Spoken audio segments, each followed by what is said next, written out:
quacking.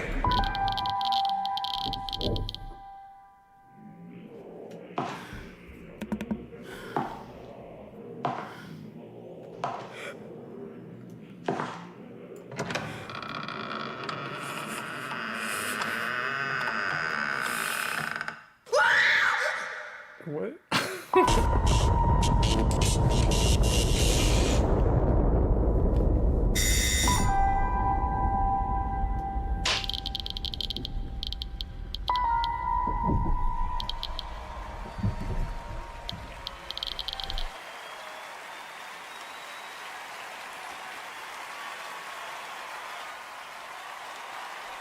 I didn't know this started. Like,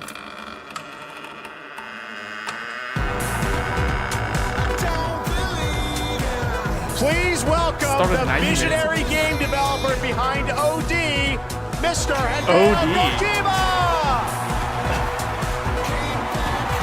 oh, I'm probably gonna get demonetized. I don't know, because his music is playing. Welcome, Mr. Kojima, back to the Game Awards. Thank you, Jeff. 10回目となる記念すべきこの TGA で、新作のゲーム OD、発表できて非常に嬉しいです。This is the このゲーム actual には、 show. ソフィアリリースと、The last stream I did covering the Game Awards was me actually voting. That was me in the chat Glad to voting. be at the 10th Now we actually Game see who Awards. wins. Really happy to show the new title OD, and this title It's happening will feature, right now. This is the main live role show. Sophia Lillis, Hunter Schafer, and Udo Kier. I think we all want to know more, of course. Udo What kind Killer? of game are you making, Mr. Kojima? 僕はその誰もがやったこともないような、斬新なことに挑戦することを非常に大好きなんですけども、Xbox ゲームスタジオの力を借りまして、彼らのクラウド技術を使って、全く新しい、ユニークで尖ったゲームっていうのを今作っています。で今までないものなんで、言葉で説明はしにくいんですけども。これもちろんゲームです。遊んで楽しめるゲームなんですけども、ある種映画でもあって、さらに新しいメディアになるかもしれないという可能性を秘めたものです。So I really like to always challenge new things, groundbreaking things, and that's my kind of rule. But this one, with help of Xbox Game Studios and using their cloud gaming technology, I'm kind of doing this together. But it's really to make immersive and also something that no one has seen before is what I'm trying to do. And it is a game, don't get me wrong, but it's at the same time a movie, but at the same time a new form of media. Well, we Told you, can't wait to combining a learn new more form about of what you're media working and on. entertainment to make a new game. That's basically what he said. Wait. Is there somebody else at the door? This better not be Del Toro again. Everyone, please welcome Jordan Peele to the Kojima-verse. I don't know who he is. I've never heard of this guy before. But apparently a lot of people know him, so shows how much I know.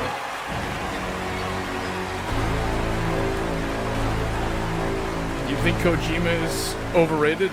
What's up? How's it going? Oh my God, Jordan, welcome to the Game Awards. What a fun surprise. I know you're a big fan of Hideo's games, right? I'm a huge fan of Hideo. This man is an icon. And I can say from the first moment I played Metal Gear Solid 2.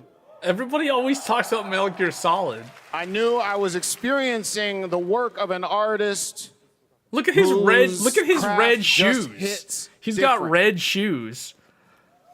And he's been an inspiration to me. He's an artist. And he's got red shoes. To collaborate with him is truly incredible. Look at his in my films, logo emblem. I'm always trying to maximize the immersion, put the audience into the main character's shoes. Hideo is the master of this, and he does it on a whole nubba level. And what he's cooking up here is completely immersive, utterly terrifying, and I am absolutely honored. They just nonchalant, like they'll announce like the winners of like 5 different categories, and then they'll do like this entire 2 goats working together segment where they have somebody famous get on stage. How are you collaborating with Jordan? Tell us about it.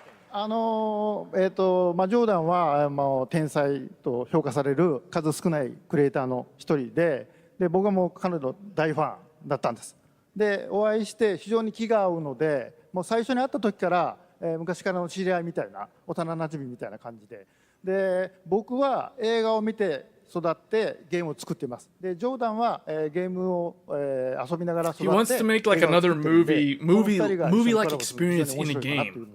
ジョーダンと一緒にものを作り出しました。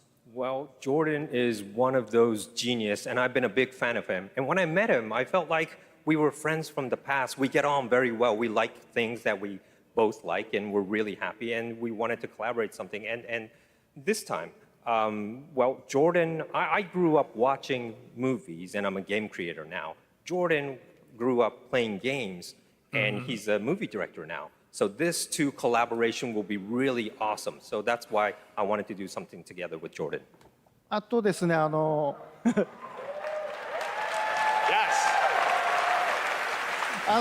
このプロジェクトは、ジョーダンだけではなくて、多くの、クリエイティブサポーターとか、人たちと、参加が予定されてます。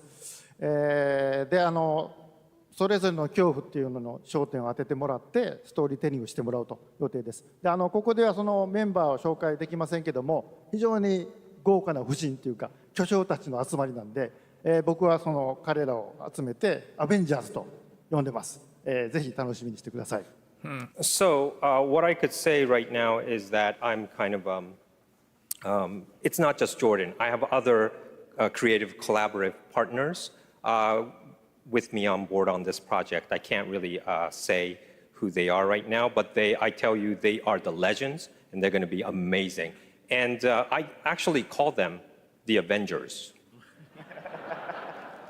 Well, the door is closed for now, so no more special guests, but it's going to be amazing. I just want to stress that what this man is building here is unlike any other game. It is going to be crazy. That's it. We cannot wait to learn more. Hideo Kojima, Jordan Peele, thank you so much, guys. So my opinion is... All right, it's time for another game announcement. This one's 65 million years in the making. 65 million years in the making. Sounds like a Blizzard Entertainment game. Off the coast of Costa Rica.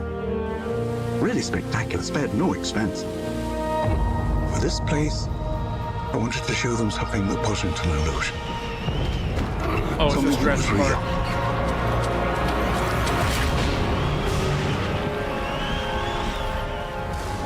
Here, what I would say... Let me turn this down a bit. So, I do also kind of agree, Ray, somewhat, like, I think the Hideo Kojima games, so I think Metal Gear Solid was really good. Metal Gear Solid 1, 2, 3... 4 was also interesting. 5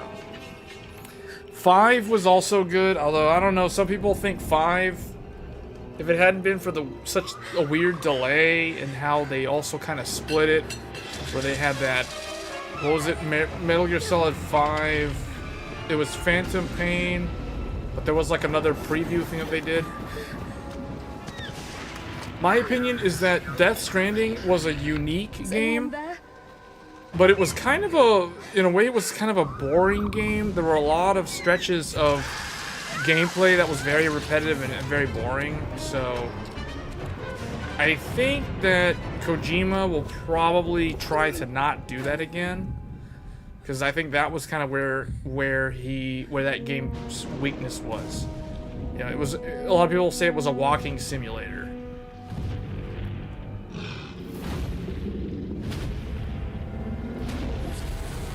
I don't know, this Jurassic Park game, this just looks like another rehash of an old thing. It's like...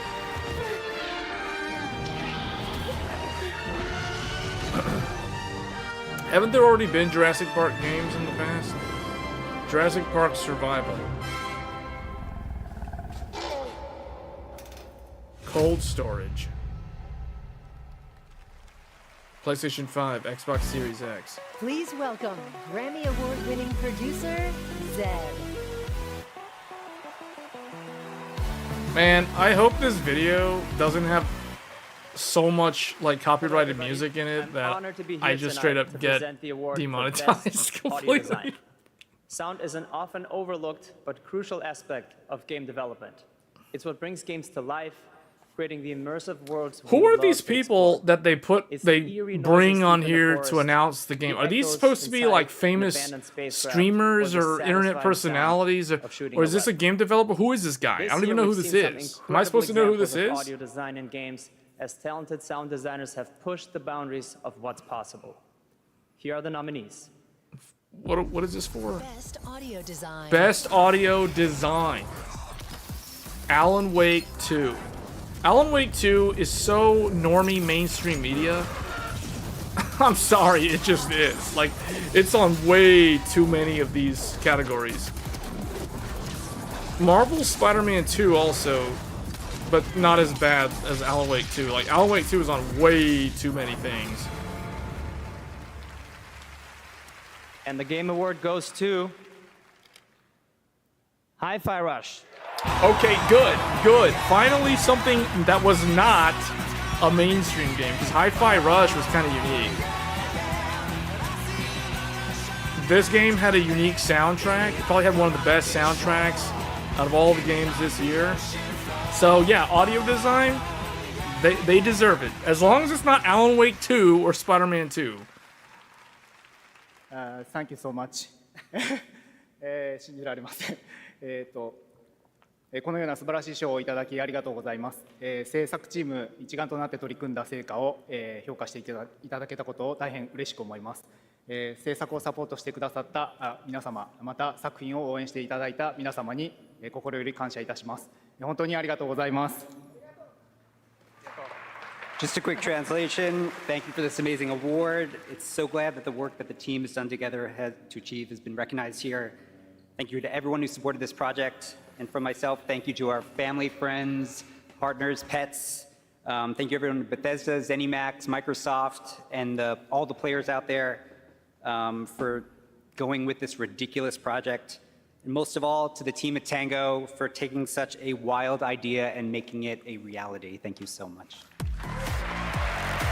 Yeah, that was a pretty unique game. Hi-Fi Rush is definitely one of those sleeper hit games that came out this year out of nowhere, unexpected, and it was pretty good. Let's turn to the world of Fortnite. If you got on a lot of lists, lists. Check out the Game Awards Island in Fortnite. It's been updated with new trophies tonight to collect. Fortnite code, redemption code. Platform with tons of new experiences beyond Battle Royale. Earlier today, Lego Fortnite launched, and on Saturday, Lego Fortnite launched, Fortnite code. Get the code while you can. The team at Psionics giveaway, Beyond guys. Rocket League Fortnite code delivers Rocket Racing. Here's your first look.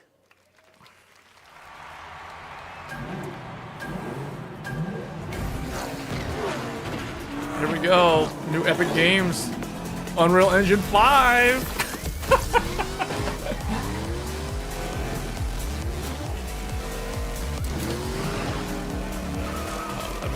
That thing was up top of the screen the whole time, wasn't in the picture. Just now noticed that.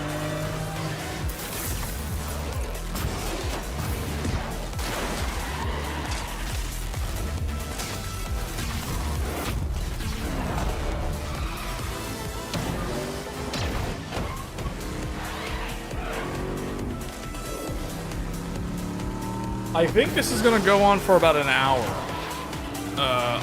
It started before the stream. Like, it looks like it started about... Let's see, when did it actually start? It started about an hour and 45 minutes ago. Yeah, an hour and 45 minutes ago it started. And I think this goes on... Oh, this is coming fast. This is tomorrow. Rocket Racing. Epic Games. Their minds yearn to ascend, yet fame still holds sway. Is this that Ronin game or something? Their glory fades through time,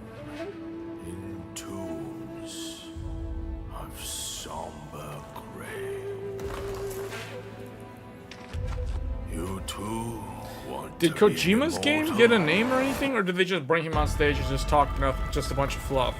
Master, are there more good folks in the world or bad? More good, of course. Then why is there always suffering? And why do the bad folks always win?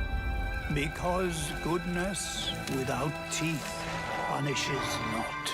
Oh, is this It only foments evil.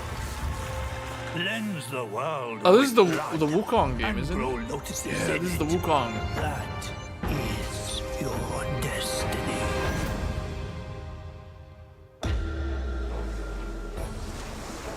Far by Journey to the West. Keeper of the New West. Welcome, the Destined One. The Destined One.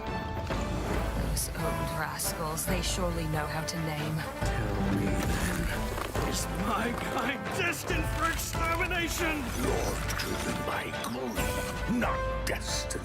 So this is the face of the Destined One. It will fit me just as well. Bathed in blood, yet preaching peace. Oh, you immortals, pray enlighten me. What justifies your superiority? I think the previews that I've seen for this game. See, this game, the Wukong game that's showing right now, this game looks like it could be really, really good, but everything that I have heard in terms of the preview, anybody from the media channels that have been able to preview this game or play some of it, they all say that a lot of the game it's like 85% boss fights, sweet destiny, and 15% exploration, which is kind of the complete opposite of Lords of the Fallen. Oh wow, that's okay. I gotta note that down on the calendar. Let's put that down on the calendar. August 20th next year. August 20th. Green Lantern, The Flash, Superman. Your friends are slaughtering the people they swore to protect.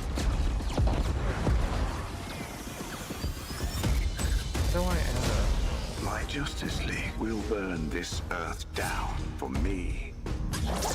Flash, how do I stop this? You have to kill us, Diana. We have to die to save the world. We can work with that. Finally, someone let me out of my cage. Now, talk to me because I'm counting no A's. Intangible, bet you didn't fit, so I command you to. You think you're a team now? You think you can stop us? Thought you'd never ask. Pick and choose, sit and lose, all you different crews. Chicks and dudes, so you think it's really chicken too. I'm translucent.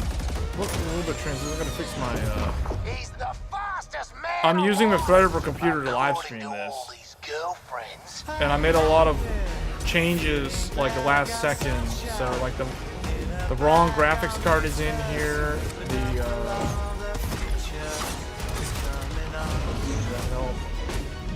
So, what's the plan? Time for us bad guys to save the world. I'm still kind of translucent. It's coming on, it's coming on, it's coming on. Come on. Why am I still translucent? That was Suicide Squad, and joining me now are Rebecca and Megan from Digital Extremes up in Canada to talk about all things Warframe.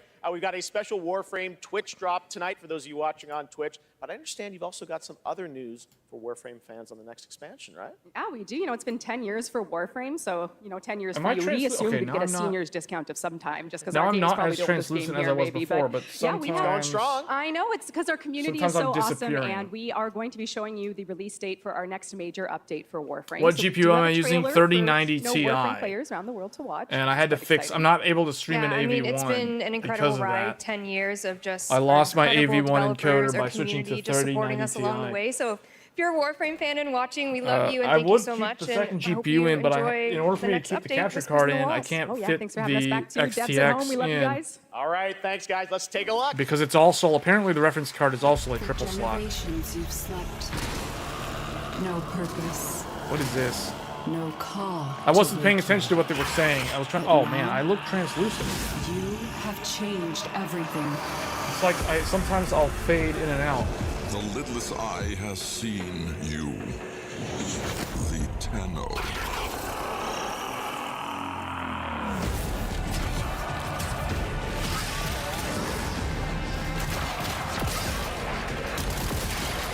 This game looks like it's gonna either be easy to run because the way that they do the lighting won't be, and the global illumination won't be that bad, or it's gonna be extremely hard to run, and even a 4090 will only average like 30 something frames per second at 4K.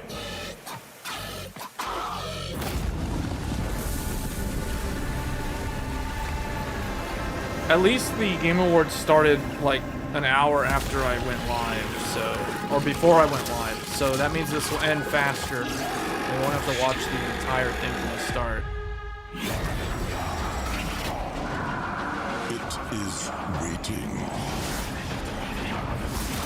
Did he just say it is greeting, or did he say it is eating, or it is written?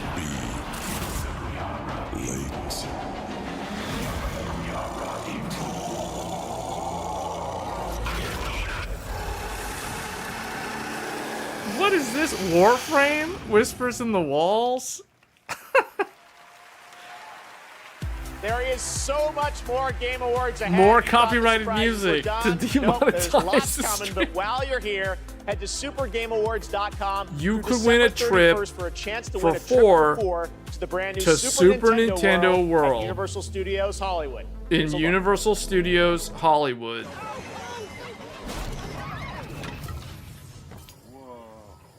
How many lanes is a third PCIe? 16. They're all 16. Ready for a new way to play?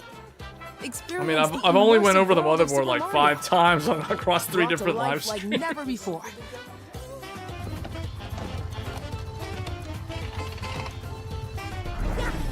Super Nintendo World, now open at Universal Studios Hollywood. That's cool. I did not know that. I didn't know that Super Nintendo World was part of Universal Studios. I actually learned something new on this live stream.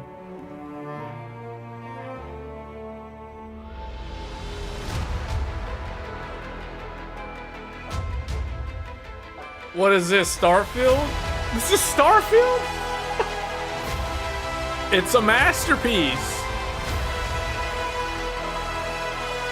A cinematic masterwork. I'm not making this up, these are quotes from review publications. It has to be good because the reviewer said it was good. Truly something special. An instant classic. Starfield. 10 out of 10, 10 out of 10. We congratulate all the amazing studios and nominees and celebrate an industry that brings so much joy to so many players. That's basically Bethesda conceding because they didn't win a single award. Or they weren't even nominated for a single award. Actually, maybe they were nominated for something, but maybe the... Keep the incarnate and the invisible. Hey, that guy, that actor, I recognize that actor. Once their grip on this From, world what was he in? is broken. He was the villain, or he was one of the main villain, well, kind of a villain, in, what was that, Shadow and Bone or something? Death to the dead. Life to the living. Death to the dead. Life to the living, death to the dead. Honoring my oath, or sacrificing the living to bring me back. I'm not sure I can do this. Honor your oath, or bring me back. What is this game? What was leave this? Me like this.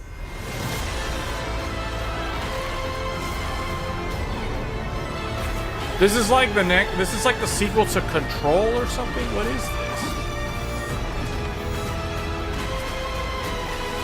It's like Alan Wake 2, only a Banisher's Ghost of New Eden. February, what was that? February 13th? I didn't quite catch that release date. I need the police. You go to the police right away. I'm gonna put that down. That was interesting. Suspect down! Right is down! I got you. Down. Cover! We gotta get you up. Look out! Ready? Officer's down. We need backup. Banishers. Get back! You can still make it out of this. Drop the gun and let her go. I'm not going in! So you could put Wait, what is this? I don't even know what this game is. I'm not paying attention. So you could put the So, capture card in the are you second slot ready? and have a GPU in the first and third. Yes, you could do that, but the challenge is putting a GPU in the third slot, because the third slot is the worst one. Unless the GPU is a single slot GPU, like this old NVIDIA Quadro that I have here. This is a single slot. This could go in. Age of Empires, Call of Duty, Warzone But Mobile, a Little Nightmares, dual slot and or a Tom triple slot Clancy's might not Rainbow fit. Six are just some of Because the it's big titles you're coming gonna to mobile. it's gonna be crammed up against all the fan Head to the Game headers. Awards on Twitch to vote So you wouldn't for be which able title to you really want do to it. win Google What is she Play's saying? Vote own at Playmore twitch.tv the Award. Game Awards on Google Now, Play. please welcome last year's winner of Hasn't Games for every Impact for the game haven't As all the Dusk votes Falls, been accounted which is for? coming Why to are they telling you to PlayStation vote on now? March 7th, They and already is have all the available for winners pre-order tonight. prepared. Creative director Caroline Marshall. Well, it's not so much that it can't hang over the edge. It's the fact that all of your fan headers on the motherboard and all of your your little the front I/O stuff for the power button and all those things, unless you're not going to connect any of that Games stuff. for Impact is one of the most important Your onboard categories audio of the for the Game front Awards. header, for the case, The those games sort of nominated things. this year offer unique and nuanced perspectives on topics that concern us all, from the climate crisis to cultural diversity. They broaden our horizons, foster empathy, and connect us as humans. In a world torn apart by divisions and intolerance, this is one of the most She has a essential French powers accent. of our medium. Here are the outstanding nominees. She's got a French accent. That's all I know. I could barely understand what she was saying. She was saying something about games for impact. I think this is the games for impact category. A traveler will reunite the peoples. What's the theme? Using this here. Oh yeah, Volcano High. Yeah, this is definitely games for impact category. These are all the games that I didn't even know they existed until I had to vote. It's like in the real world when you go to vote for like an election. In your local elections, like you vote for all this stuff, and then you get on there and there's like all this stuff for schools and things. Chia. Which one? Shuhei's game one? Like what?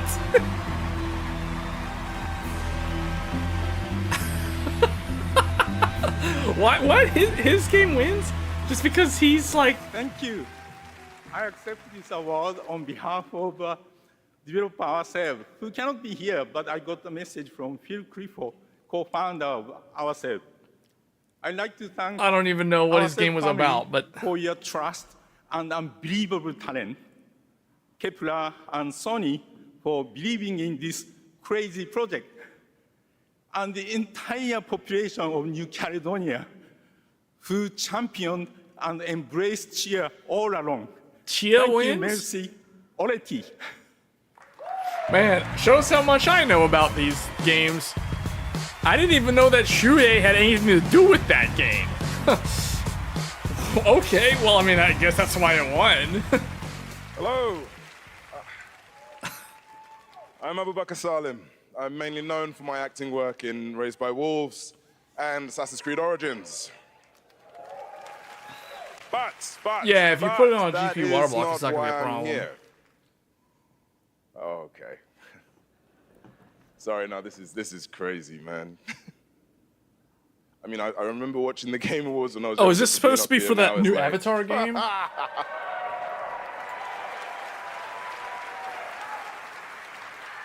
Look, I've loved games all my life. I mean, I played them all my life, man. From Kingdom Hearts, Gary's Mod. Kingdom Golden Hearts. Sun. This guy knows what's going on. Well, he And actually it proved that started he with my knows what he's dad, talking right? He got about. me into them. He understood, that games are an art form. It's a great space to enjoy and escape from the reality of the world. And he passed away a while back, and I'll tell you what, I'm still figuring it out. But 4 years ago, I decided that I needed to try and process my grief in a way that felt true to me and him. So I took the biggest risks of my life, and through everything that I had in making a game, a piece of art that honored him, an ode to the people we have loved and lost. So,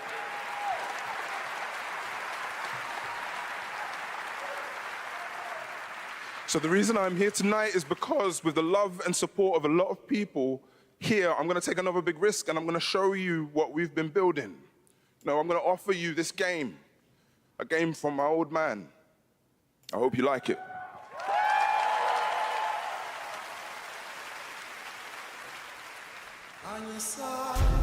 Every story begins at the end of another. Each story carries with it the echoes of those that came before. My Baba, my father, your story was snatched away too soon. My name is Zhao, a shaman of Kenzera.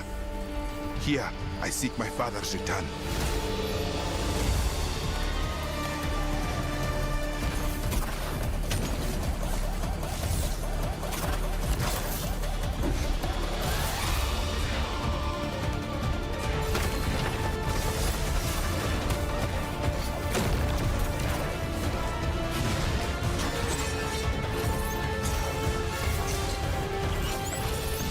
This game looks pretty smooth. It makes me think of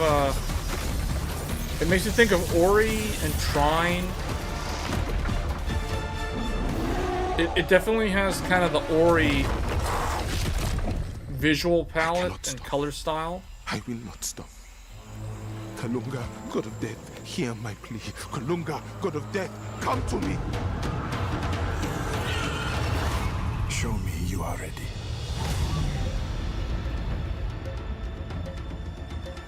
Tales of Kenzera. Zhao.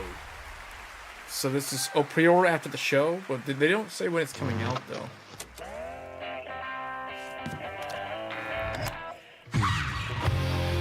Oh man, more copyrighted music, please.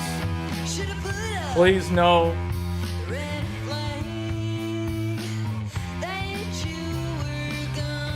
More copyright music from my channel. Good job. Oh no. I gotta turn the volume down because this is what would get me just demonetized if I let this play out. Even if I leave it low volume like this, it might still get flagged.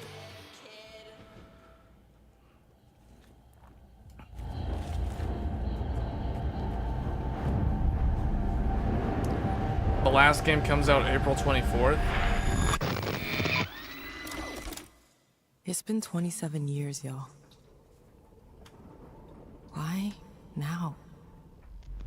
Because we made a promise.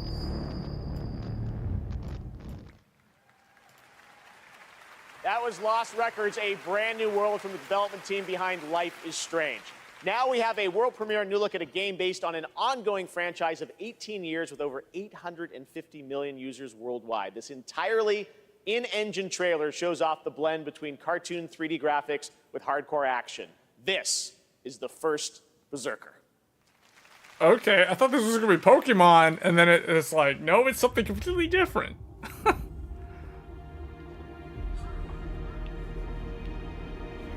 Finally, I found you. Trampled by the one you trusted. Abandoned.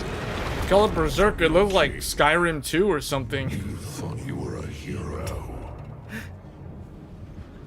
Oh, never mind. The art style is definitely not Skyrim. They're going for that cel-shaded, cartoony look.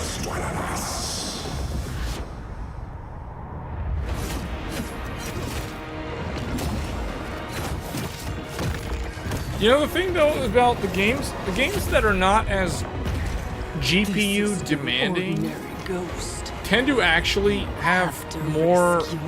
The gameplay in these more simple type of games is actually better. Oftentimes this is actually better than the games that have very complex geometry and graphics and are very hard to run and require very expensive GPUs and in a lot of cases expensive high-end CPUs as well. Hey, Gershawn. Oh, are you watching this in the IC? Yeah. Kazan. Looks good, right? All right, now it's time for our first performance by the Game Awards Orchestra. This one, though, is a little bit of a twist. They're about to play music from an upcoming game Oh, no. that no one has heard yet. Oh, that means I'm not going to get flagged. Because no one has heard this music it's before. Written by one of the greatest video game composers of all time, the legendary Nobuo Uematsu. Oh no, this is so gonna get Here flagged. is the This Game is Awards this is Orchestra led by 100% gonna Lauren get Valve flagged. with I'm lead gonna vocals get from demonetized Lauren Allred, for debuting streaming this music. The theme song from Final Fantasy VII Rebirth. Enjoy. Oh man, I'm gonna get demonetized for this. Should I just let it play?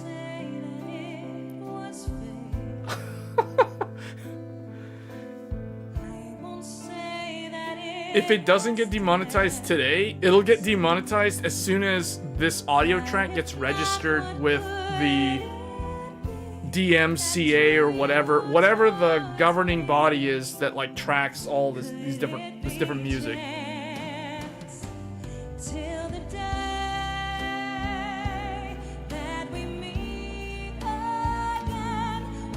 Oh, there's Sid. I think that's the first time I've seen Sid in any of these trailers.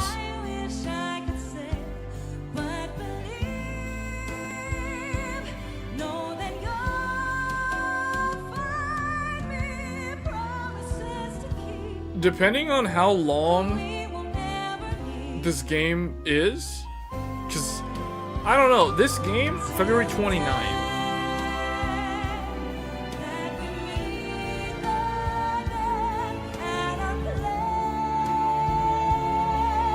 February Final Fantasy VII Rebirth. It's February 28th. No, February 29th. Why do they keep doing this?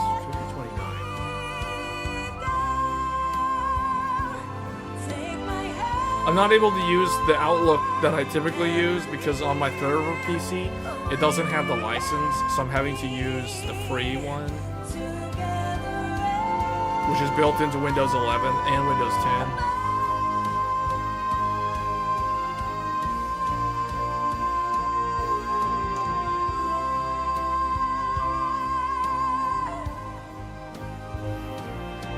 I think right now, this game is my most anticipated game of next year. I just wanted to point that out.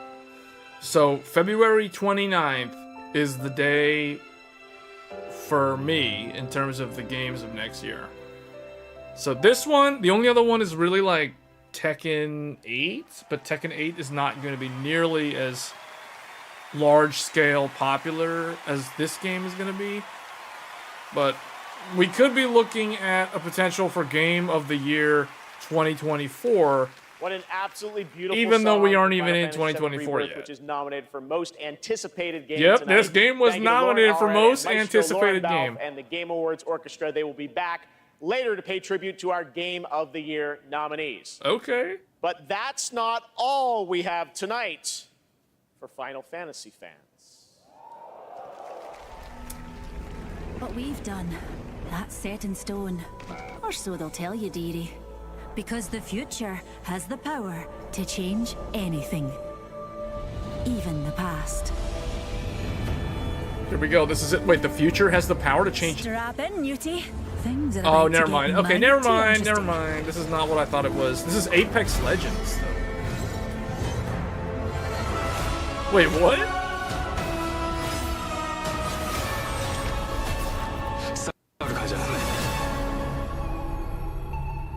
Wait, what? What are they doing? They're putting Final Fantasy VII themed stuff in Apex That's Legends? very fun when limits are made to be broken. When Final Fantasy VII Rebirth comes to Apex Legends on January That's 9th. interesting. And that key art you just saw was drawn by Nomura-san himself. Thank you so much for that incredible announcement. Now it's time to announce the winners of a few more awards. That as sounds selected by the cool. I mean, fans I'm and not our someone who voting plays jury. Apex Legends that In the much, category but of that Best was Score and unexpected. Music, the nominees are Alan Wake 2, Baldur's Gate 3, Final Fantasy 16, Hi-Fi Rush. Oh, and The man, Legend this of is gonna be Zelda: tough. Tears of the Kingdom. Now, on And this the Game one, Award goes to I voted for Final Fantasy Fantasy 16. 16. The one that I voted for won. So, congratulations. So there Here are we the go. nominees for Best Independent Game. Best Independent Cocoon, Game. Dave the Diver, Dredge, Sea of Stars, and Viewfinder. And I voted and the Game for Award goes to Sea of Stars. I voted for Sea of Stars and it won. Here are the nominees for Wow. Best Community I'm Support. 2 out of 2 right Baldur's now. Gate Here we go. 3, Best Community Cyberpunk Support. 2077, Destiny 2, Final Fantasy 14, and No Man's Sky. All right, I voted for Final And the Game Fantasy. Award goes to Baldur's Gate 3. And I knew it wasn't going to win Congratulations, Larry. because I was thinking Final Fantasy Nominees for 14 Best always has good Fighting support. Game. Why would Those an are MMO need to God be in of this Rock, category? Mortal Kombat 1, Nickelodeon All-Star Brawl 2, Pocket Bravery, and Street Fighter I voted 6. for Street Fighter and the Game 6. Award this year goes to Street Fighter 6. I got it again. I got 3 out of 4. All right. Okay, here we go. Most anticipated Your game. nominees this year were Final Fantasy 7 I voted for Final Fantasy 7. 2, Like a Dragon, Infinite Although it was Wealth, kind of tough because Tekken Star 8, Wars I really want to play Outlaws, Tekken 8. and Tekken 8. There's And the 2 Game games that I Award really this want to year play on this goes list. to Final Fantasy 7. Rebirth. I've got 4 out of 5 Congratulations, Square categories. Enix. I called it right. I voted Well, for it's the been 8 months winning since the release of choice. Honkai Star Rail, a winner tonight for Best Mobile Game. This space fantasy RPG filled with myths and legends is set Yeah. for more intergalactic expeditions in 2024. And tonight we have an exclusive look at Penokane, the next destination. Oh, what? Oh man, this is the next place. Still remember it. Fables about the stars. This is the new zone. Its The next stories planet. tell of what is and what was. Its pages will always reveal something new.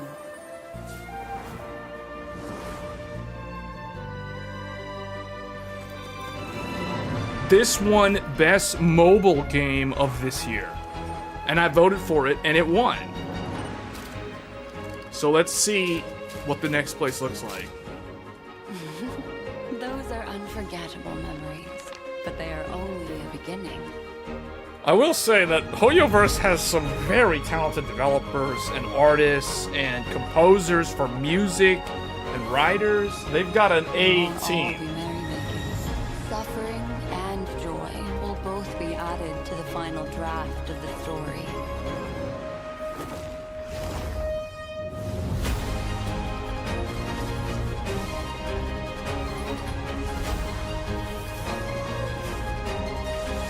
The path of the Trailblaze will continue. Perhaps on one of these pages, I'll appear in your story too. Welcome to Penacony, young lady. May I ask your name? Acheron, the Galaxy Ranger. A nominee tonight for Best Mobile Game. It has such a Cowboy Monster Bebop Hunter feel Now to is it. the new mobile game from Niantic and Capcom. Like all Niantic's games, Monster Hunter Now is played in the real world, and tonight they have a special in-game event going on right now. Monster with new Hunter monsters, Now. new weapons, So and if it special wasn't free for game items Star for new Rail, players to join the hunt. I would It's probably be available playing now Monster for Hunter Now. iPhone and Android, so check it out. Monster Hunter Now. Monster Hunter Now is really Coming up, good, We've got an exclusive new look but I at the new can't do more than Fallout like series. one We'll be right back. gacha game at a time. So I'm kind of maxed out. Okay, here's Lego Fortnite. More copyrighted music. Man, at this point, it doesn't matter. My live stream is not going to get anywhere as many views as the IGN's live stream. It doesn't even really matter if it gets demonetized. It's just going to be this one video, I hope, unless there's like so many songs in here that it just ends up flagging the channel. So maybe I should turn it down. But see, then they change it to some other songs. So I don't know. Call of Duty Season 1. It's funny how Call of Duty doesn't even bother to change the name of the game anymore. It's like Call of Duty. Every year, Call of Duty. So this is the game that plays really good on Radeon. Yet all the, what do you call it? The COD bros, they want to tune their rigs with GeForce for whatever reason. but this is the game. This is that series that runs really, really good on the AMD hardware for some reason. It's really weird and nobody really talks about it except when Call of Duty's ever shown in benchmarks alongside other benchmarks.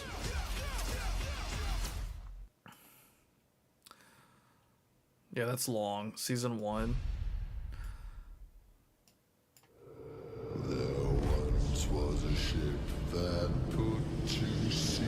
Skull and Bones, Ubisoft, February 16th.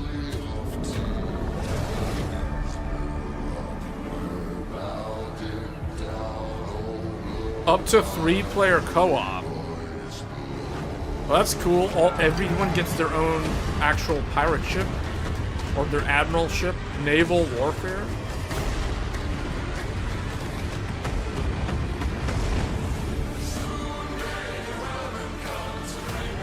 This is supposed to be what type of game though? Like it's your pirates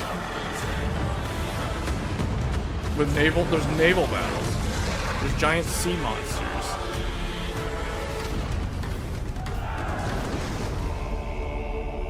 I don't know. Most of these games are cool to look at, but I would probably never end up playing any of them. That's the reality of it. All right, we're back here at the Game Awards, and that was a new look at Skull and Bones from Ubisoft, which is coming out on February 16th. I'm happy to announce that players can register now for the upcoming closed beta from December 15th to 18th on all platforms. And now it's time for the announcement of the next game from the studio that won Best Game Direction in 2021. Skull and Bones, I noted that one down. February 16th. There's a lot of games coming out in February, guys. Like, there's a lot of games coming out in February. It is stacked compared to like a lot of the other months. Votre attention, le soleil est sur le point de se coucher. Tous les citoyens sont priés de se mettre à l'abri en intérieur jusqu'à... This is French. What's up with French? The sun is currently setting. All citizens are required to shelter. French language again.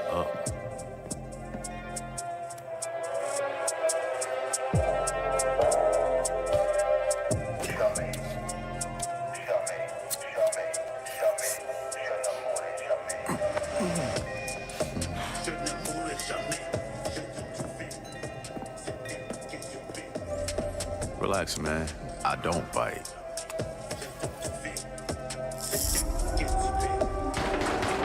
They're speaking in, well, no, they're speaking in English, but how come there was like French in the beginning? Oh, vampires. Does that have anything to do with France? Lock up tight now. Oh, Blade! Is it Blade? Getting started. Okay, okay. I see now. Okay, what's up with the French though? Maybe there's something that I don't remember about the Blade story. But what's up with like the French language at the beginning of that? That was so random. Well, Jeff, let me tell you, the secret superpower of Marvel games is our constant focus on bringing together world-class talent with the fan-favorite characters that they love. Now, we are huge fans of Arcane Leon, not only because of the story. Arcane Leon, he was the guy. Okay, he's the guy who does the voice for Blade. But because of their authentic passion. And that's why, on Blade's 50th anniversary, we are so honored to announce this true Marvel team-up. Yes, and after Dishonored and Deathloop, our first order of business was to make another very arcane Wait, hold up, game, never mind. Maybe but he's with not a the voice of title Blade? that is easier to say in a French accent. He's singing the French and, language? when we had, when Sébastien Mitton and I had an opportunity to chat with Marvel, said, okay, let's really challenge them. Let's present our wildest take on a superhero that we both love. And we ate it up. I mean, the arcane touch fits Blade like his trademark trench coat. And I mean, think about it. It's a mature action-adventure game, single player, where you get to play Blade your way. For true believers, it's a dream come true. Very excited to learn more. Dingo, why this character? Well, he's the Daywalker. Eric Brooks is half man, half vampire, torn between the warm society of the living and the rushing power of the undead. And as a kid of mixed origins, his dual heritage resonated with me. So yes, it is a dream to be making a game about Blade in Paris, my hometown. You know, if well,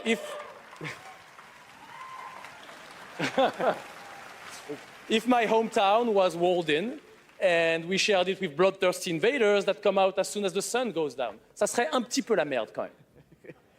Anything else you can tell us about the game? I know it's pretty early, right? I can tell you one thing. Okay. The entire team at Arcane Lyon is, pouring so much love into this immersive third-person action adventure set in the heart Okay, of that's Paris. good. That's so good. please sit back, let us cook, and voila! Merci beaucoup. Merci. Wow, whoa. What? Stunts too. Ding a bell. Thank you very much, guys. Great announcement. All right. I awesome. kicked at the Thanks, Digga. All right. cameraman. Now please welcome the star of Twisted Metal, a nominee tonight for Best Adaptation, Anthony Mackie. Man, okay, that Blade game though, like I'm gonna say I am a little bit interested in that only because they're doing the third-party thing. If they were doing first or third-person view, if they were doing first-person view, I would just be okay. There's another one that's a skip. Everybody gave up. But they're doing guys third-person action, which means it's gonna be like I just want to say Elden a Ring. big thank you to everyone who watched Twisted Metal on Peacock. And hey, I have one thing to do before I get on to the award I'm supposed to represent up here. Okay? What's he pointing at? Okay, all right. I know I say a lot of different things. You can't scream them all. Jeez. Now, no one knows this yet, so you three guys and everybody else is going to be the first. Because of our incredible fans, Twisted Metal is coming back for season 2 on Peacock. So, who are the three everybody guys? Get your motor revving. It's like 'cause you you're going three on guys and another everybody ride in with the John else. Doe. Who are the three guys? Great. You guys see this section right here? You guys look great. Keep it going, baby. I don't trust this dude, but y'all look great. Okay. Don't you yell at me. I love you more. I love you. What is wrong with y'all? Okay, stop it. You. Okay. Love you too. I see you. I see you. Shut up. He needs to Okay. quit pointing at people in the Today, audience. The best games are like living universes, constantly expanding with new content and challenges, right? And that's what this award for Best Ongoing Game recognizes. The games that continue to deliver fresh experiences for their loyal communities. Here are the nominees. Here we go. Best ongoing game. Best ongoing Always game. pierces through. Let me put it this way. No gun, no fun. Is Cyberpunk really an ongoing game? Come, free try. I thought it just got an update though. Final Fantasy 14. I voted for Final Fantasy 4. Wait, hold on. Actually, I don't know if I voted for 14. Hold on. Okay, I voted for Genshin Impact. Yeah, I did not vote for 14. 14 is stale and boring right now. So let's see who wins. I think Genshin Impact should win for sure. Okay, I get so many cool points with my sons for this moment. All right, so Who's the guy from the Final Fantasy team? the game award goes to. Shut up. Shut up. What? Cyberpunk 2077. What? They release a fix to their broken game, and they get an award for that? This is heavy, dude. Boo! Thumbs down. It's heavy. Completely undeserved. Oh my goodness. They released a What a broken journey. game in What a journey it's 2020, been. and then they managed to fix it Video like games this are awesome. year, and they This is somehow an get an incredible award moment. for that. From Like, launch to 1.5 to 2.0 in Phantom Liberty, and now the Ultimate Edition. Like the tenacity and the resilience of the team, and just wanting to bring forward stories. what a that joke, impact. dude! Like for real, Worlds that like, are this is such a immersive. joke. You know, the world being immersive, and of course the gameplay just being fun. Fun as The hell. gameplay isn't even This fun. is exciting. Team, we accept this on behalf of hundreds of people. who Cyberpunk put their hearts 2077 and is souls in nothing it. more The two of than us like here. a Including Sasuke, benchmark, including this guy here. a tech demo benchmark I mean, for I have GPUs. to include here our That's all it amazing is. players. It isn't even They've a been with us functioning game. Throughout the whole journey, gave us feedback, made funny memes, videos. Yeah, you know, memes. wrote it's nothing but a posts on Twitter, meme on machine. Reddit. It's just It an was app for amazing, making you know, to see the memes reception and of like the players benchmarking when GPUs. they That's were literally actually all this getting is. all of those How do these guys get an Just award for recently that? shipped update 2.1 Such for nonsense, Cyberpunk man. 2077, and it's for all of you. Such Thank you so much. corruption. Thank you. Tell me Thank about you. it. Such nonsense. Genshin Impact is so much of a better game. If we're talking about as a game, Congratulations, game, guys. it's Our a next game, guest not has worked on some truly stupid, memorable you know, games over tech the past demo. 20 Like, years, for like real, GTA guys. 5, Like, Bully, Need for Speed Underground, seriously, and the Red Dead such Redemption nonsense. series. Genshin Impact, Now he leads even a new Final studio, Fantasy XIV Lightspeed LA. deserve that Steve more C. so Martin than is here to unveil Cyberpunk a brand new 2077. What a project. go! Steve?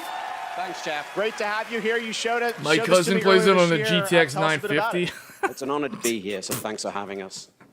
Over the past few years at Lightspeed LA, myself and a remarkable Oh man, team. that Cyberpunk thing though, that's not gonna sit with me right for a long diverse time. industry veterans and fresh new talent have been in deep development on a fully Best original ongoing game. They AAA give it to a single player game that was futuristic broken open for world 2 game. years and then got it Tonight, fixed. They finally we're really fixed it this year and they excited give them to the offer you all best a ongoing sneak peek game.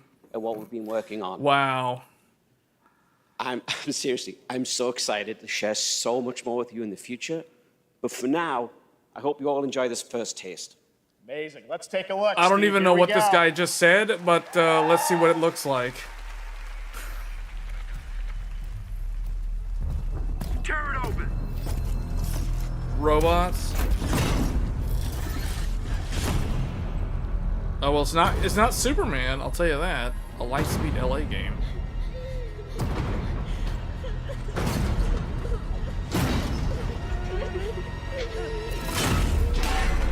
It's not super. Wait, what?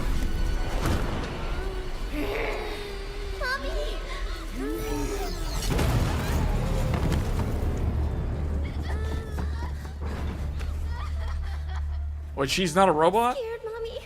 Please. Hush now.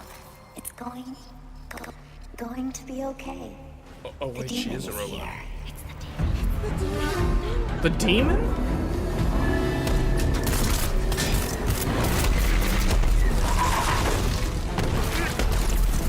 Wait, what?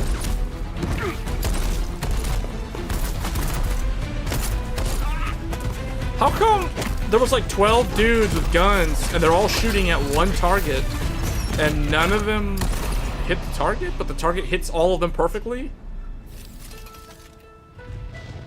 Follow me.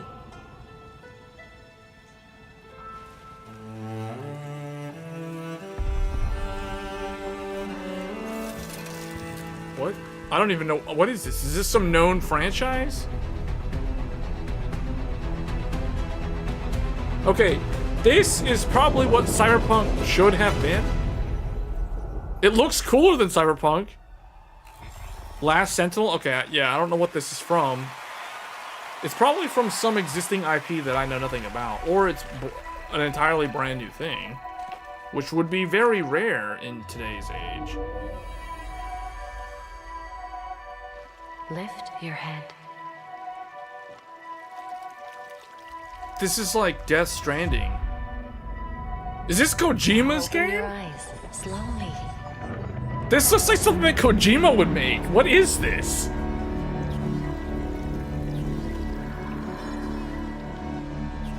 Take a breath and look around you. They've got the AI voice from NVIDIA doing the voiceover.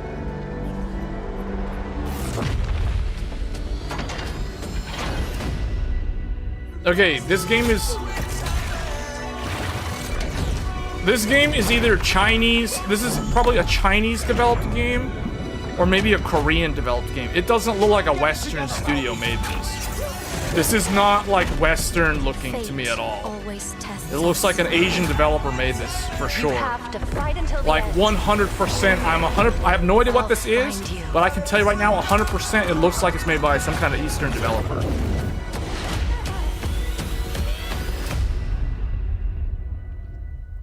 The First Descendant.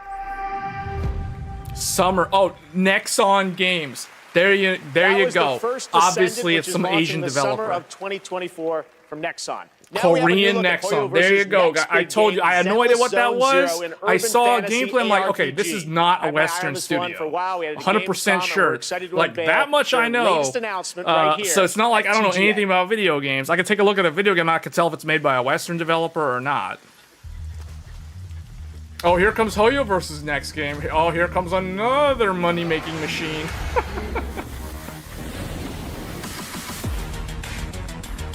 This is 100% not a Western-made game. This one you can tell within the first 3 seconds. It's that obvious. This is so Chinese. This is so Chinese. You know how you can tell? It's got EDM type music, and it's sci-fi, and it looks like it's futuristic looking characters, and over-the-top action. This is what Japanese games used to be like 15 years ago. But now, Japanese developers are going all like abstract, weird, like Kojima's all off in his little realm, and you know, From Software's off doing their thing, and Final Fantasy's cranking out Final Fantasy remakes all the time, and expansions for their MMO. Meanwhile, you got China just up and coming with all these game studios, Tencent pumping in all the money, taking all the money from the local Asian people playing Genshin Impact and stuff, and now you got all the Westerners giving their money too. So man, it's just bringing that economy up.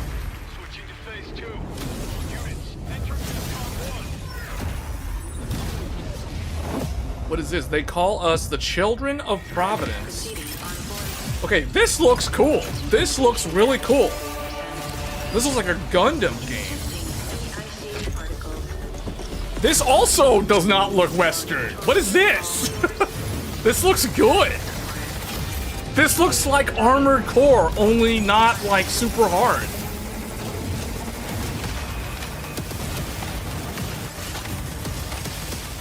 See, this is what I'm saying. Like, for some reason, I don't know what happened to Japan and the West. It's like, did China, like, take all the brain power and just, and all that creativity and innovation and just, like, start cranking out all of it all at once?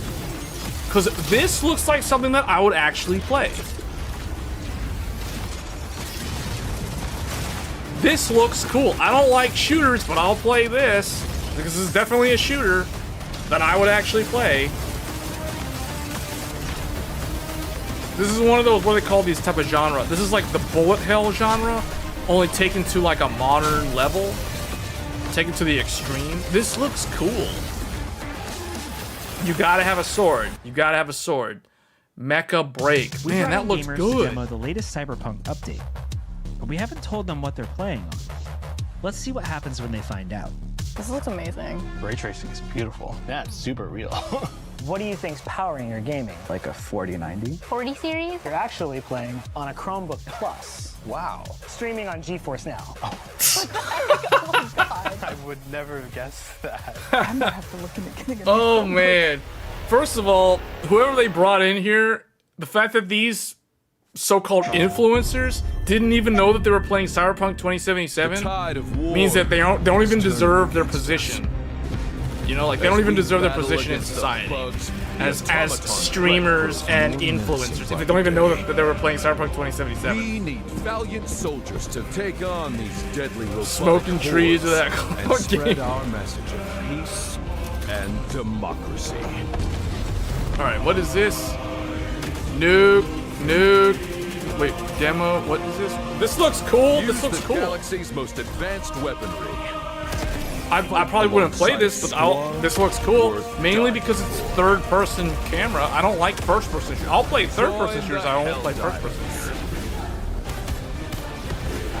Join the fight for freedom. Enlist today. Hello, Hell Divers? What was that? Hell Divers? What is your life? My honor is my life. Helldivers looks kind of cool. What is your craft? What is this, StarCraft 3? My craft is death. Or is this Godfall 2 or Star? This looks like StarCraft. Your pledge. My pledge is eternal service. What? Oh, Warhammer Space Marine. Is that Blizzard? September. That looks good actually. Okay, now we have a special surprise for you. Live and exclusively here at the Game Awards.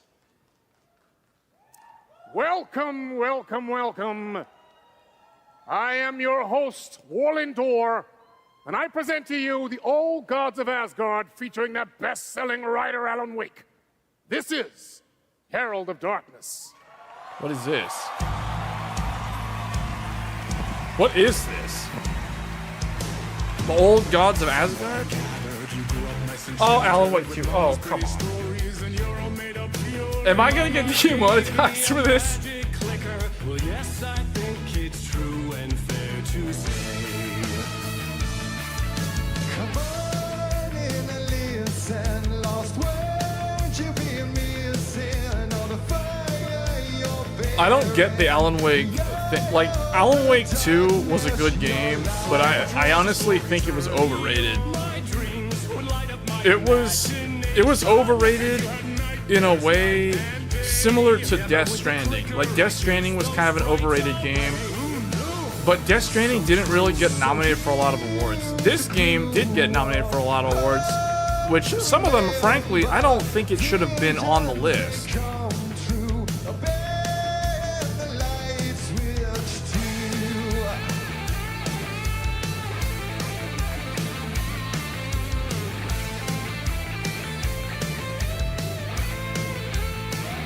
Yeah, okay, I gotta turn this down. So I'm definitely gonna get.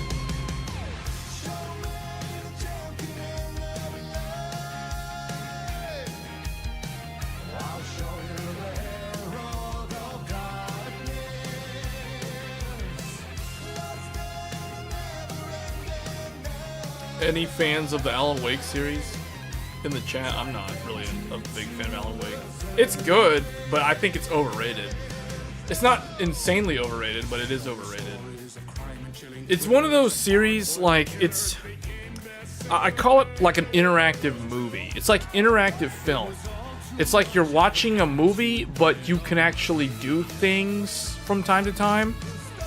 So there is gameplay to a degree, but it is not like you're playing Elden Ring or Call of Duty or something like that. It's like you're watching a story, essentially. You're spectating a story being told, and there are sections where you actually have to do stuff.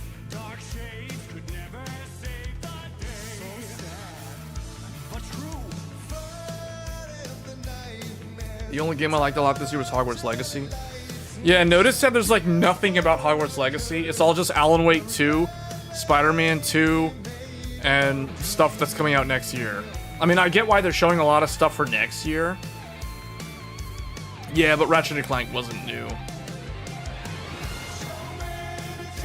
I don't understand this. I don't really know much about this franchise, so I don't get what this music video or whatever this is, this sequence that they're doing where they're all like... I don't know who the characters are. I know that the guy with the long hair and the mustache, or the beard, I know he is Alan Wake. I don't know who the other guys are. Like, I don't know who the dude in the middle is. I don't know who the guy that started this whole sequence is. I don't know who Eye Patch Man is. Like, I don't know who any of these people are. So, but I recognize the game is good, but it's like...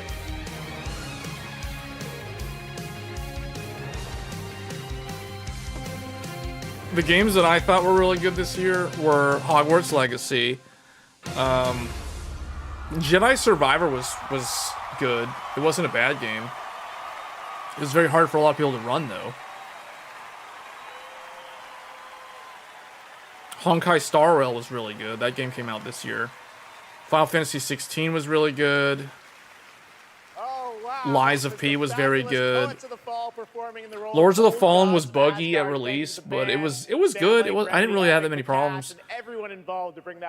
Yeah, there was a lot. Definitely more good games this year overall than compared to last year.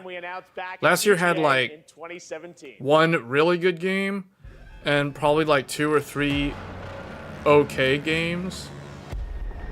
We all shared the same story, the same fate. Like, when I compare last year to this year, last year had... Family. What is this? We have lived 1,000 lives. Oh, Dead Space Remake was this year, too. Last year had the Callisto Protocol. This year... See, this one had... We had Resident Evil 4. Resident Evil 4 Remake was also a really good game. Street Fighter 6 was a really good fighting game. But yeah, this year had way better games than last year. When I think of last year, there's literally only there's 2 games that I can think of from last year. And those games are Elden Ring and Final Fantasy Origins, Stranger of Paradise, Final Fantasy Origins. Those are literally the only 2 games. And one of those games came out. Oh, and Horizon Forbidden West. Joining me now is Ulf from 10 Yeah, those are the Chambers. 3 That like was really 6 good years games ago. from last We year. announced GTFO, and that's the final chapter. You've got a free weekend on Steam. Looks fantastic, but I think there's a little something more you're also working on, right? Star Ocean. Yeah, first of all, I have to say Divine Force thank you for having me again. relatively And, good you RPG delicious man, last you. year. This suit is fucking amazing. Yeah. You look good too. Ulf. Your games look great. So. Anyway, yeah, we're working on something new, and it's like a passion project, like all our projects are. And this You were known one, for Payday, things like that. So you're back to some heist stuff? I guess. Okay. Yeah. So now we're back to doing a heist game again. And it's sort of a sci-fi thing that I've been dreaming up since I was a kid, basically. Okay. And yeah, it's, it Should is we what announce it it is. to the world? Yes, we should. You've been working on this for a number of years. Yes. I'm so excited. It's finally time. I think next Check year out the will new be game like from Ulf from 10 2022. Chambers. Here we go. I think next year we'll have some really good games in the first part of the year, and the rest of them will probably come out at the end of next year. Reset the procedure. Continued neuroprodding may severely damage the suspect. Reset the procedure. Yes, standing by. Eject. I'm Mr. Bowman. Your subconscious was just spilling the beans about your recent Akajima district break-in. Let's continue. Oh, is this like another mecha type game or something? You know what they really need to remake? There's no use in fighting. I will get what I want. What they really need to remake is the Xenosaga trilogy from the PlayStation 2. That is an RPG series that is in desperate need of a remake or a remaster. And the thing about these older games being remastered or remade, they don't need to hire voice actors and voice actresses. They don't need to hire composers to make new music. Literally, if somebody wanted to remake an old game in the modern era, they don't need to do the Final Fantasy VII treatment. Like, assuming the old game had a soundtrack and voice acting, they can just reuse all of that and just redo the graphics and the game, the actual gameplay elements. They don't have to redo like all the other stuff that adds to the cost of developing a remastered version of the game. They need to remake Time Splitters. Yeah, that's another one. I mean, there's a lot. When I think of how many old games from PlayStation 1 and PlayStation 2, that era, man, there were so many creative games from those 2 console generations that let's put it this way, if Western and Japanese developers are having trouble innovating, if they just want to keep the same franchises over and over again, they just need to redo the really old games, like the greats from the 90s and from the 2000s. That's what they need to do. If they don't want to make anything new, they don't want to take a lot of risk in making something new that no one cares about, or something that might actually take off and be really popular and successful. If they don't want to do that, they don't want to commit to that kind of risk, just remake one of the best games of the last, 20 years ago. Like, redo Final Fantasy IX, redo Xenosaga, redo Time Splitters, redo a bunch of, Nintendo 64 games. Redo the original Smash Brothers. Okay, maybe not the original Smash Brothers, but redo Melee. Stuff like that. That's what they need to do. If they're not going to be competitive with, well, That was Exoborn. I met with the team at Gamescom. Exoborn, this game looked interesting, but I'm not going to play it. I'm just being 100% honest. Besides facing other players and warring factions, vertical it looked cool, but this game that they just showed, the players' exo rigs to help master the It looks like a newer version Much of more is Planet coming Side 2. That's 2024 literally all it on looks like to Exoborn. me. Now, please welcome the voice of Loki in Asgard's It's like Wrath a 2, been there, one of the done most that sort of ambitious thing. and anticipated VR games yet, Matt Mercer. Okay, here comes most anticipated VR game. Wait, is he gonna give the award? Hey there. I am so beyond excited to show you this trailer for our Asgard's Wrath 2. I've been working with the Sanzaru team. Is that and Loki? bringing Loki to life. It's just been absolutely amazing. That looks like And, Loki. After playing Asgard's Wrath 2 as a lifelong gamer, I'm honestly blown away. So I'm honored to be a part of this franchise and want to thank everyone at Sanzaru Games, at Oculus Studios, and MetaQuest. So, without further ado, Man, let's enjoy Oculus, the trailer Meta for is taking Asgard's over Wrath VR, 2. guys. Like, they are so far ahead when it comes to VR. They're getting all the best VR games. They're like always listed now. Take everything from mortals. Bleed these lands dry. Oculus Studios is making this from Meta. Their rightful passage. Turn worlds to ash. You allowed Loki to deceive you. Now his chaos reigns. The universe demands a guardian. And with each possession, you will grow stronger.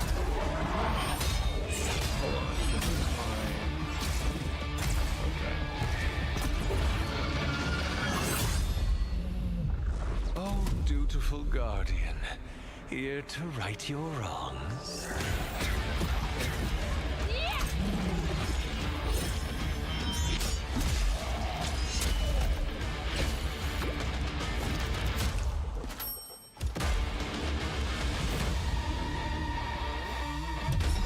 October 15th of next year, so that's gonna be a while. But yeah, I really want to see some of the older, like really old games, like PlayStation 2, maybe PlayStation 1. I really think you could get way more creative with remaking a PlayStation 1 game, because a lot of PlayStation 1 games did not age well. If you compare the way a PS1 game looks to the way games look now, a lot of PS1 games don't look good. But some PlayStation 2 games held up pretty well. Like Final Fantasy X and Tekken 5, those games held up really well by today's standards. So those could be remade. Well, Final Fantasy X doesn't really need to be remade. It got remastered a couple times during the PS3 and PS4 era. But I want to see like some games that have been forgotten. Year, not just for games, but for adaptations of the games we love. Right now, we have an exclusive look at the highly anticipated new series, Fallout. Oh, a new Fallout? Well, didn't the Avatar game come out? It was just kind of like Fallout. Hello there. Now, how about we turn on some lights?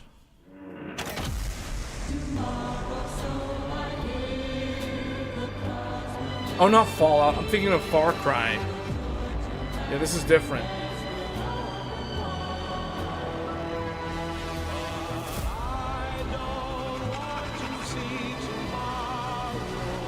Wait a minute. Fallout's made by the same... Well, you know what they say. This is the same group that made Starfield, isn't it? Fallout. Oh wait, never mind. This is a series. What am I talking about? This is the show? They're doing the show? From Fallout, please welcome Aaron Moten, Ella Purnell, Man, this... Walton Goggins. See, there are a lot of parts of this show that are very... how should I say this? They're like mainstream media, like the moviegoers, the people who watch like Thank you for Netflix having us, shows and we that kind are of stuff. Incredibly excited for you all to see Fallout on Prime this April. I guess when it comes to gaming, it's like the casual gaming crowd. Hand out the award for best adaptation. What? What, dude? What? It says our bosses are here. What? There they are. Oh, hey, it's Todd Howard. Todd Howard, guys. Good catch, buddy. But this has nothing to do with Starfield, though. I don't think he can breathe in there. Yeah, how you doing, big man? Okay. All right, let's go. Okay, so this year, video games and film and television were bigger and better than ever before. Here are the nominees for Best Adaptation. That guy's like too far from the microphone. Best adaptation. A vampire messiah will come and bring for you. Okay, so for this one, this one I think I voted for Castlevania, the first one. I don't think there's hope for the world. Oh no, never mind. I voted for Last of Us. The Last of Us, I haven't seen it, but I think it's deserving. 20 years ago, the world fell. Supposedly Twisted Metal was good. I never watched it, and the Mario movie was supposedly a pretty good adaptation. Game goes to The Last. I knew it was gonna be The Last of Us. It's so obvious in some of these. I knew it was gonna be The Last of Us. The guy from Mandalorian was in that show. I need to watch that show. Honestly, I still haven't watched that. But yeah, I voted for that one. It was for me. It was between that or Castlevania, and in the end, I was like, from what I have seen from The Last of Us, I think The Last of Us would be more interesting to watch. All right. Okay, clock's ticking. Shout out to my partner in crime, Craig Mason, who's watching up in I still need Canada, to finish getting that ready for season game. 2. I am huge like thank outs 60% to our through Naughty that Dog game. family. This wouldn't exist without all your incredible hard work. Big thanks Oh, to PlayStation HBO Productions and the support they've HBO did given us, that? I know and HBO did it, but big I didn't know thanks to PlayStation our had Last anything to of Us do with it. community. None of this Oh, I guess exists it's because of without you. Thank you licensing. so much. Yeah. We also want to thank our partners at Sony Pictures. A special shout out to Carter Swan and the whole PlayStation Productions team and everyone at PlayStation. Thanks so much. Thank you. Well, I guess they did have a part.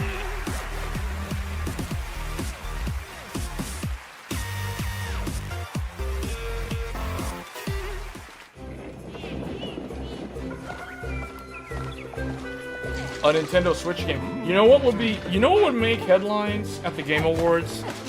If they announce the Switch 2.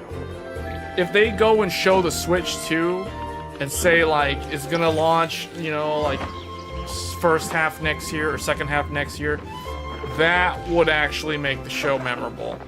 If the Switch 2 got announced, or better yet, even shown off. But yeah, no, they're not gonna show it off. But if they announce the Switch 2, that would be really cool.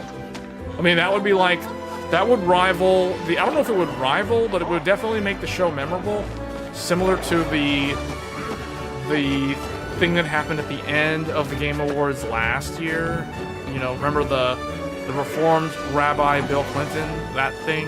Yeah, it'll be kind of like that. Free on Nintendo Switch December 14th. That's Monster Hunter. This is Monster Hunter.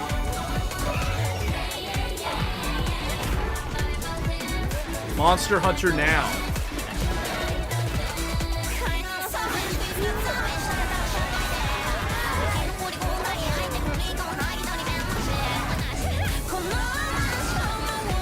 Oh, it's man, what was that thing called? The Diablo?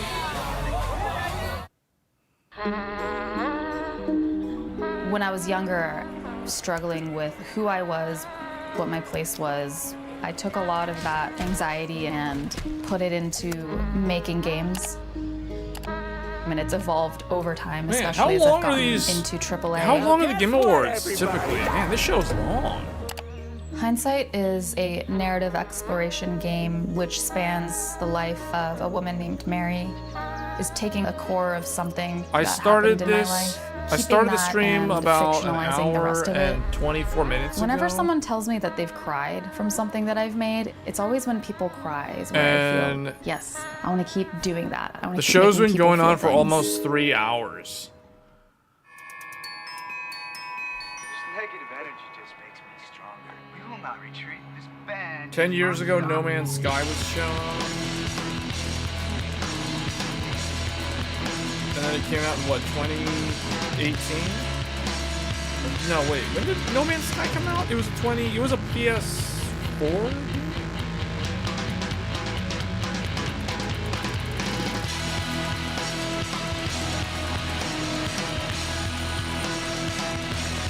See, like, this sort of thing would be a better candidate for best ongoing game. Cyberpunk 2077 winning best ongoing.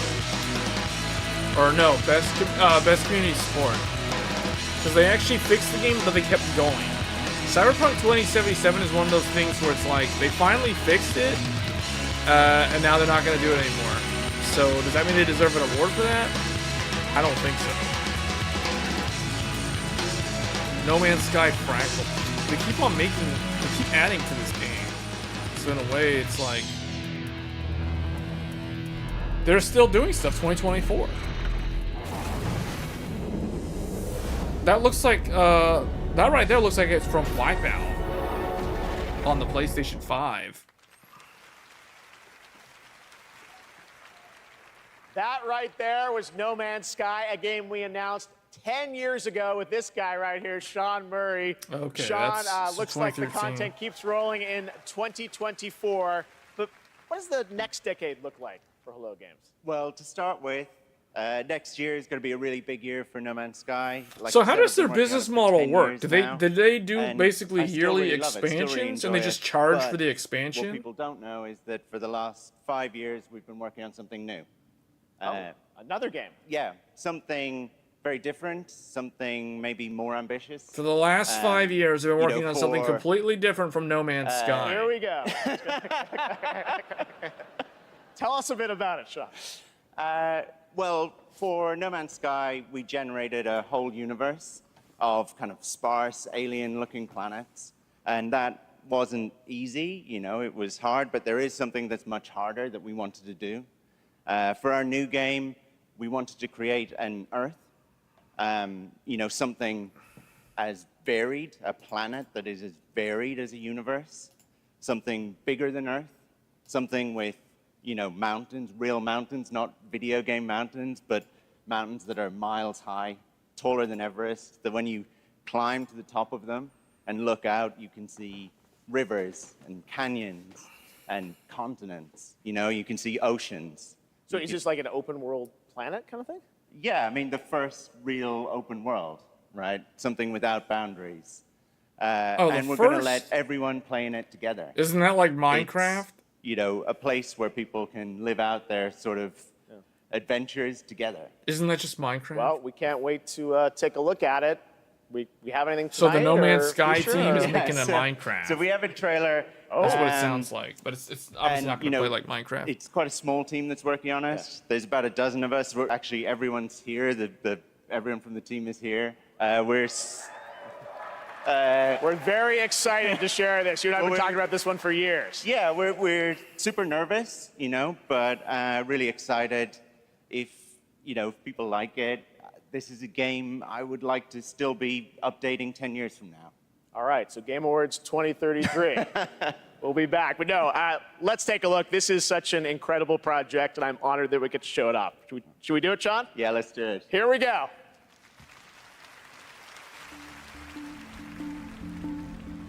A multiplayer Earth. A procedural Earth. A fantasy Earth. Unexplored Earth. All footage in-game multiplayer.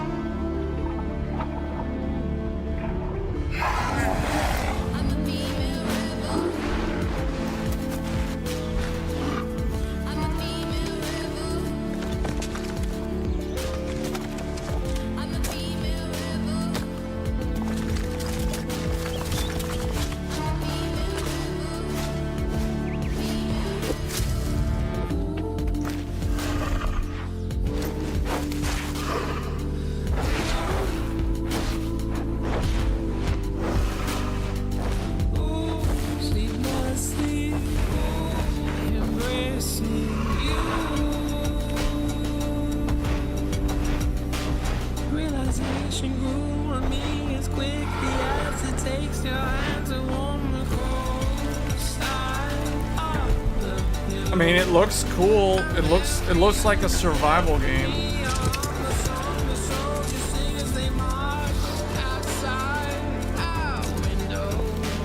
looks like a survival game, although it looks like it's got civilization stuff in cities, which means that it's more than your typical survival game. But the fact that it could be played multiplayer, this could be the next type of Baldur's Gate 3 type game, sort of. Depending on how they do the questing. Light No Fire. Interesting name. That's an original name. Remember, that comes from an independent team. Absolutely incredible. I've been waiting for years to show that to you. And again, created by the team at Hello Games. So, well, I mean, they have very, more to their very name exciting. than Star to, Citizen does. And see Star games like Citizen's an that show kind of the independent next team decade of where games are going that's to been running a TGA2. Kickstarter All right. operation Now join me in for more welcoming than to a the decade at this stage point. actor Simu Liu.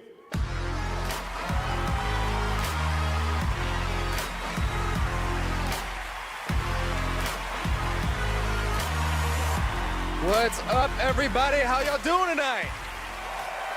My God, there's so many of you. You guys all look so beautiful. All right, first off, I want to address the elephant in the room. My foot's fine, you guys. I did tear my Achilles. I wasn't riding a dragon. I was playing pickup basketball in Miami.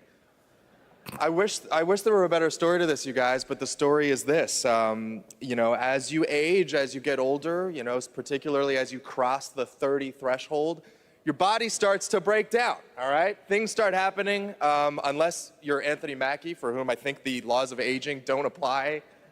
Guys, just, if you're not Anthony Mackie, learn to appreciate the importance of stretching, all right? It's very important. Keeping it real at the Game Awards, all right? Now, I'm here to share something that I'm really, really excited about. I recently got a chance to team up with Frost Giant on their new real-time strategy game, Stormgate. Now, RTS is a genre that I was absolutely obsessed with as a kid. I loved building armies and obliterating my enemies in Age of Empires, Command and Conquer, and of course, my absolute all-time favorite game, StarCraft. Oh, wait, Yes. what does this have to do So with this? happy you guys cheered for that. Now, if you've been destroyed by carriers and void rays on BNet at any point over the past 10 years, that was definitely your boy. And that's why I'm so excited for Stormgate. Look, it's a noob strat, I understand, all right? But I loved it. Look, that's why I love Stormgate. It was Void made by a rays team of and ex-StarCraft developers who are just as obsessed with RTS as I am. And in addition to competitive and co-op modes in the game, it's got an ongoing campaign that was written by Frost Giant with a little help from the legendary Chris Metzen. And so, yes, I brought a little bit of gameplay for y'all, and the first reveal of a pretty badass new character who I may or may not have gotten to voice. Let's have a look.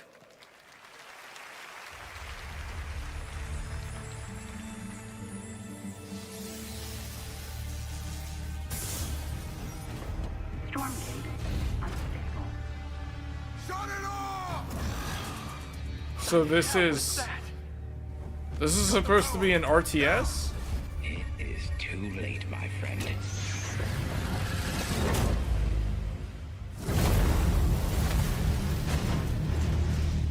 What in God's name have we done?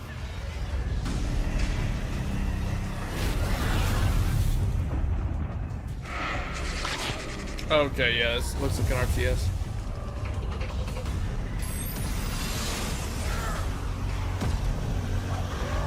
Wait, it looks like Zerg and Terran. This looks like Zerg versus Terran. Only it's not made by Blizzard, so it's Steam Early Access Summer 2024. Stormgate, now on Kickstarter. It's been a long time since I've played RTS games. I used to like RTS games. Like this guy said, he played a lot of Age of Empires and StarCraft back in the day. That was me. See? Pretty good, right? And now it's time to hand out the next award. Here are the nominees for Best Action Adventure Game. Best Action Adventure. Action Adventure Game. You're the killer. I don't want to be in the story. Just write me out of This the should story. straight up not win. This shouldn't even be in this category. Something else. Okay, Spider-Man 2 is a good candidate. Alan Wake 2 better not win. Resident Evil 4, I don't know, man. This is not like an action adventure. This is more survival horror. I don't know why it's in this. Jedi Survivor and Spider-Man 2 should definitely be in this list. Legend of Zelda should definitely be in this list. That was it? And the Game Award goes to, no surprise here, Legend of Zelda Tears of the Kingdom. As soon as I saw Legend of Zelda was in this list, I was like, wait, what? Well, that just destroyed all the hopes of all those other games that they just listed. I don't know how I feel about some of the way they do these categories. They group some of these games that are so different from each other. Like, seriously, Legend of Zelda, Tears of the Kingdom versus Alan Wake 2 for Best Action Adventure Game? このゲームを作ったすべてのスタッフを代表して、このような賞をいただき、本当にありがとうございます。It's like two. I'm so glad to be able to be here to accept this award on behalf of everyone who worked together to create this game. 我々開発チームはこのゲームをゼルダの伝説の中で最も壮大な冒険になるように一生懸命作り込みました。Everyone on the development team truly gave their all in making this game the best that it could be. プレイヤーの皆さんそれぞれのユニークなゲームプレイが皆さん独自のハイラルの物語となります。プレイヤーの皆さん本当にありがとうございます。Everyone's unique approach to playing this game can become their own personal story as an adventure through the lands of Hyrule. And to all the players, you have my sincere thanks. Thank you so much. See, I don't even think these type of games should be in the same category because they don't even like Legend of Zelda. Legend of Zelda plays so differently from Alan Wake 2, I am happy now to announce and even winners in a few Spider-Man more 2. categories It's of like the Game I don't Awards. even know how you Here can are the put nominees these for in the Best same RPG, genre. They're so Baldur's different. Gate 3, Final Fantasy 16. Okay, here we go. Rise of Best P, RPG. Sea of Stars, and Starfield was Starfield. actually nominated. And the I Game did not Award vote goes for it. to Baldur's Gate So 3. obvious, but I did not vote for Baldur's Gate 3. Here I voted are for the Final nominees Fantasy for Best Sim 16 Strategy because Game. Baldur's Gate 3 Advance was already Wars 1 on and 2 Best Game of the Reboot Year. Camp, City Skylines 2, Company of Heroes 3, Fire Emblem Engage, and Pikmin 4. And the Game Award goes to Pikmin 4. Okay. I don't remember what I voted for. I think I voted for either. I think I voted for Fire Emblem. Racing game. EA Sports FC 24, F1 23, Forza Okay, Motorsport, this one I voted for Hot Unleashed Wheels. 2 I voted for Hot Turbocharged, Wheels and just the Crew straight up. Motorfest. And this year the Game Award goes to Forza Motorsport. And I Congratulations, knew that Dirk Hot Jack. Wheels wouldn't The win nominees because it's for not Best it's not Multiplayer original this year anymore. It's just a are Baldur's sequel. Gate 3, Okay, Best Diablo Multiplayer. 4, Party Animals, Street Fighter 6, and Super Mario Brothers Wonder. This one? And the Game Award goes to Baldur's Gate 3. Yeah. I don't know. Pretty Baldur's good Gate night. 3 Here are is the very nominees unique for our because it can be Players' played Voice entirely Award, single player 100% and voted or by the multiplayer. fans. Some of those other games can Baldur's only be Gate played in 3, multiplayer. Cyberpunk 2077 Phantom Liberty, Genshin Impact, Player's Voice. Marvel's Spider-Man 2, and The Legend of Zelda Tears I think of I the voted for Kingdom. Genshin Impact, And although the I don't Game really know Award goes to why. Baldur's Gate 3. Okay, yeah, whatever. like, whatever. Congratulations, I don't even know why Larry. Genshin Impact was even on that list. Let's take Like, a look now that game's at not the even new. Why spectacular is that- celebration what? of mobile Player's gaming choice? on Sphere from Google and Samsung. Google and Samsung.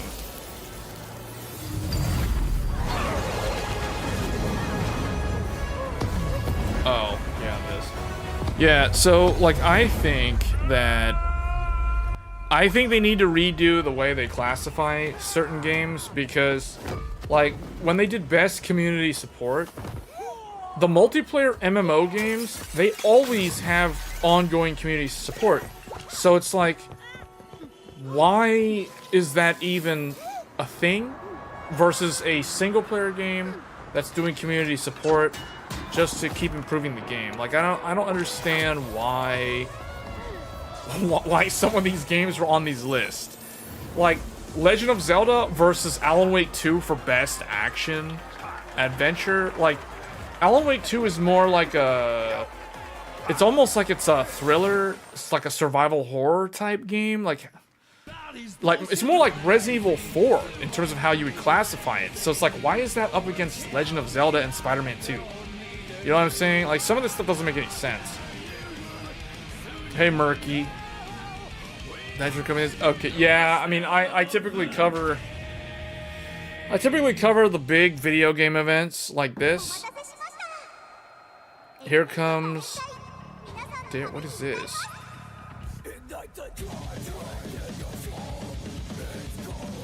Is this another mobile game? I don't even know what... Oh, Guilty Gear Season 3. Oh, wait. Is this a fighting game or is this a... Okay, yeah. I know Guilty Gear is a fighting game franchise. I didn't know if they turned it into a gacha game or something.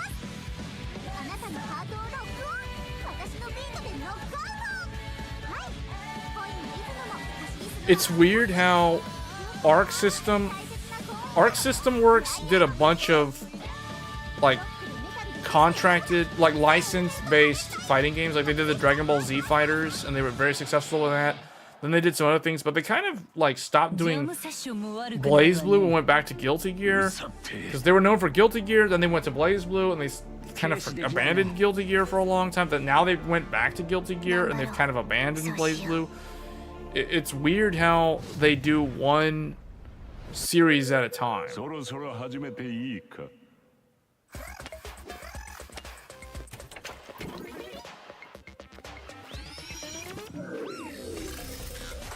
If I had to say which game so far impressed me the most out of the ones that are coming out next year, not counting Final Fantasy VII or Black Myth Wukong,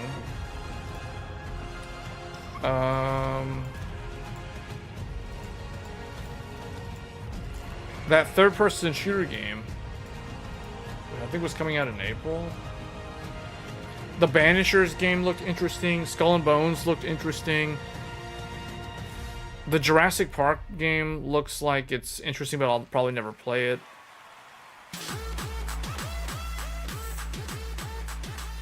Welcome back to the Game Awards. We still got some awards to hand out. He needs to start handing out more reviews. This show has gone on for very long. More world premieres, including this one. It's gone on for what? Like, oh, world premiere. Square Enix. Something's come to my attention, and I'll be damned if I know what to make of it. Some sort of crystal. Enlightened souls forged great and terrible weapons called the iconoclasts, from which icons derive their name, and turned them against each other in the Echoes of the Fallen. It seems somebody's woken this place up. The question is, who?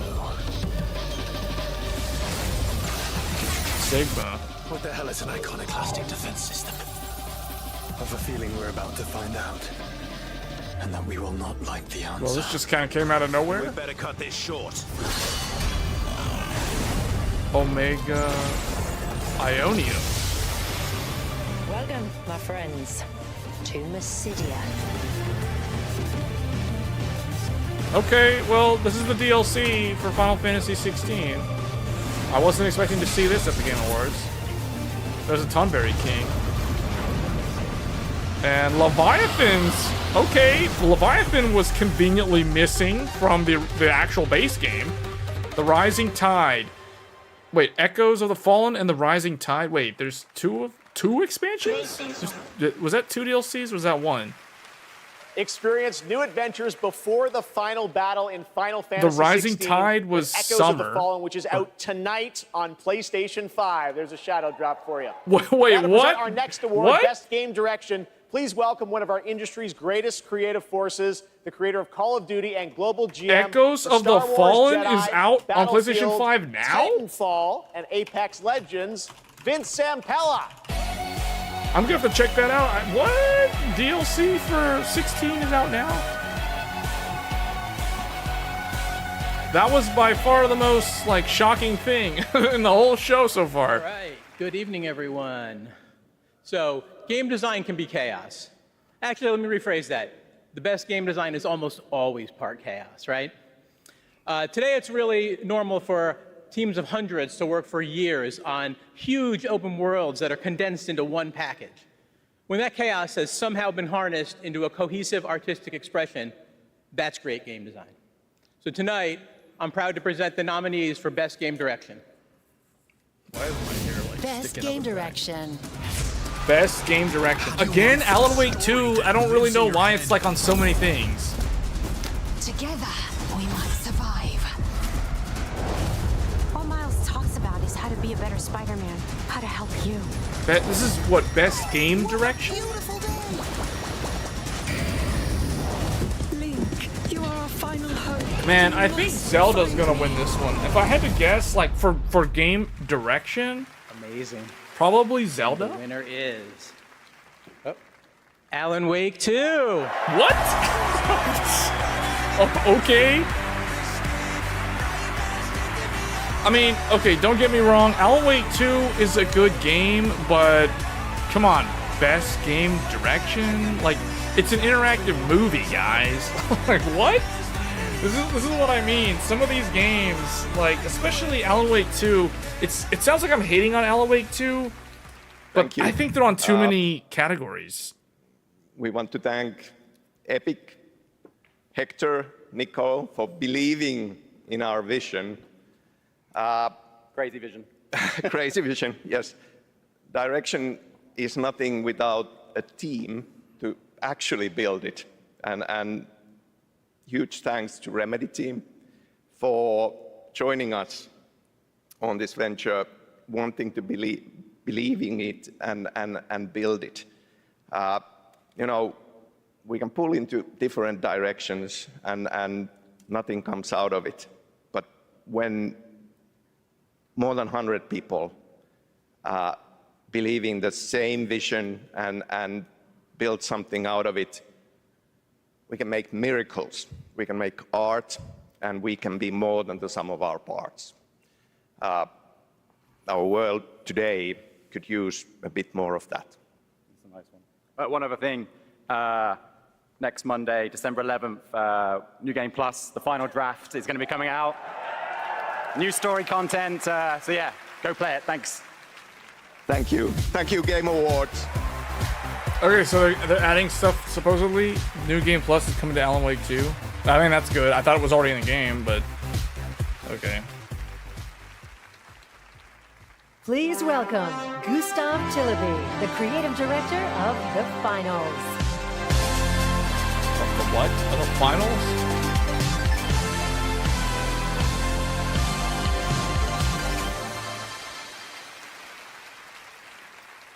When we started building this game, we set a bold vision for ourselves. We said that if we're going to make a shooter, it needs to be unique.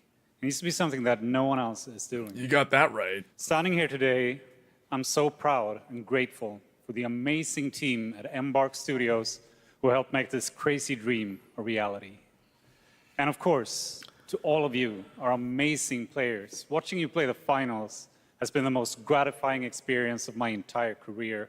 You're not just a part of this journey, you guide us and you inspire us, and I love you for that. Now, let's watch our latest trailer and keep your eyes peeled for the launch date at the very end. It might be sooner than you think. Thank you, and enjoy.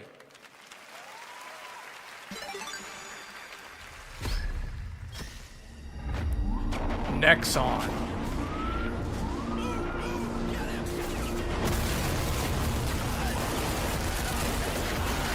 Hey, what? They're in the Mandalay. What's going on here? It's in Las Vegas. I know exactly where this is. Season 1.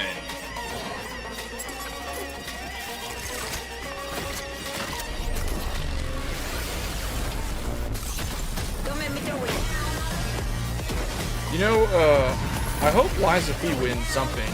I didn't watch from the very beginning. The stream started like an hour, almost an hour and 30 minutes into the show. But I wonder if Liza P actually won any of the things it was nominated for. I kind of doubt it. I mean, I think Best Audio was not Liza P. And Resident Evil didn't win anything that Alan Wake was also nominated for, which I kind of think Resident Evil was the better game. Although Alan Wake 2 was the more original game, technically. So I don't know. It's tough when you're dealing with a remake of an old game versus a new-ish game, although it is a sequel.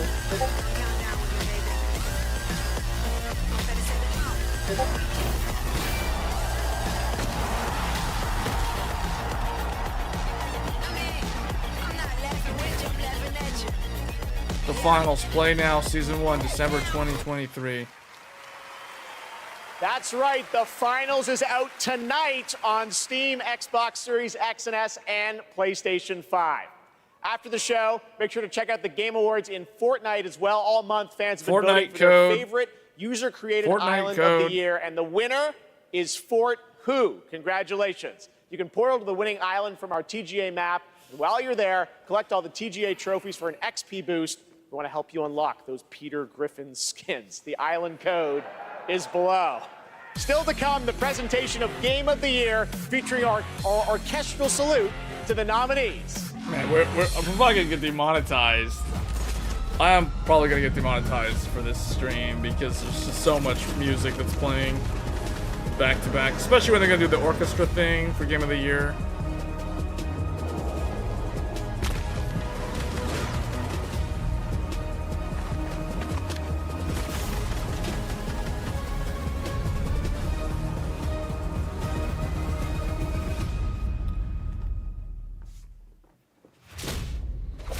Larian, here we go.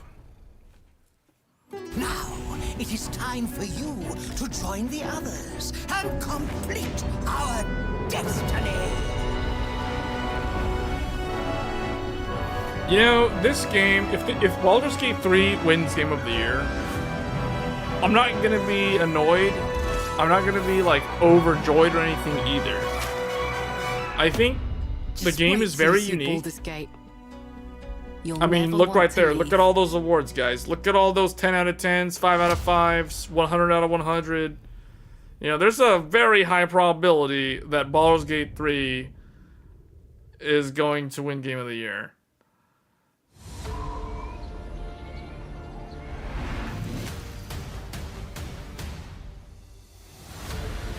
But some people say that it shouldn't be allowed because the game was in early access, I think, since, what, like 2 years ago or something like that?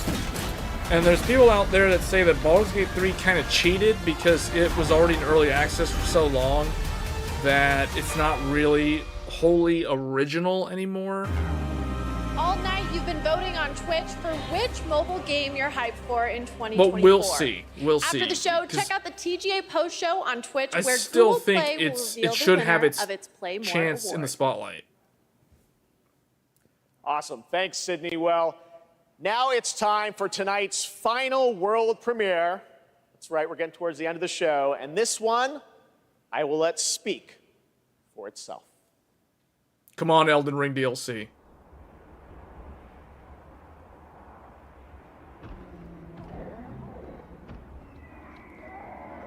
This is not Elden Ring DLC.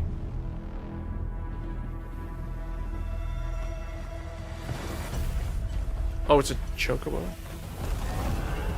Or no, is this Monster Hunter?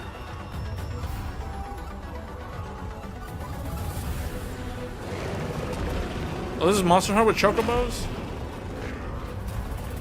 Is this Monster Hunter 6?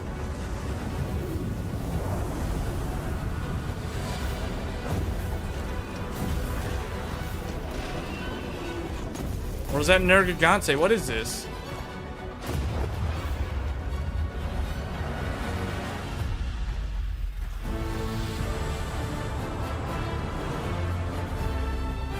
Oh no, here we go. Capcom presents. You know what this is.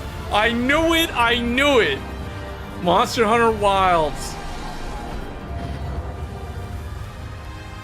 Whoa, this might actually top my... Oh, there he is. There's Rathlos. Oh man. Oh, 2025. Okay, never mind. Never mind. Oh man. Final Fantasy VII is going to be pretty nervous there with this thing getting announced. Please Man, why welcome to the stage 2025? Monster Hunter series producer Ryozo Tujimoto. It's so great to have you here at the Game Awards. We got to hang out in Osaka earlier this fall where you showed me the gameplay. You gave me a demo of the game, and wow, I got to tell you guys, it looks incredible. Everyone wants to know, we saw 2025. When do we get to play this? はい、ようやく、発表することができました。モンスターハンターの新作です。こちらですね、9月に、ゼフさんにも見ていただきましたタイトルなんですが、現状ですね、2025年、リリースを目指して開発しています。Thank you, Jeff. I'm very happy to finally be able to announce this title to everyone. This title, back in September, we were happy enough to show it to you, is planned for release in 2025. Wow. I think everyone wants to know, when do they get to see more on this? Any sense of when we're going to see more on this game? はい、こちらのタイトルの続報はですね、2024年の夏頃、現状予定しておりますので、しばらくちょっとお待ちいただけたらと思っております。それとですね、今年、カプコンがですね、40周年を迎えさせていただきました。この40年間、応援してくださった、ファンの皆様、本当にありがとうございます。これからもですね、皆様に楽しんでいただけるいいゲームを、作っていけるよう努力して、頑張ってまいりますので、これからも引き続きぜひよろしくお願いいたします。We plan on revealing more information about this game in the summer of 2024, so we hope you keep an eye out for it. Also, Capcom is currently celebrating its 40th anniversary. I would like to thank all of the Capcom fans for all of your love and support throughout all of these years. We couldn't have done it without you. Capcom will continue to create exciting, fun games, and the best is yet to come. Excellent. Thank you, Ryozo-san. Great to see you. All right. Well, now to present Game of the Year from the upcoming films Wonka and Dune Part 2, please welcome YouTuber Modded Controller 360. What?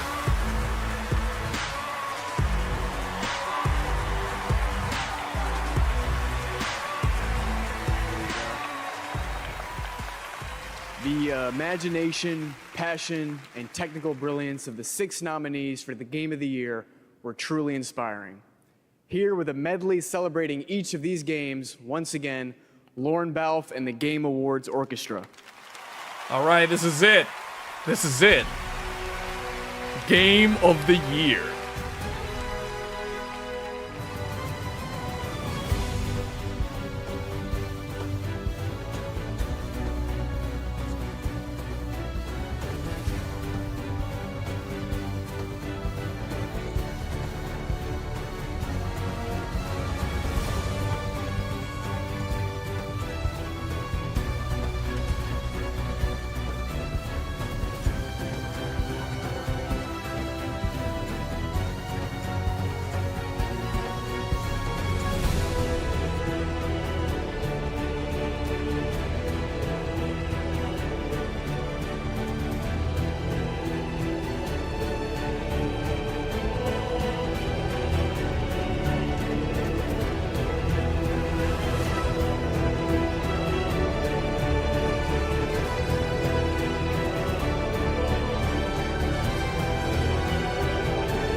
Oh yeah, Super Mario Bros. World was on Game of the Year. Okay, I forgot about this one.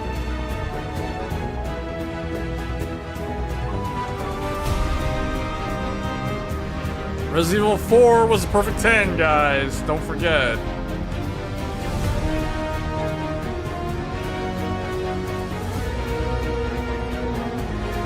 Capcom is one of the really good studios.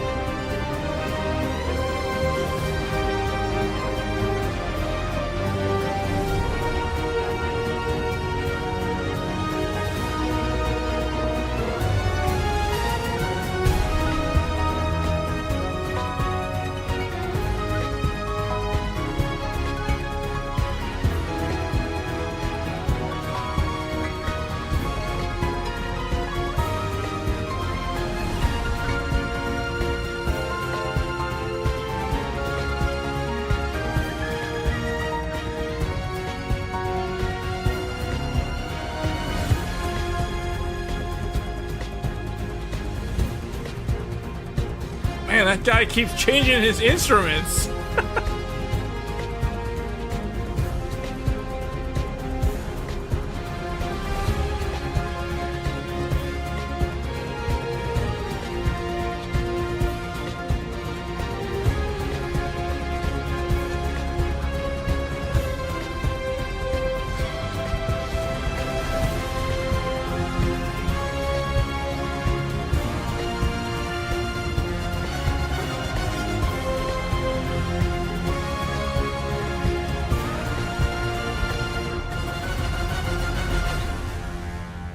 Okay. Here we go.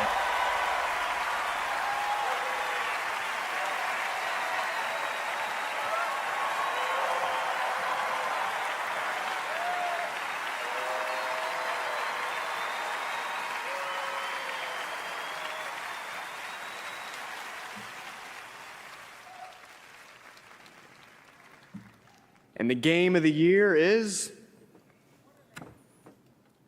Baldur's Gate 3. I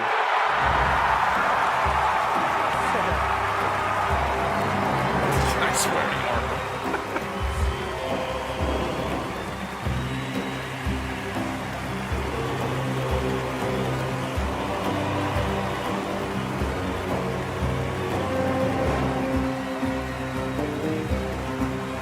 Well, it wasn't Zelda. And it definitely should not have been Alan Wake 2 or Spider-Man 2. I mean, those are good games, but I don't, you know, like, this is on a different level. Yeah, I didn't expect it anymore. Thank you so much. A game like Baldur's Gate 3 isn't possible if you don't have an incredible team working on it. And the team at Larian spent their hearts and souls for 6 years on this game in sometimes very difficult circumstances. This was our COVID game. Along the way, we lost quite a few people also, so we want to dedicate this to all the people we lost, and especially to Jim, our lead cinematic artist, who passed away in the last month. I want to thank over 2,000 people, so sit back and relax. But I also want to thank everybody that supported us throughout this entire effort. Our families, our friends, our partners, you were the best, and without you, we couldn't have done it. Thank you very much. Thank you.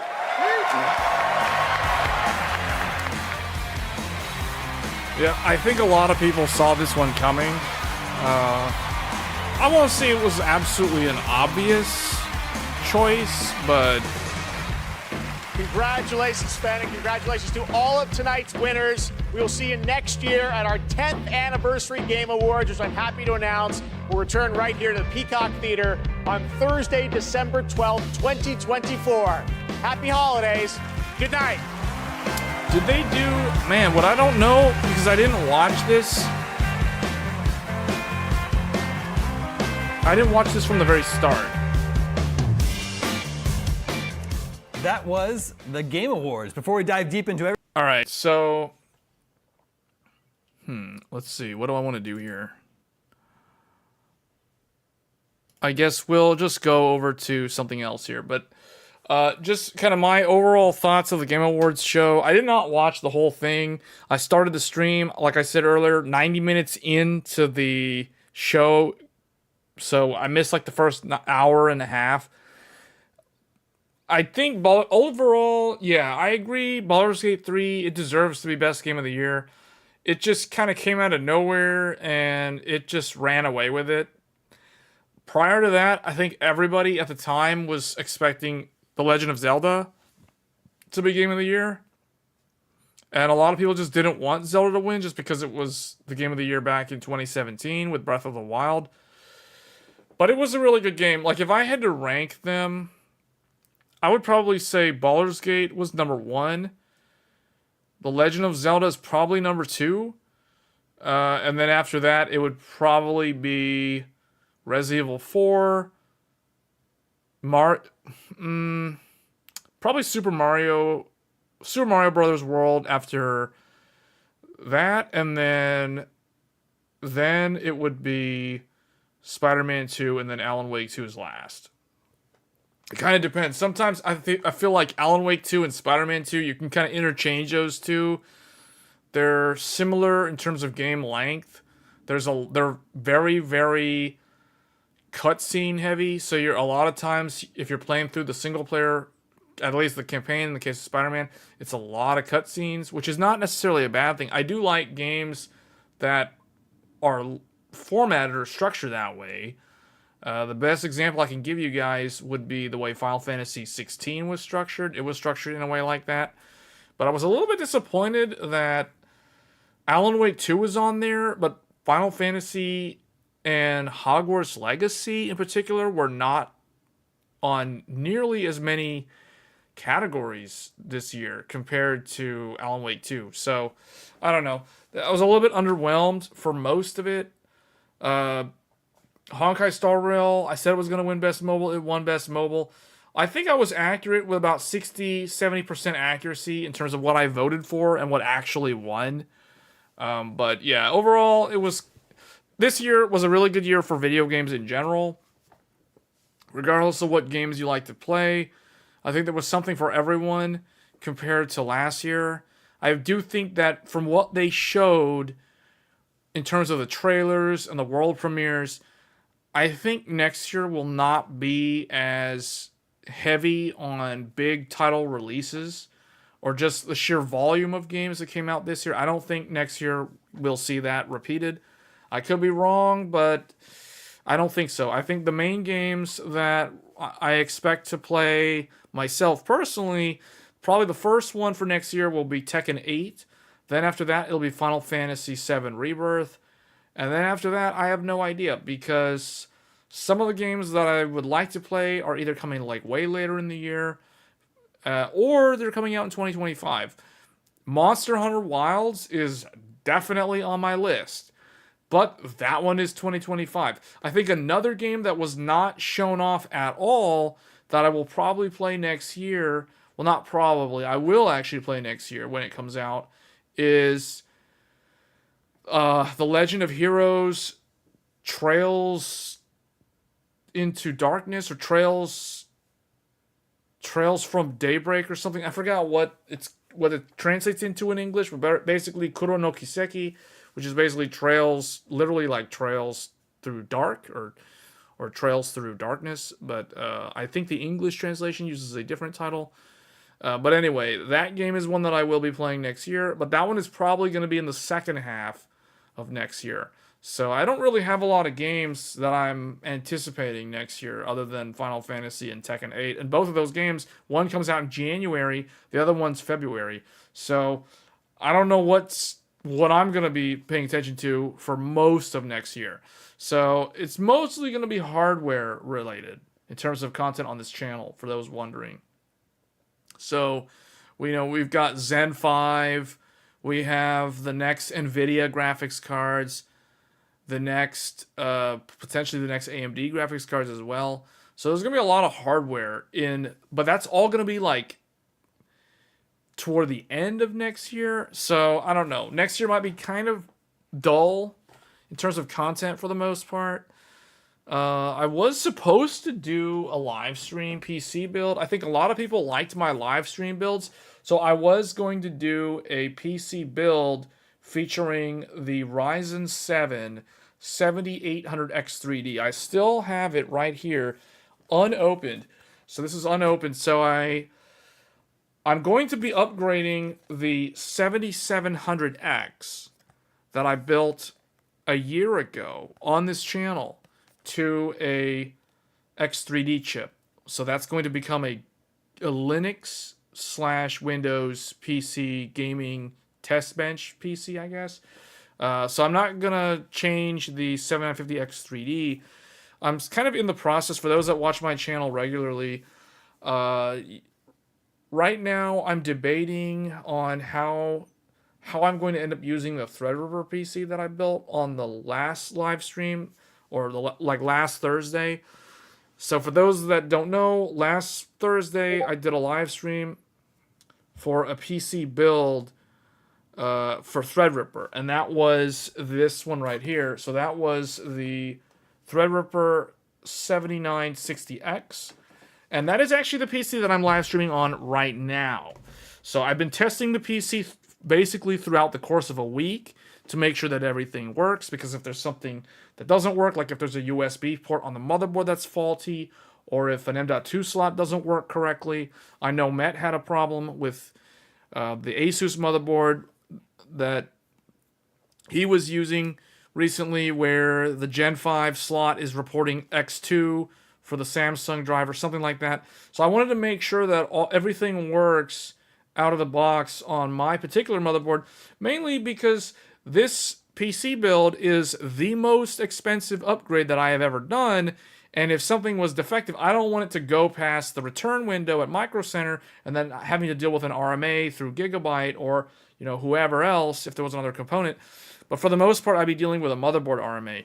And so far, everything works, with the one exception being that this motherboard, for some reason, I already have a support ticket open with Gigabyte talking about this, is S3 standby, aka sleep, or what they call suspend to RAM, or STR. STR sleep it's unavailable in the BIOS for this Gigabyte Aero D. So I can't put the PC to sleep. I can use Hibernate. So S4, which is suspend to disk, that is available, and that's what I've been having to use every time I'm done using my PC, and if I walk away from it for like 30 minutes, it'll go to Hibernate. I mean, some people, that's not an issue at all. They use Hibernate all the time. But I'm somebody who always uses S3 standby or sleep mode with my desktops, because I want to be able to walk away from the PC for like 2 hours, 3 hours, or maybe for the night, and then come back.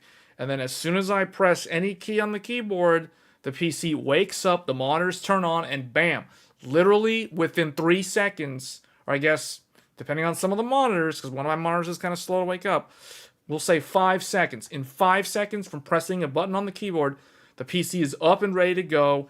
Everything's there as the same way I left it the previous day, and I'm ready to do what I need to do. So I'm somebody who uses sleep mode. Some people don't. That's fine. But I need sleep mode to be working. So Gigabyte needs to update the BIOS on this Threadripper board for me to... Well, I don't think I'll... It depends. We'll see. We'll see how Gigabyte handles this issue, in my mind. Some people would say it's not really a big deal, but no. The fact that ASRock... I can confirm that ASRock has S3 Sleep on their Threadripper board because I saw it in their manual. Gigabyte doesn't mention it at all in their manual, and I pointed that out to them. I don't know about Asus yet, because Asus's documentation is very hit or miss. But for right now, I would like to stick with the Gigabyte board, because I think the Gigabyte motherboard it's the cheapest one, but it's also the best one in terms of what a content creator actually uses and actually needs versus what the ASRock and the Asus board offers. So I would much prefer to stick with Gigabyte, but they really need to figure out that S3 sleep issue. So anyway, other than that, the PC works fine. Everything's great. I did switch to a Noctua air cooler because there was some weird thing with the pump on the Deep Cool. It basically overheated the CPU, and the CPU shut off the computer. And it took me like 3 hours to figure out what was going on. But it was basically overheating the CPU. And I did all the troubleshooting steps. So I took the cooler off. I reinserted the CPU in the socket. I put the cooler back on with new thermal paste. Same behavior. Didn't work. So I eventually just swapped it for the Noctua, and lo and behold, everything worked fine. So, I mean, it was overheating so fast that I couldn't even get into the BIOS. That's how fast it would overheat, because you guys have to remember, this is a 350 watt CPU. You cannot run this thing without a cooler for any length of time. So, yeah, it would train memory, which is a function of the BIOS talking to memory. Then after it's done training memory, it will switch to the CPU and initialize the CPU. As soon as it initializes the CPU, the computer was shutting off. And it was happening so fast, and I would turn it on again and again. It would do the same thing over and over and over again. Clearing CMOS would result in the exact same thing. So I was thinking, is the BIOS messed up or what? But it was actually CPU overheating. And the way I figured it out was, if you guys notice here, I have this in the box ready to be returned to Micro Center, because I'm probably going to return this cooler because I'm probably not going to use it anymore. But the way I figured it out is the cooler, the tubes. One of the tubes was really hot to the touch. The CPU socket bracket was so hot to the touch that I literally burned my finger touching it. And then the other tube on the radiator was cold. So if you have one cold tube and one hot tube, that there's a chance that the pump is not flowing, or it's not pushing the water around properly or fast enough to dissipate the heat. So that was kind of the indication that it was overheating. So I took that off, put a Noctua on there, and it works fine after that. And I've been using it basically, that happened to me on Saturday night that happened. So since then, I've had the Noctua on there, and I've been using this computer every single day, and I've had no problems with the air cooler. So I'm going to stick to air cooler. I mean, air cooling is the way to go, guys. Like I said, if you're someone who doesn't want to think about water leaking, pumps failing, all that kind of stuff, Noctua air coolers in general have you covered, even on a 350 watt TDP CPU. I was surprised that the Noctua can handle a 350 watt CPU, or TDP CPU, I should say. And this thing does go to 350 watts. I have seen it. I've tested it with hardware monitor, running Cinebench R23. All threads, all 48 threads are running, and the thing is pulling 350 watts. And it gets up to like 80 degrees. If you let it run for 10 minutes, it'll go to 90 degrees. But the reality is, most of your everyday workloads, your rendering tasks complete so fast on Threadripper that you'll never see it go to like 90 degrees. It completes its task so quickly that the hottest it can get is like the low 80s on an air cooler. And for those wondering, I guess one thing we can look at here is Puget Systems Threadripper 7000. If we go to power analysis of Threadripper 7000, Puget has on their site a pretty good article. So they actually did the legwork for me, because I was curious to know Noctua versus Asetek AIO. So they literally compare the exact same Noctua air cooler that I am currently using. So I have the exact same Noctua cooler. This is the Noctua NH U14S. Oh, actually, it's a little bit different. So they're using a TR4 SP3 with the mounting bracket supplied by Noctua to retrofit it to a TR5. But the one I'm using is actually the native TR5 SP3 or something. I forget what that last number is, but I'm using the one that's actually meant for the 7000. And then the liquid cooler that I was using was a Deepcool LT720, which is a 360 millimeter AIO. And they're using the Asetek 836S-M1A 360 rad. So they're using a 360 rad. I was using a 360 rad. They're using the same Noctua air cooler that I'm using. So here are the results. So let's take a look at the cooler impact on performance. So Lightroom Classic, Noctua wins. Noctua does 100%. 360 AO does 99%. Photoshop, Noctua air cooling defeats 360 AIO by 2%. So Photoshop 100% for Noctua, 98% for a 360 Asetek AIO. Premiere Pro, Noctua again wins 100% versus 99%. DaVinci Resolve again air cooling wins. And here's the thing, guys. These guys, Puget is testing with a 64 128 thread CPU. These guys are using the highest end HEDT CPU. This is the one that generates the most heat. It has the highest core density. So it is the worst case scenario possible. I am using a 24 core, 48 thread. So I'm using the lowest end, cheapest Threadripper CPU. And the results that they're getting are very promising with an air cooler. So Noctua, I don't know how Noctua does it because, like, honestly, the Noctua air cooler that they're using, that I'm using, is smaller and lighter in terms of volume and mass compared to an NHD15. And an NHD15 is not designed to handle more than, say, around 250 watt TDP. This thing, apparently being lighter and smaller, magically can handle 350 watt TDP CPUs just fine. So I have some thoughts on why that is, and we'll get into that a little bit later. But you can see here, Cinebench R24, they effectively tie on single core. And then on multi-core, Cinebench 2024, the AIO finally pulls ahead over a Noctua air cooler by a mere 1%. 1% better on a 360 radiator versus a Noctua air cooler. V-Ray, 100%. Blender, 100%. Very interesting results. Maximum temperature. So here is what actually matters. So, well, actually, someone said performance actually matters. In that case, the air cooler actually wins. But when it comes to maximum temperature, here is where the AIO actually shows a tangible benefit. So in Lightroom, we're talking a 4-degree delta in favor of the AIO. In Photoshop, we're talking about a 3 or a 2-degree delta in favor of AIO.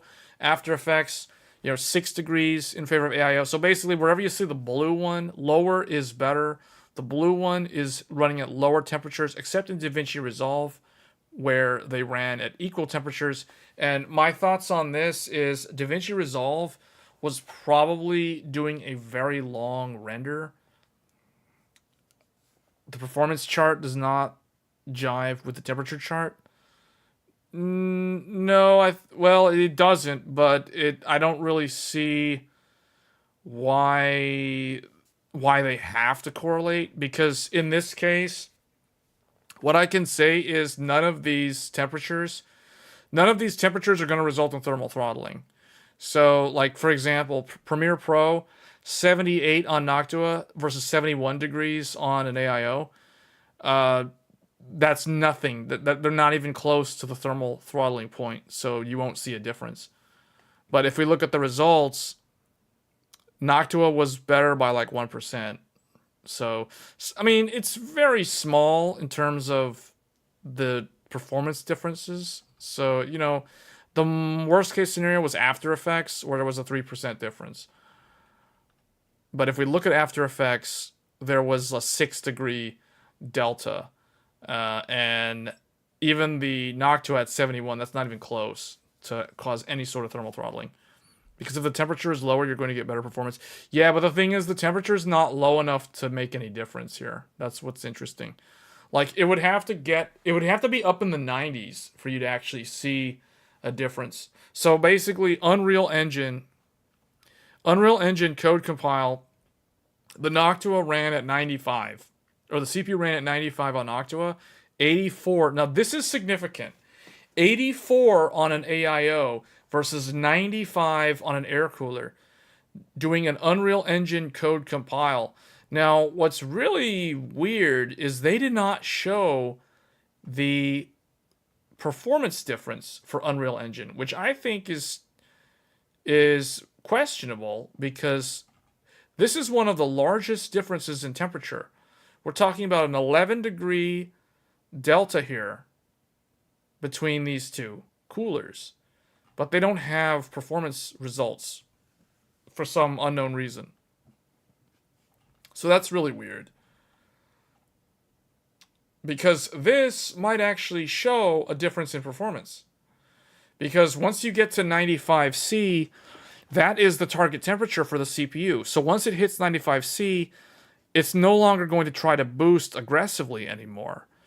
So I would almost guess or wager that the Unreal Engine results should favor the AIO in terms of the performance numbers, but they don't show that for some unknown reason. Because nothing else on this list, except for the Unreal Engine results, max out the air cooler. Not even DaVinci Resolve. DaVinci Resolve, they run identically. So kind of a strange result there. This is the average temperature. So this is, what was this? This was the maximum temperature. So keep in mind, this is the worst case scenario maximum temperature reported while doing these tests. The average temperature is so low that it isn't even going to, it's not going to make a difference. 76 on Unreal Engine, shadow maps, light baking versus 67 on the AIO. That's not going to result in any sort of performance difference because it's going to boost in the exact same range because those temperatures are not anywhere close to the target temperature. So that's interesting. Power profile. So here we have high performance in Windows versus balanced in Windows. Now, you guys know me. I always run my processors in balanced. I never use high performance. Even when benchmarking for reviews, I still use balanced. I never use high performance. That's how I always do my tests. They're always like that. So the balanced numbers are in blue. The high performance numbers are in green. And you can see just by running in high performance, most of the time, it looks like about 50% or more. It looks like, what, 5 out of 10 or 2, 4, 6, 8, 9 out of 9 tests. So 5 out of 9 tests saw an improvement in overall performance for these apps that were tested in high performance versus balanced. Otherwise, there was no difference between balanced and high performance except for Cinebench R24 multi-core. Running the processor in Windows with the high performance profile actually saw a 5% reduction in performance for multi-core versus balanced. So that is very strange. So that's why it kind of depends. In most cases, though, high performance will result in better performance. Balance versus high power draw. And here's the reason why I run my tests and I just run my PC in general 24/7 in balanced preset because it uses less power. Now here it's almost negligible in some cases. You can see the power consumption is very close regardless whether it's in balanced or high performance. These are the power consumption numbers while running these apps.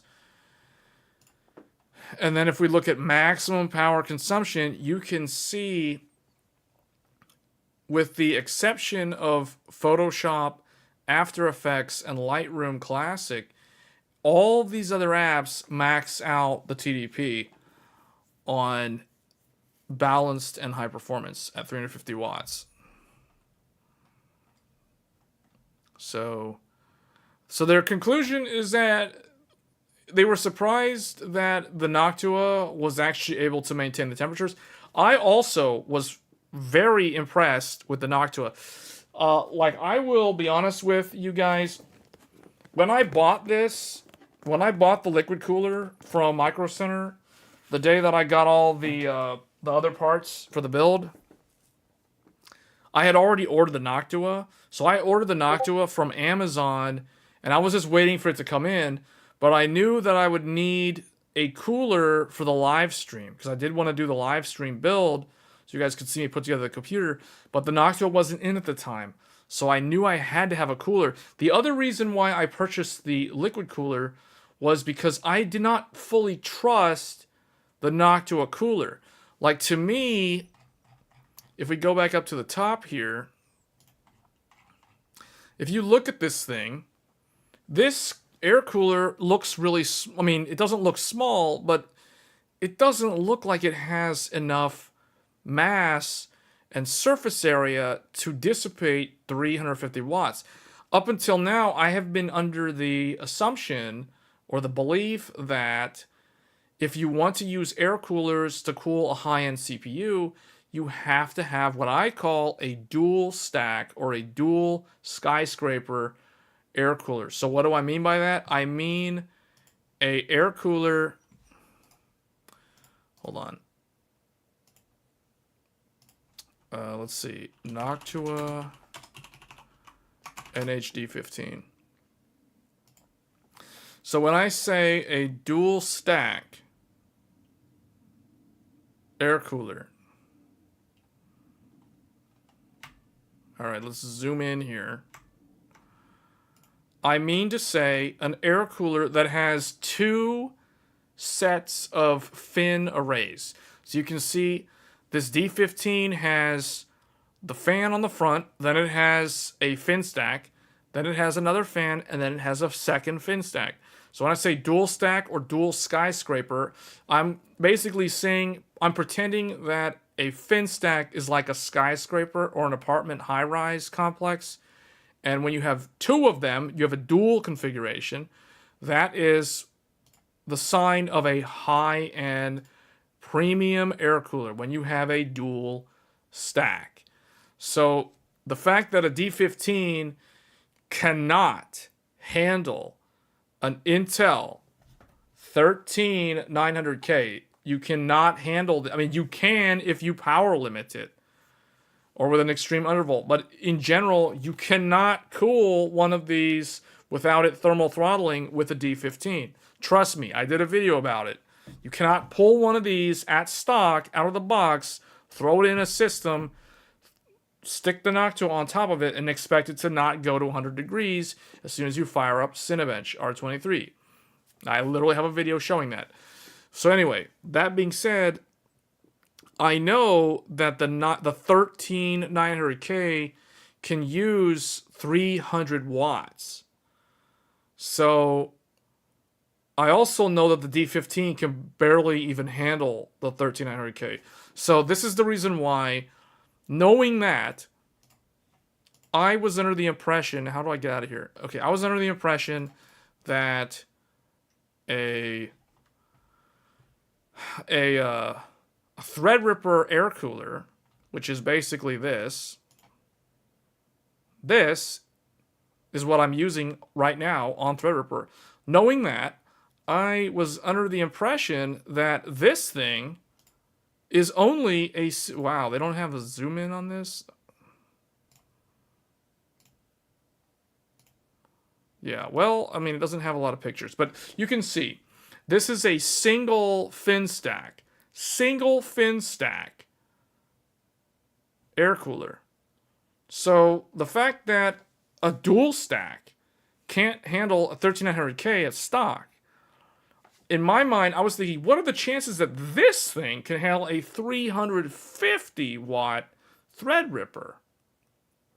So I was skeptical that this Noctua would be able to handle the Threadripper. So that's the reason why I initially bought the Deep Cool, thinking, you know what, I'm going to put the Deep Cool on there, go 360 radiator, and forget about it, and it's going to be good. But then I had that overheating problem where the pump wasn't working for some weird reason, and I had to go to the Noctua, and I was pleasantly surprised that the Noctua can handle it no problem. So I'm probably just going to keep it on this. I am shocked. I don't know what kind of magic voodoo Noctua did to make the single fin stack cool a 350 watt TDP part. But let me tell you guys, the D15 with a standard 7950X, the D15, as soon as I turn Cinebench on at stock with a 7950X, 95 degrees. It shoots up to 95 degrees. Meanwhile, this rinky-dink Noctua single stack air cooler with a 24-core Threadripper, 48 threads, 350 watt TDP, the hottest this thing is going to do, 80 degrees. 80 degrees. on Threadripper. I don't understand. There's something magic about the base plate. I was thinking it's got to be the base plate. It's got to be a combination of the flat, large surface area on the IHS for the Threadripper CPU, plus this really large base plate for this cooler. Because this cooler has a massive base plate compared to the one on the D15. The one on the D15 is tiny and minuscule. This one is a giant rectangle, and it's thick, and it's heavy. So maybe that has something to do with it. I mean, it's using 6 heat pipes. So this thing has the exact same number of heat pipes as the D15, but it's the fin stack, which is so much less. This thing is about 200 grams lighter than a D15. So I don't know how it manages to cool a 350 watt TDP CPU better than a D15, which can barely handle a, like a 170 to 230 watt CPU. So I don't know. I'm just surprised. These guys have engineered like a masterpiece in terms of air cooling. Did you see the Wendell Level 1 tech review of the Gigabyte Threadripper board? He had some interesting insights regarding its power delivery compared to the other non-pro boards. I think I did watch the video. How long ago was the video? I'm pretty sure I saw it. Although, maybe I didn't. How recent is the video?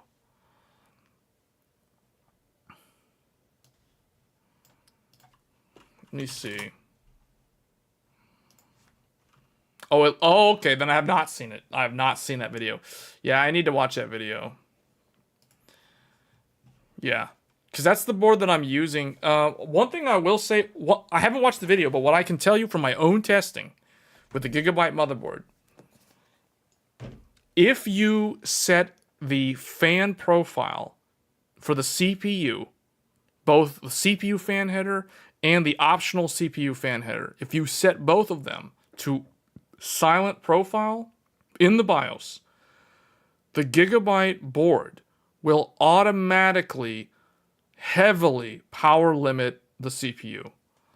And they don't tell you. They don't tell you. As far as I could tell, they are definitely power limiting the Threadripper, because what I did when I tested it is when I set the Gigabyte CPU fan header and optional CPU fan header to silent mode, silent profile, or silent fan curve, the maximum Cinebench R23 score that I was getting was just over 25,000.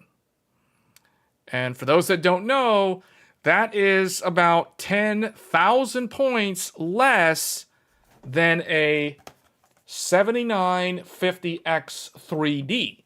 7950X3D scores about 35,000 in Cinebench. This is stock, by the way.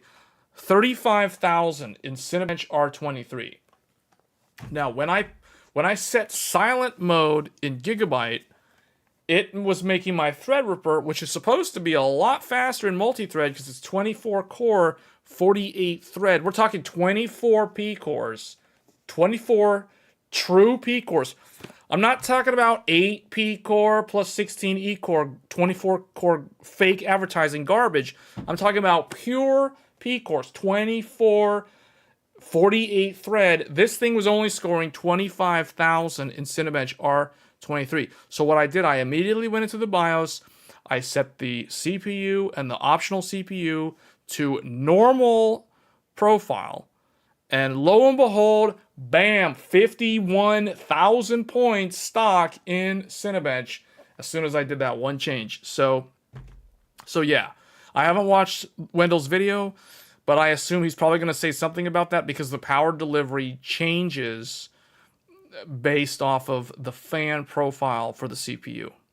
And I found that very unique about this Gigabyte motherboard because there is no other motherboard that I ever used that does that.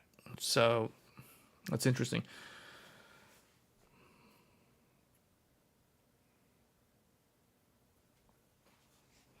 Okay, yeah, it'll be interesting to see how this air cooler does against your custom loop. Because I can tell you right now, RK, This Noctua, as far as I'm concerned, this Noctua is equal to a 360 millimeter AIO. Like, it is on par. Like, I've tested it, and I agree with Puget's results in terms of performance numbers. But in temperatures, yeah, this is on par with a 360 radiator. The other thing, too, that I want to point out, the liquid cooler that they're using the Asetek M1A. This thing has a copper base plate that is designed to fit Threadripper. The deep cool that I was using, this one right here, this does not actually fully cover the entire Threadripper CPU. It covers most of it. It gets about 80 to 85% coverage of the IHS. But the corners of the Threadripper CPU are still exposed to open air. They are not covered by the Deep Cool's cold plate.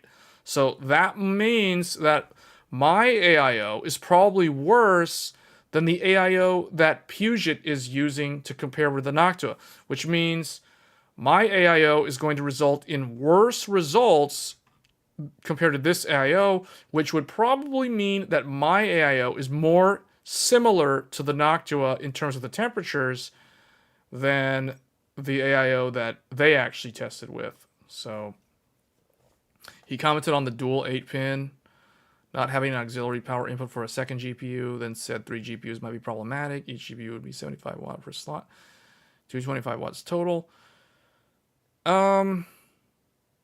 Yeah, because you could do 3 GPUs. Yeah, that is an interesting observation. I didn't think about that. The last time I haven't run 3 GPUs in a very long time, at least not as like a daily driver. But I have run dual GPUs a lot in the past, particularly SLI or Crossfire. And I've had motherboards that had Molex connectors for auxiliary power, but I never used them. I've also had motherboards that had 6-pin PCIe connectors for auxiliary power, and again, I never used them, even though I was running dual GPU. So I get what he's saying. It's definitely a good thing to have auxiliary power if you're running multiple GPUs. But the reality, I want to point out the reality.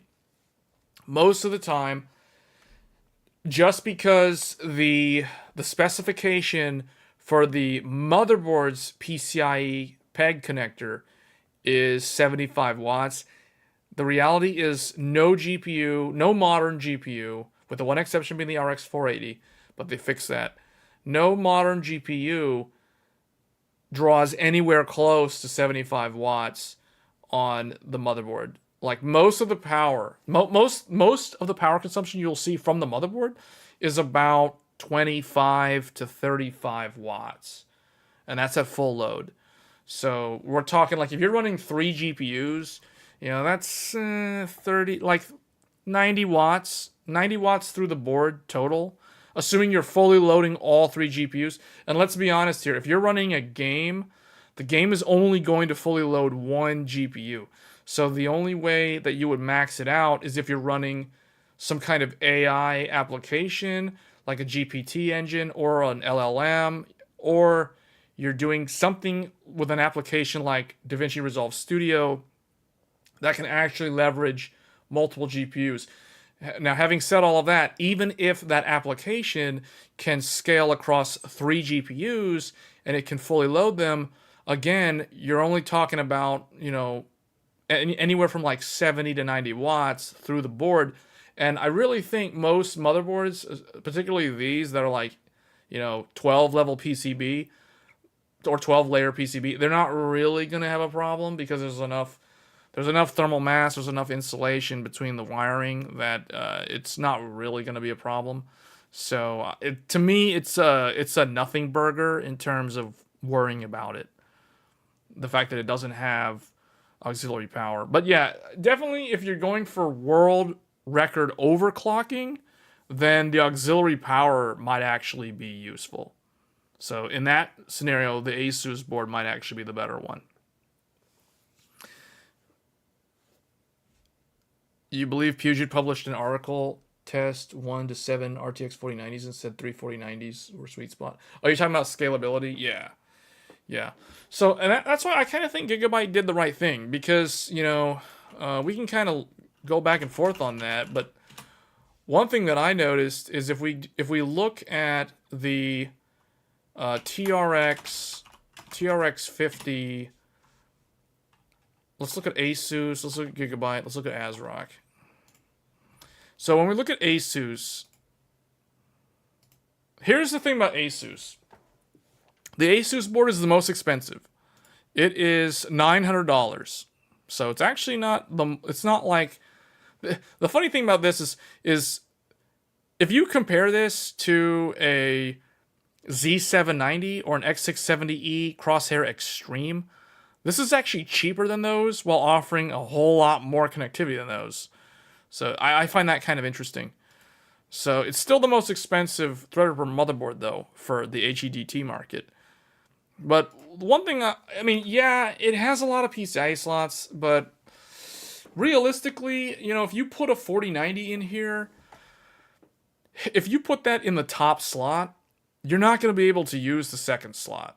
So it's almost like the second slot is redundant if you're running a high-end GPU. On top of that, if you run a second GPU, and if you want that GPU to be a high-end GPU, and you populate it in, say, the third slot, because the third slot is most likely the other X16, just by looking at this here, because I noticed that the first three in this image have the metal reinforcement bracket thing, versus these bottom two, which they only look like they're partially reinforced. So I would guess that these top three are X16, and these bottom two are either like X16 Gen 3 or Gen 4, or maybe X8 and X8, or something like that. So realistically, if you populate a 4090 in the top, and you're not going to use the second slot.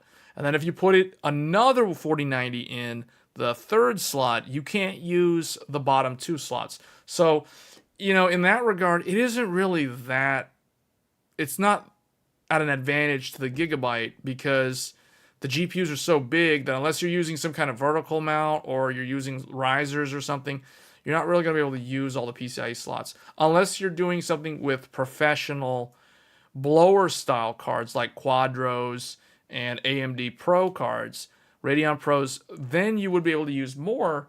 But again, you know, these bottom three are so close together that they're single slots. So the only thing that you can do with these, if you're talking GPU, is you can put in something like this ancient Quadro that I have here. You guys can see this is a single slot NVIDIA Quadro.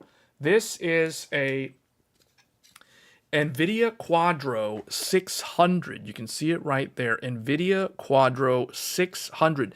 This is a Fermi professional GPU from 2010.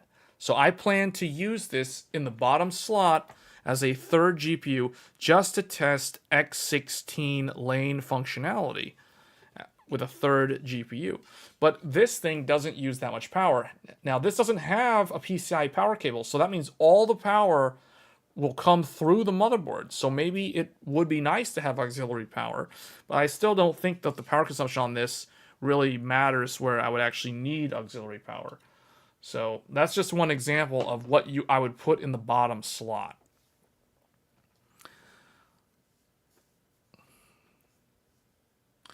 You're disappointed that Gigabyte doesn't have SPDIF and clear CMOS on back? Oh, yeah.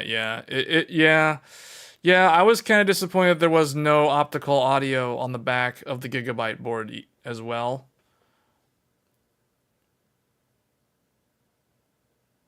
You use both, and this high-end platform should have that as basic. Yeah, well then you're probably looking at the Asus or the ASRock. The ASRock has it. But the ASRock is $100 more. It's $700. So in terms of pricing, Gigabyte is the cheapest at $600. ASRock's in the middle at $700. And then Asus, being Asus, is $200 above ASRock at $900. So you got 600 gigabyte, 700 ASRock, then you have a gap where nobody's at 800. Come on, MSI, where are you? And then you have Asus at the top with $900 because they're Asus. So, and they're just Asus, like whatever that's worth. So anyway, I'm a little disappointed that Asus has just nothing here. One thing that disappointed me with Asus is the lack of USB 4. I'm also disappointed with ASRock because ASRock also doesn't have USB 4. However, ASRock does have an additional USB-C, but ASRock only has 6 USB Type-A. So there are things about all three of these that are kind of annoying. All three of these are kind of annoying when you think about it. Gigabyte has no SPDIF, but it has a good amount of USB, and it includes USB 4, and it has DisplayPort in. All of them have Wi-Fi 7. Gigabyte falls short because Gigabyte doesn't have optical audio, and Gigabyte doesn't have a clear CMOS button on the back of the motherboard. That's kind of dumb. But at least they offer a clear CMOS button down here. There's a physical button for clear CMOS on the physical board. It's just down there on the bottom, which is very annoying. Because you can't just press it out of convenience on the back. So that's 2 dings for Gigabyte. No optical audio and no clear CMOS on the back. Meanwhile, ASRock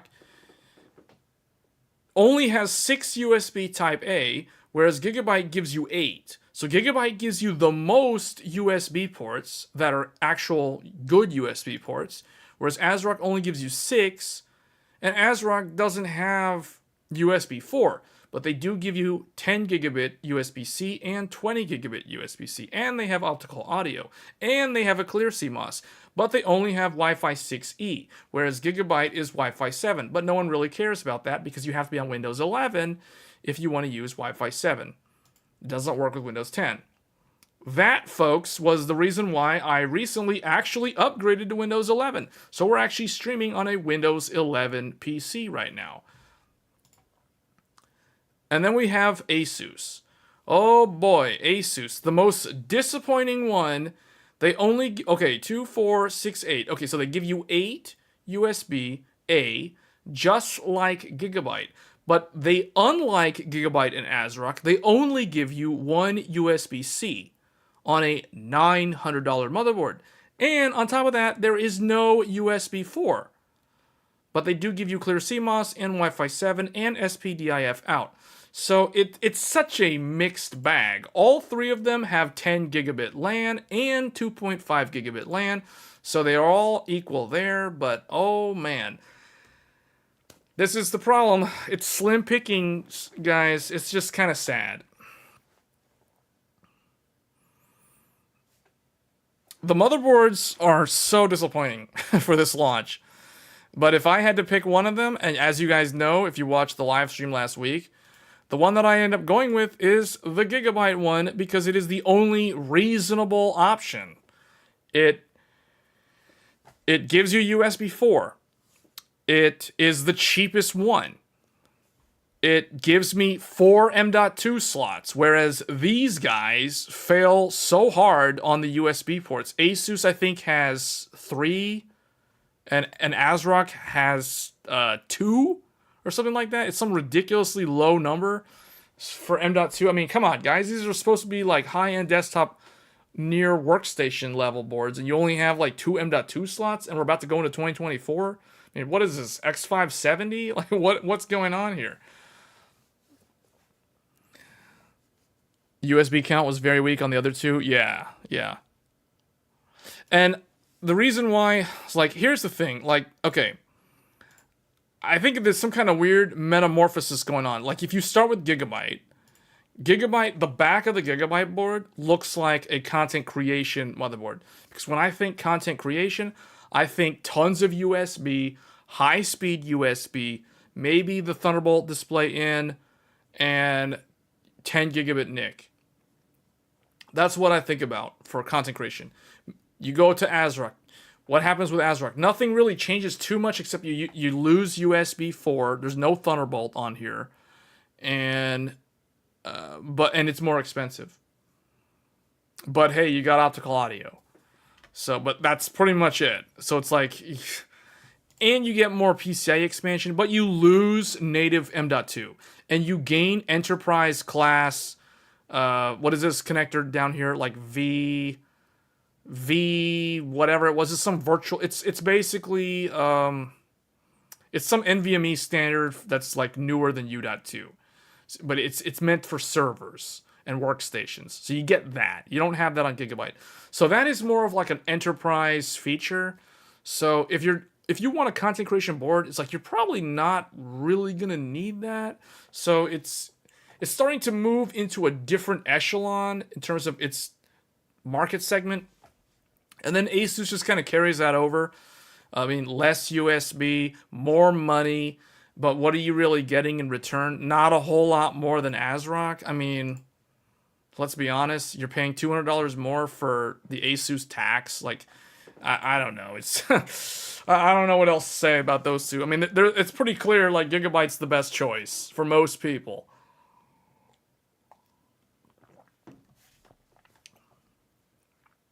They could have fit 3 USB-C on that blank space. Yeah, I know, right? Like, Asus has all this space right here with nothing. Like, what? Like, I wish what they would have done. I think what Asus should have done was instead of this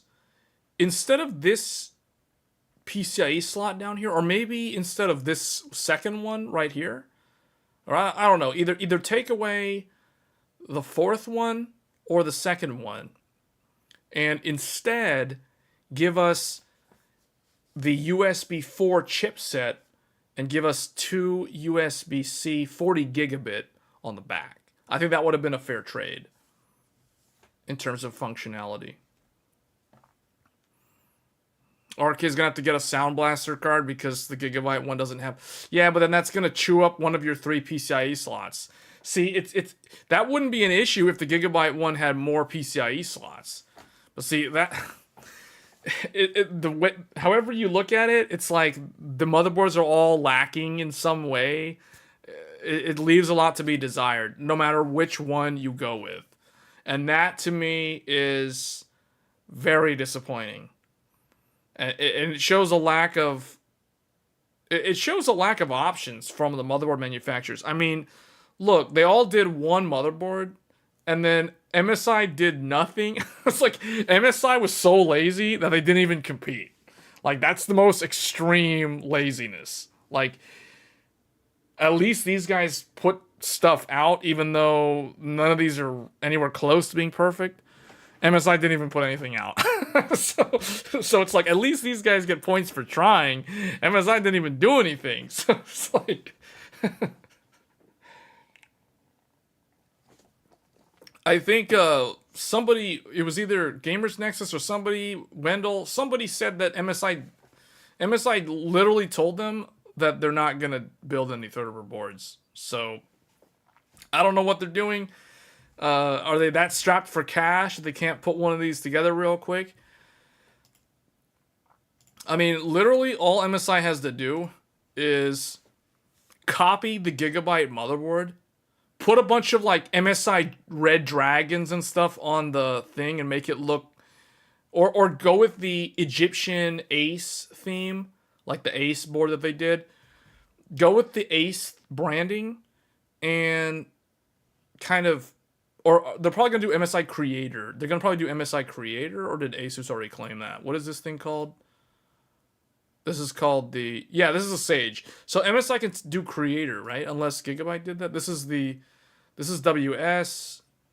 This is Aero D. So yeah, MSI could come out with like a Creator or a Creation branded motherboard, and literally all they have to do is copy Gigabyte, fit some kind of auxiliary power on here, and put an SPDIF, put optical audio on here, and then and a clear CMOS button, and they win. They win. They have to do like 3 things, and they win. Put optical audio on the back, put a clear CMOS button on the back, and then put an auxiliary power connector somewhere, like a 6-pin PCIe somewhere on the board. Doesn't really matter. Probably somewhere on the right-hand side. And you have the best motherboard for Threadripper. It's that simple, MSI. I've literally told you what you need to do to win against your competition.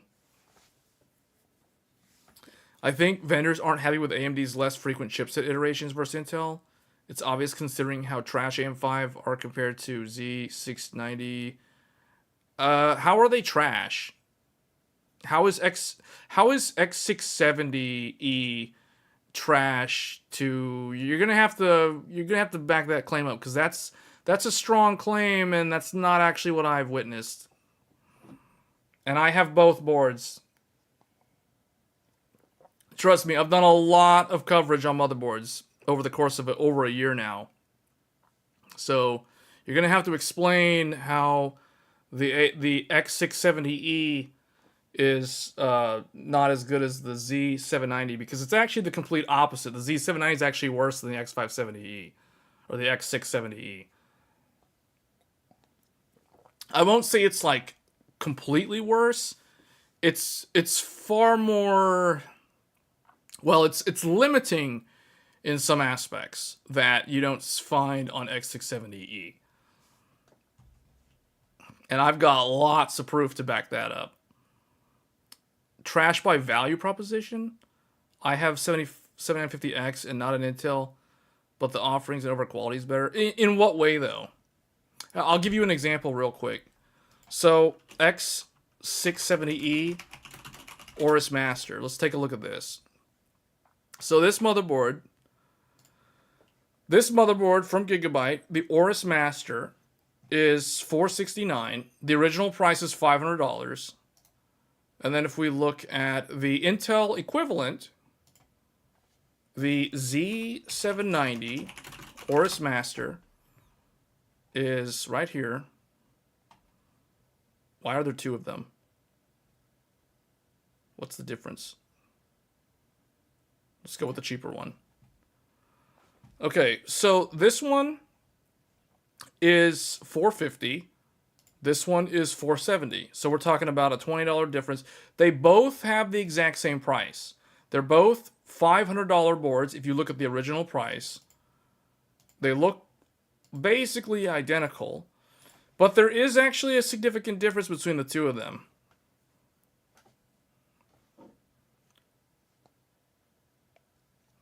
I think what he means is the... Wait, what? I was thinking of the high-end Asus Gigabyte and ASRock boards. This is the high-end Asus ASRock and Gigabyte boards. Aorus Master is basically... This is as far as you go, typically, for a board. Like, no one's really going to spend more than $500 on a motherboard. Or they probably shouldn't spend more than $500 on a motherboard. Because they're heavily hitting diminishing returns if they go beyond $500. But yeah, this is a flagship board. It's not the most expensive motherboard. 'Cause, I mean, we can go up if you want to go up the stack even further. There's the Aorus Extreme. That's the that's the flagship. But let's be honest, no one's really going to buy the Extreme. The stupid high end. The stupid high end. Okay.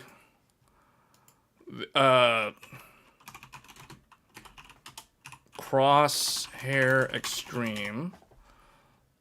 If it's still around. Oh, this is not even new anymore. But this one, this is a $1,000. This is a $1,000 Asus flagship, the Crosshair Extreme.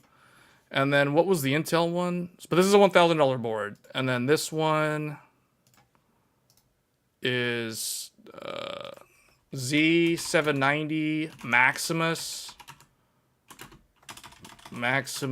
Extreme, I think.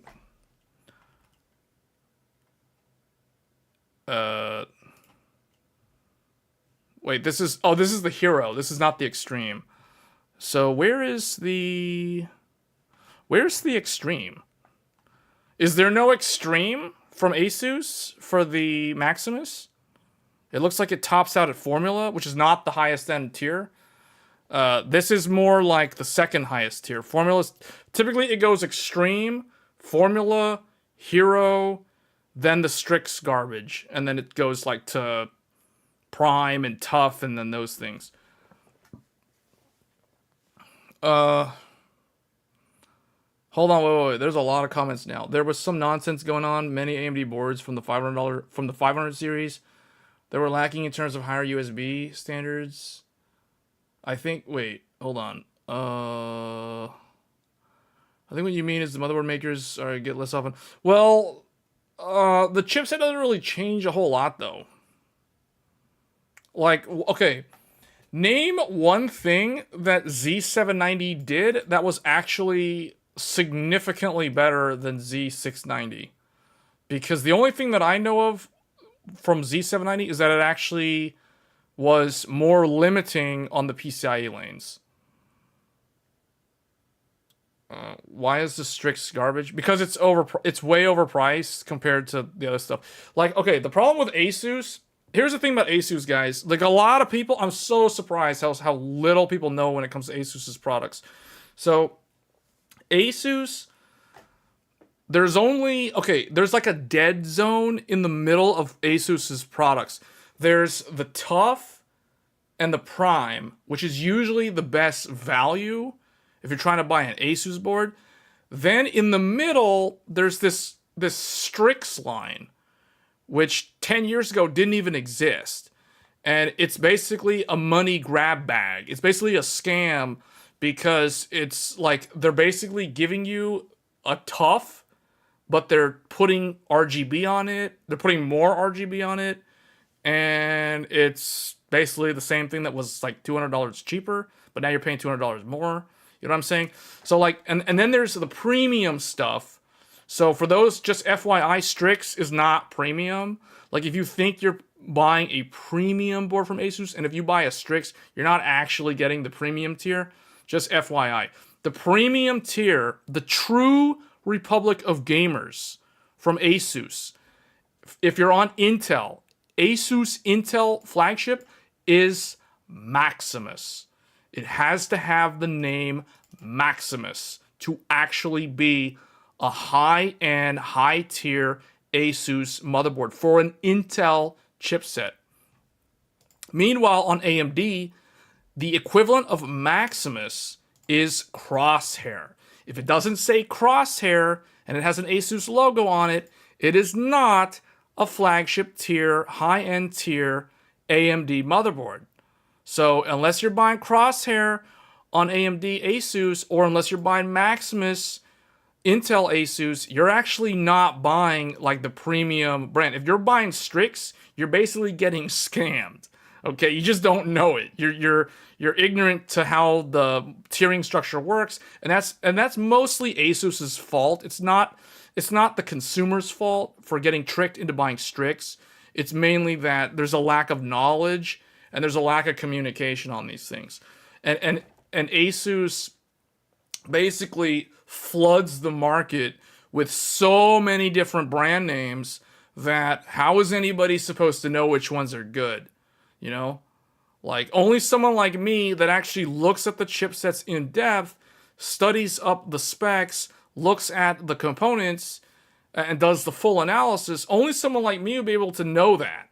But your average consumer who just wants to do a PC build or an upgrade, they're not going to know. Like, how are they going to know? Right? They're just going to look at the price tag and they're just going to think, oh, $500, it's a lot of money, so it must be high-end. You know, like, sorry, $500 Asus is totally not high-end. You know, so just FYI. $500 Asus motherboard is basically like mid tier, like just telling you guys the secrets. So my X670 Ace and Hero beats my Z790 boards. Yeah, see the thing with, okay, here's the thing. I want to say something about Intel's chipset. So the problem with the Intel chipset is if you want to compare the Z790, you cannot compare Z790 to B650 or B650E. That is an unfair comparison. Now, some people will do that because what Intel does is it's actually, I don't even think it's Intel's fault. It's really the motherboard manufacturer's fault.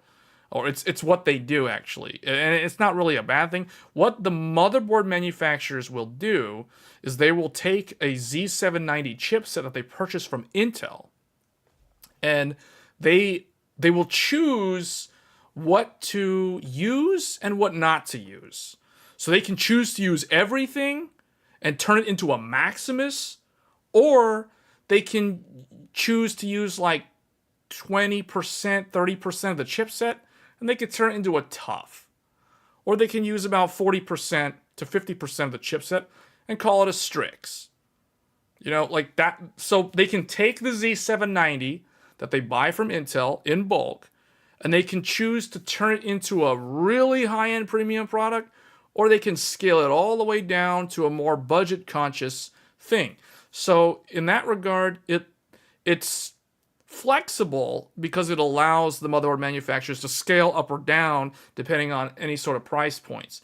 Now with AMD, what they did was they basically did B650, and then you either take two of them and you turn that into what's called X670, or you just enable it like it is, and it's a B650. So, in general, a fully tricked out Z790, fully loaded, everything enabled, is equivalent to an AMD X670E chipset. So, just to give you guys an idea. So like, unless you're buying, if you're buying a Z790 motherboard, unless you're buying the premium ones that have everything turned on, you're not actually getting something that's equivalent to an X670E motherboard. And that's the reason why when X670E came out, everybody was complaining that motherboards are so expensive. They're all $500 or more, you know. Then when Z790 came out, it didn't look so bad because the motherboard manufacturers chose to not give you certain features, or they gave you features. But if they gave you those features, they charged you money for those features. So that's the difference. Because if you guys want to compare a real Intel, like if you want to compare chipsets, apples to apples, you have to be looking at the B7, I think it's B760 chipset.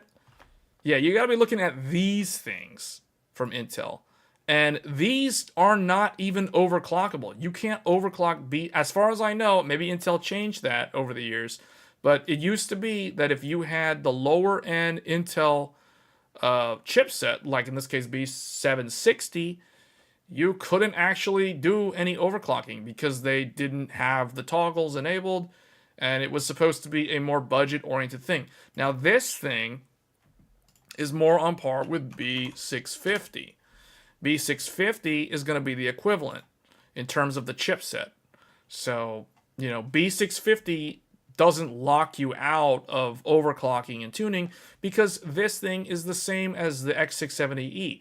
The X670E is literally two of these daisy-chained. So that's kind of how it worked out. My NVMe's also run faster on the AMD boards. Well, that's because they're going to the CPU. See, the other thing with the Intel, pretty much all the lanes go through, except for the PCIe slot at the top and like one M.2 drive. Everything on the Intel, on the Z790, flows through the chipset. Whereas on the X670 and the B650, it's like half of the lanes go directly to the CPU socket and the other half go to the chipset. So if you connect stuff straight to the CPU, you can pretty much bet that it's going to have better performance and lower latency than if you connect it through a chipset. You think AM5 didn't give vendors breathing room with DDR5 and PCIe 5? So, yeah, that was, well, I mean, that's debatable, because if you go back and look, although Intel, to their credit, Intel did make 12th gen backwards compatible DDR4 when they launched Alder Lake Z690, and that did help subsidize the cost to upgrade dramatically because it allowed people to reuse DDR4, but they weren't getting the full upgrade experience, though, because they were kneecapping themselves a little bit on the memory bandwidth.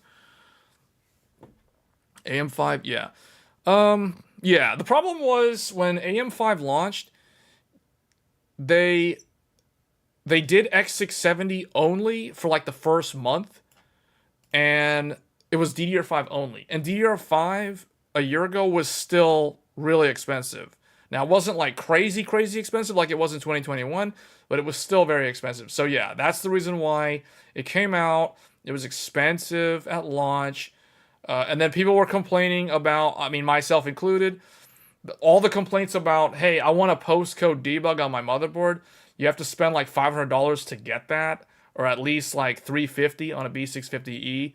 So a lot of people were not happy about that.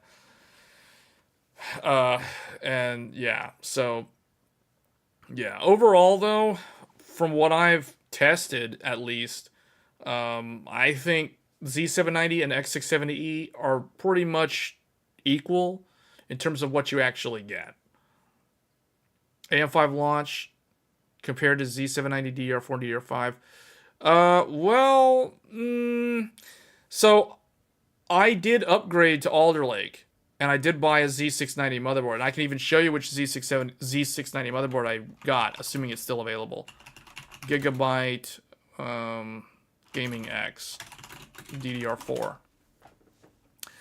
So yeah, well, they don't make it anymore because that's not the price. That's not the original price of this board. This was a 240, I think it was a $230 or $240 motherboard for Alder Lake launch. This is the motherboard that I purchased for the Alder Lake launch, and you can see it's Z690, and it was DDR4 because I wasn't going to pay, you know, an insane amount of money for DDR5 in the early days.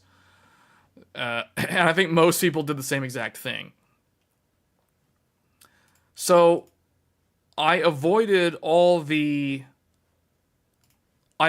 lot of the kind of the stuff with DDR5, like learning that, oh, it takes a while to train versus DDR4, and trying to figure out what was an equivalent speed from, like, say, 3200 megahertz DDR4. What is the DDR5 equivalent of that? You know, it's roughly 5600. But I didn't know that. So I avoided all of that by sticking with DDR4 for that upgrade cycle.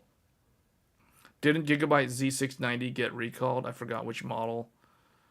Yeah, I don't know. The thing with the AM5 launch, it wasn't, I don't know, a lot of people say it was the pricing. I don't really know if it was the pricing. I think the problem was there was just different motherboard brands were doing different things.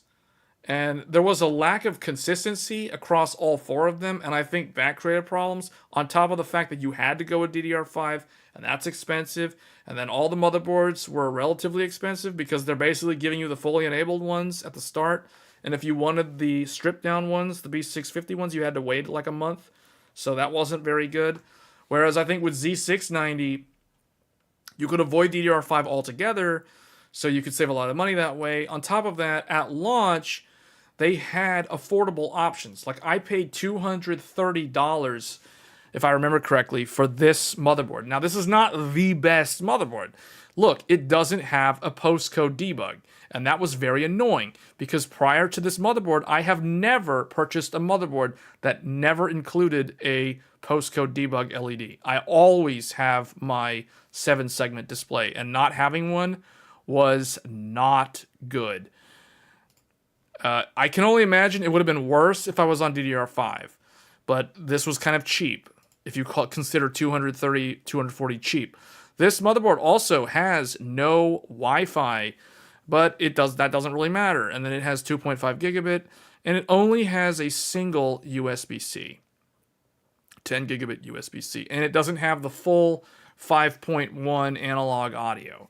So, you know, kind of, I won't say bare bones, but it was decent value.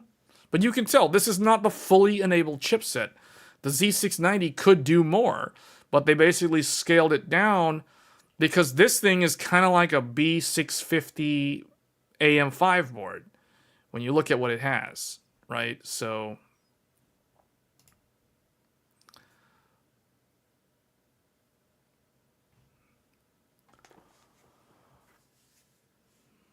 You're talking about a completely new... Wait, what?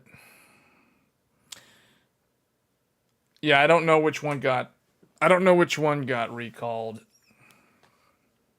The extreme boards are limited runs that the vendors put more effort in the appearance in USB Thunderbolt 4, which makes sense considering Intel hired the guy who invented USB. I'm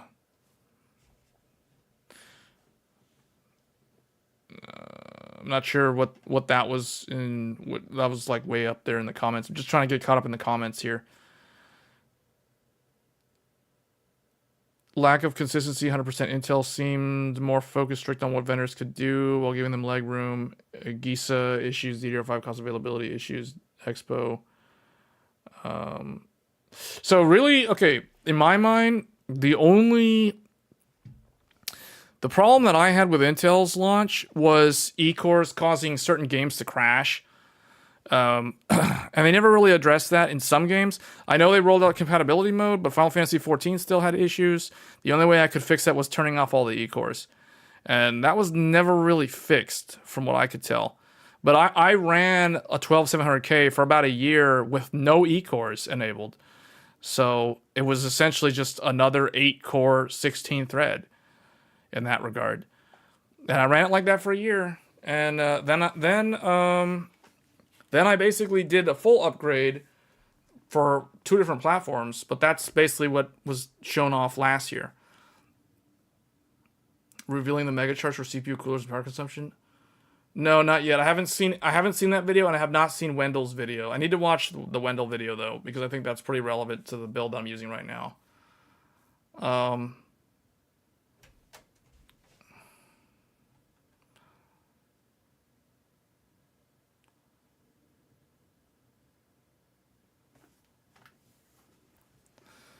Yeah, the Crosshair Extreme.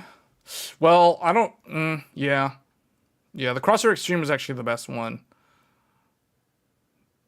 Gigabyte recalled their Ultra boards. Really? For what? I mean, is this recalled? I'll tell you which ones I've got. So I've got this in storage, literally doing nothing. I don't have this. I have this. I don't know what I'm gonna do with it though, but I have it. It's in use. I'll say that. But it's DDR5. It's the first DDR5 Intel motherboard that I have. It's the first and only DDR5 Intel board that I have. So hopefully this is not recalled, but I mean, that's what I've got. And then I have that. I don't have this. I have the X670E Aorus Master. This is the motherboard that we are literally... Oh, no, this is not what we're... No, never mind. Okay, this is the motherboard that you guys who've been watching my channel for a while, I live stream using this motherboard, the X670 Aorus Master. Now, we are not live streaming from this board right now because we are live streaming from not this, TRX50 Aero D. I am currently live streaming off of one of these, the Threadripper, the TRX50 Aero D from Gigabyte. So this is what the live stream is using right now. Now, that's probably not going to stay like that. I'm going to probably go back to this. This will be moved to be used for different work case scenarios, not for, live streaming. But I've been testing it for a week to make sure that everything about it works fine. I've tested every USB port. I've tested every M.2 slot. I have not tested all 8 SATA ports, but I have tested like 4 of them, like half of them, and they all work. And then I've tested Wi-Fi 7. It works. I had to upgrade to Windows 11 to get it to work because Windows 10 doesn't support Wi-Fi 7 for some reason. I guess it's a Microsoft thing or it's the chipset thing. And then I've tested all 3 PCIe slots. They all work full X16 bandwidth. The top 2 are Gen 5. The bottom one is Gen 4. Full 16 lanes. None of that nonsense X4, X8 stuff. It's all X16. And it all works. And then I have tested Thunderbolt. I've tested Thunderbolt with an AverMedia Live Gamer Bolt. It works perfectly.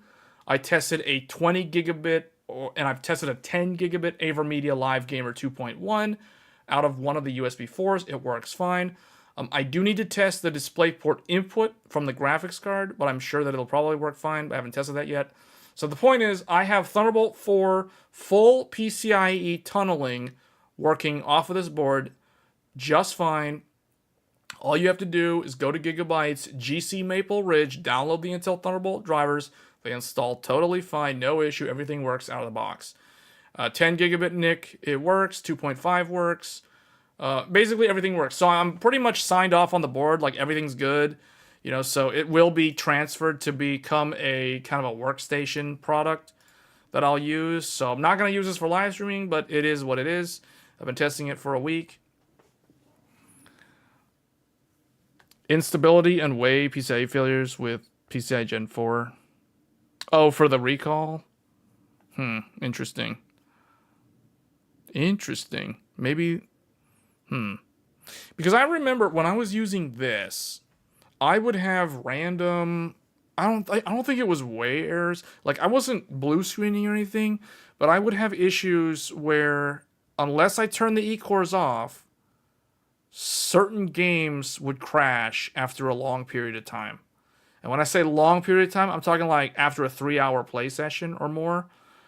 In particular, Final Fantasy XIV Endwalker would randomly just crash the desktop like 3.5 hours in to a play session. And this was during Endwalker launch, and that's the only reason why I was doing really long play sessions in that one game. And I was using the 12700K with this very motherboard, DDR4, and at 3200 megahertz, and having these kind of problems. And I could never figure it out until I finally disabled the E-cores, and then everything was good after that. So, yeah, since then, I upgraded to the Z790 Aorus Master. I also swapped in the 13900K and got rid of the 12700K.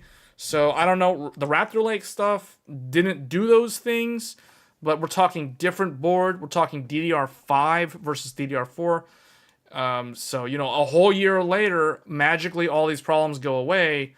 So it's either Gigabyte's fault or it was some kind of weird something with the RAM or whatever. But anyway, that was my experience with 12th gen. I didn't really like 12th gen for that reason.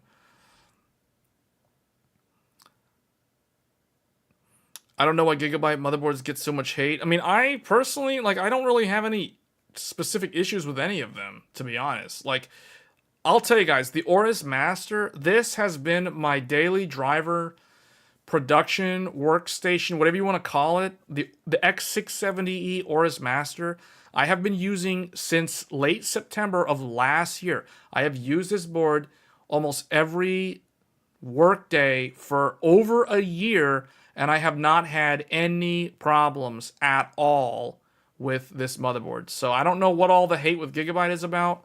Now, granted, I'm not buying the bargain bin stuff. You know, this is like, we're talking like around $500 price point here. So maybe that means something, but I just didn't have any problems, right? And I live streamed with this PC, with this motherboard for a year, and day in, day out, everything works. I do all my video editing off of this PC with this motherboard and never had any issues with stability. So I don't know. And prior to this, I've never had Gigabyte products. Like, I'll tell you guys, like this Z690, this is the first Gigabyte motherboard that I have ever owned.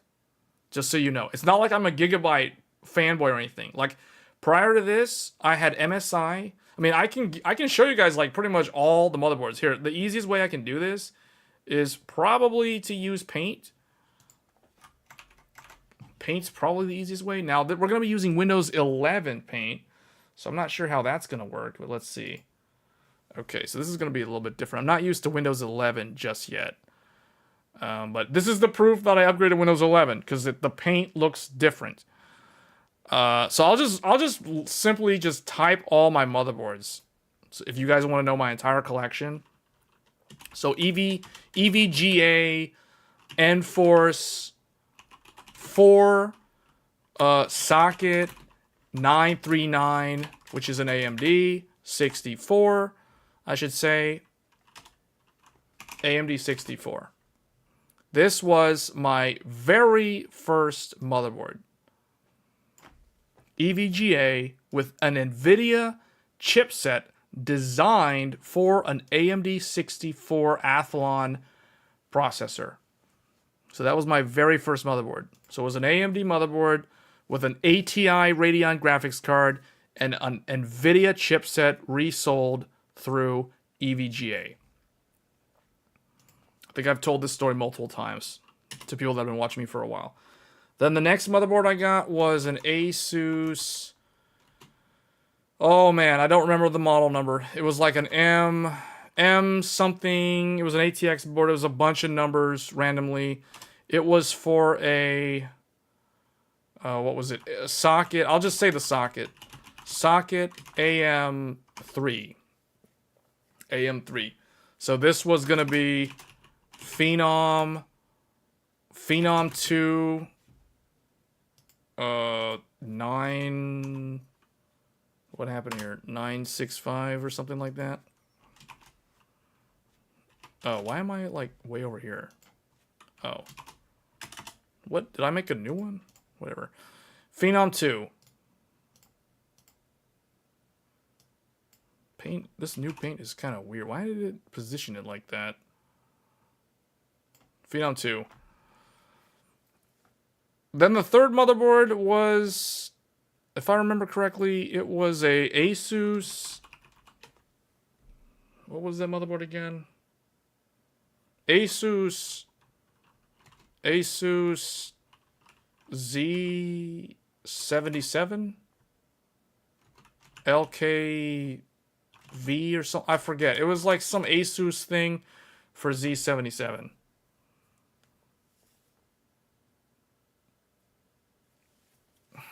Oh, yeah, no, okay, long ago, AMD, NVIDIA, I should say, NVIDIA made chipsets for AMD CPUs.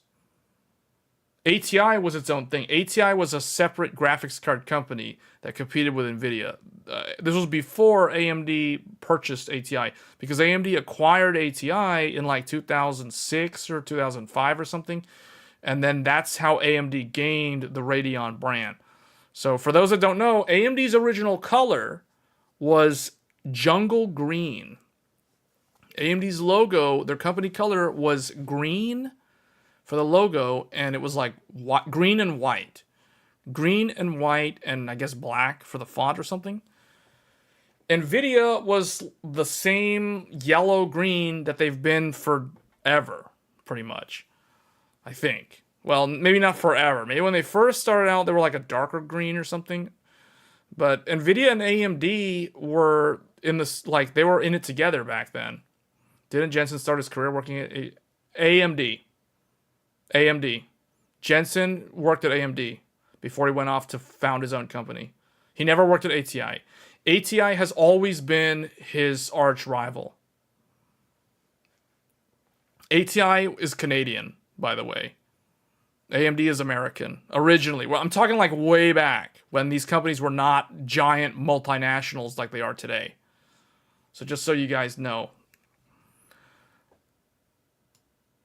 So Jensen came from AMD originally. Okay, so Asus Z77 was a chipset. Then I had an Asus... man, what was that? 990FX? I think it was that. It was a 990FX crosshair Formula Z. This was the first ROG. Man, this paint is weird. This was the first quote-unquote flagship motherboard that I have ever owned. I still have the motherboard. It's a classic. It would probably sell for a lot on eBay. Who knows? No, I did not cover it. So this is the first one. This was socket.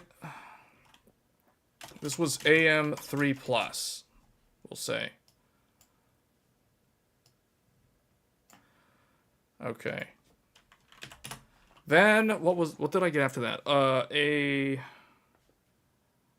MSI Z87 GD 65 or Z790 GD 65 gaming. So that one was the next one.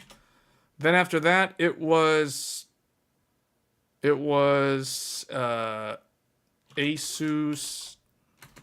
ROG X370 Crosshair Hero, or Crosshair 6 Hero. Then after that, it was, trying to remember the order in which I got these things. Oh, it was MSI X399 Creation. Then after that, it was Asus ROG X570 Crosshair 8 Hero Wi-Fi. So I'm just giving you guys the lowdown on all the motherboards. Then we have, so that was my X570. And then I think that brings us to Gigabyte now. Now we come to the present. I think, I'm just trying to remember if there was anything else. Yeah, I think that was it. So then there was Gigabyte Z690 Gaming X DDR4. Then there was Gigabyte X670E. Why did that cut out? Oh, because I accidentally clicked somewhere. Aorus Master. Man, Windows 8 tries to think it's smart, or Windows 8. I keep calling Windows 11 Windows 8. It keeps thinking that it's smart by like placing things for me. Like, no, I don't want it to do that. I wish it was dumb like Windows 10 and just would let me click and put it wherever I want it. Super annoying. All right, Gigabyte X670E Aorus Master, then Gigabyte Z790 Aorus Master, then Gigabyte TRX50 Aero D. I think that's all of them. Let me make. Oh no, that's not all. That's not all of them. There's another one. Gigabyte. No, ASRock. My first ASRock board. That's right, ASRock X670E Steel Legend. There. So I have experience with all 4 motherboard brands, as you can see here, including the 5th one, EVGA, was my actual first motherboard ever. So if we go further back, and guess what? It's EVGA for AMD CPUs. Back when they still did that.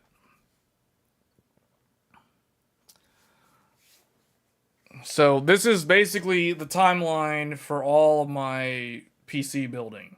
You can kind of see like what sort of how it changed over time. So definitely I would say kind of in the modern era, I have a lot of Gigabyte boards. Not gonna lie, just looking at this list, Gigabyte houses like 3 out of my 4 modern PCs. Because I'll tell you guys right now, this one, I wish this would not do that. That's super annoying. This one is using a 79. This is using a Ryzen 9 7950X. This one is using a Core i9 13900K. This one is using a Ryzen 9 7950X 3D. And this one is using a Threadripper 7960X. So these are currently the primary PCs that I actually use. And one of them is probably going to become the bench warmer and not do a whole lot. And it's Right now, it's between the 13900K and the 7950X. But it's probably going to be the 13900K because the 750X, that one has all my work stuff like Outlook, which is licensed and all that stuff. So having to migrate all of that and then go through all the authentication, reactivating everything, yeah, it's probably going to stay 7950X for the foreseeable future. You're 4 and 5 on Gigabyte and Asus. 4 and 5. Interesting observation. Yeah, so I still currently have mostly Asus boards. Which BIOS do you prefer? Asus is pretty good. Honestly, I really think they're all pretty much the same at the end of the day. I like how MSI has everything close together, so you don't have to keep looking around for everything. The one thing that ASRock doesn't have, or at least the Steel Legend doesn't have it, I don't know, maybe the Tai Chi has it. There's no favorites menu. So like Asus, MSI, and Gigabyte have favorites. Or I think MSI has favorites. I know Gigabyte and Asus both have favorites. So if for example, like if you frequently change like I don't know, like VDQ or something, if you're doing like RAM overclocks and stuff, Gigabyte and Asus both have the favorites options. I think MSI, RK saying MSI has it. So yeah, MSI has it. ASRock, at least the one motherboard that I have, does not have that. So that is something that ASRock does not have that the other three do have. But yeah, in terms of like, it's all about familiarity. Right, like when I first got the Gigabyte motherboard, I had no idea how to navigate through it. At first I thought, man, this is not that great. But then once I figured out how to like recognize things and the menus, then it's pretty much no different from Asus.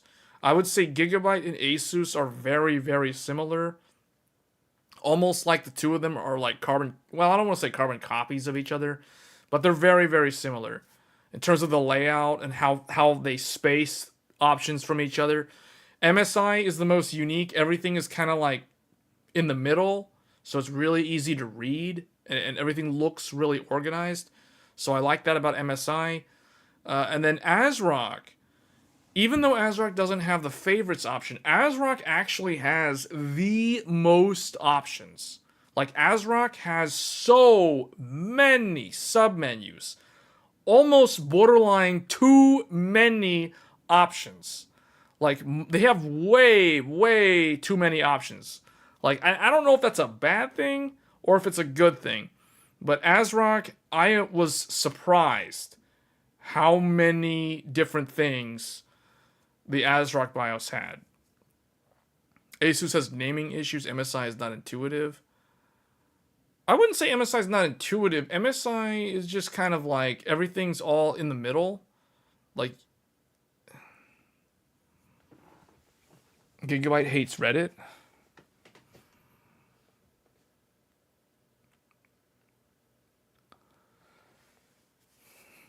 One thing that threw you off was that Wendell chose 64 Gigabyte for his TRX, considering the costs. I don't get why anyone would opt for it. Oh, you mean, yeah, why not do like 128? Yeah, because I'm on 128 right now.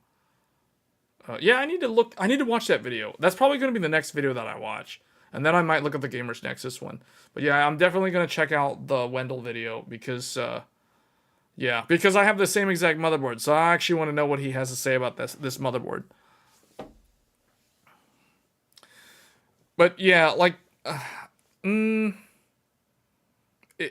at the end of the day, I would say it's kind of hit or miss, or it's kind of like a mixed bag in terms of which brand or which one's the best.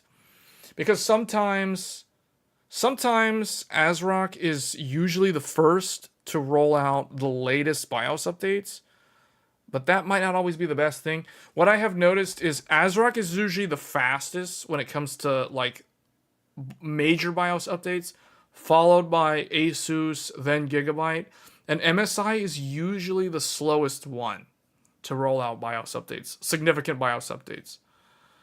And then, but in terms of the BIOS themselves, it's all personal preference. I really think they're all very similar. I do think ASRock could use a favorites menu. ASRock has a lot of sub-menus. But if you like all of the BIOS options exposed to the end user, then I think you're actually going to like ASRock the most. MSI hides a panel off screen to the right, which includes profiles, not intuitive. Is that the thing where you have to like mouse over it, or you have to know to move? You have to use the arrow keys to navigate over to it. Yeah. I'll agree with you there. Like, one thing about MSI is, like, when I like to use the BIOS, I don't like to use the mouse when I'm navigating a BIOS. I guess I'm old school, because if you guys look at my list, all of the older motherboards that I had, they didn't even do like mouse. They only did keyboard only. So you had to navigate with the arrow keys. And with the newer MSI BIOS, you have to use the mouse, or it's better to use the mouse to navigate through some of their menus than to actually use the arrow keys. So in that regard, yeah, I think MSI could do better, but I don't really see that as I won't really ding them on that. It's just kind of a design choice thing. He also semi-threw shade at the 7960X and posted the other SKUs as worthwhile. I don't get why. I know he's a server. Yeah, I know why. It's because, so here's the thing. I mean, my thing is, here's the thing. If you want a content creation not workstation, but if you want a high-end desktop, HEDT, you want all the PCIe lanes, the quad channel memory, but you're only primarily going to use the PC for content creation, and you also want to game on it, and you also want to be able to do all the other things that you do on a regular desktop, I really think the 7960X is the best way to go. Because the reality is, and you can look at Puget Systems review article, the 64 core, there are instances or applications where the 64 core doesn't actually scale. So there's no benefit to going above the 32 core. Now, if you want the 32 core, I do think that in general, the 32 core one is the best one, because most of your apps are going to scale to 32 cores, 64 threads. So you're not going to run into a problem where you could even get, in some worst case scenarios, you could run into performance regression on the 64 core that you would not deal with if you're on the 32 core or the 24 core. However, the thing about the 24 core is it's $1,000 less than the 32 core. So unless you really need scaling, unless you're using apps that scale really well with multiple threads and multiple cores or more cores, I can't really justify the 32 core if you're doing a content creation machine that can also game, because the Threadripper 24 core, for the most part, games very similar to a 7950X. It's not going to be that different. In fact, there are things that you can do to make it game almost exactly like a 7900X, actually, because you can actually expose the NUMA quote-unquote sockets through the BIOS, just like you could with the older Threadrippers. And if you do that, then you're essentially turning on what they used to call game mode in Ryzen Master, because the local memory access will be localized to the specific CCDs. So it turns it into a 7900X, but all the cores are still enabled. You're not turning off cores, so you still have 48 threads, but it localizes the way it does memory management. At least the operating system can do that. So there are things you can do in the BIOS to change the behavior of these Threadripper CPUs. It feels faster on the keyboard when navigating through the BIOS. Yeah. No, like I get why Wendell's not going to recommend the 24 core. But here's the thing that no one has said, none of the larger channels have mentioned that the 24 core, it is the most cost-effective way to gain access to the quad channel memory, the full PCIe, like the 44, 48 PCIe, Gen 5 plus all the chipset lanes that are like Gen 4, Gen 3, all that stuff, and then the SATA. So it's like, it's the way to get access to the platform at the lowest price point, while also still providing that multi-thread bump that you can't get on consumer desktop. So you're still getting 48 threads. That's going to be more than your 16 cores can offer from both AMD or Intel. And on top of that, like it's not going to be as hard to deal with in terms of the power scaling and power density per core that the 64 core or just the higher thread parts will have to deal with. So, I don't know. In my mind, the only one that makes sense to someone who's not going to really need all those threads is the 24 core.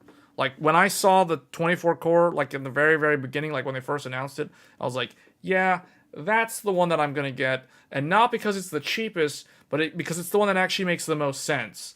Like, I actually tested DaVinci Resolve. So the free version of DaVinci Resolve doesn't scale past 32 threads. Let me say that again. DaVinci Resolve, I'm not talking about Studio, I'm talking about the free version, which is what I actually use to edit all my videos. The free version of DaVinci Resolve scales up to 32 threads. That means a $1,500 24 core 48 thread will only use 32 out of the 48 threads. That means there are literally 16 additional threads on this 24 core Threadripper that are literally sitting there doing nothing.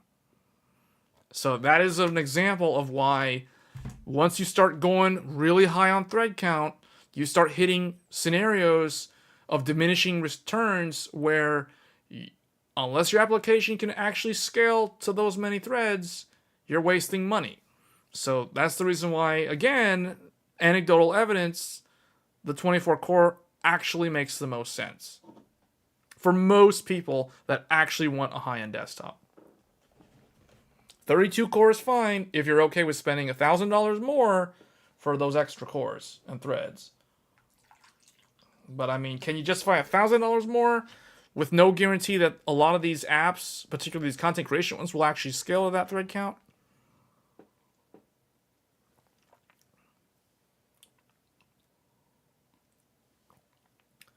Yeah. Yeah, Threadripper is basically AM5 repeated. I don't know about that. I mean, it doesn't really have... So here's the thing, though. It's a little bit different. I mean, I guess, yeah. From a pricing standpoint, DDR5 RDIMM is expensive. But I'll tell you, like, there are all the kind of issues with long post times, long boot times, all this other stuff that plagued the Zen 4 launch, the AM5 launch, etc. Threadripper doesn't have any of that. Like, Threadripper was pretty smooth getting it set up. You plug in your memory, you build it like you always build any PC, you turn it on, it posts, and that's it. And on top of that, you can run 4 sticks of memory at high speed. This is the thing that you cannot do with consumer desktops.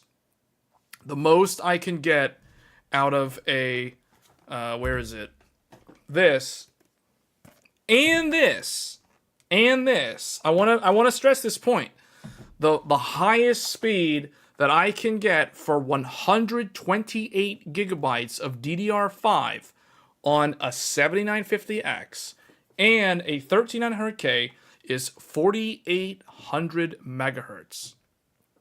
4,800 megahertz for 128 gigabytes, 4 sticks of RAM on both Intel and Ryzen.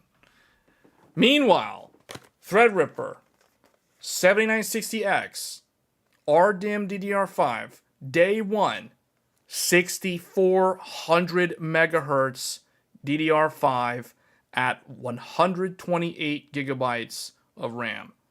Literally day one. I'm running it right now. I'm running 6400 megahertz across 128 gigabytes 4/6 of RAM. I've been running it like this since I did the live stream a week ago. Not a single issue, no crashes, no nothing. 100% stable. So the experience in terms of the platform definitely is more mature, all things considered, compared to AM5 and even Intel's DDR5 Alder Lake launch like 2 years ago. Met saying that's the difference between quad channel. Exactly. That is the difference. Because, and I said this during the live stream, I said this during the build video, the build live stream. 4 sticks of, well, actually, hold on. Yeah, 4 sticks of memory on Threadripper is equivalent to 2 sticks of memory on AM5. Same with Intel. It's like running 2 sticks. A 4-DIMM Threadripper board is equivalent to a 2-DIMM ROG Apex motherboard, or any 2-DIMM motherboard on consumer desktop.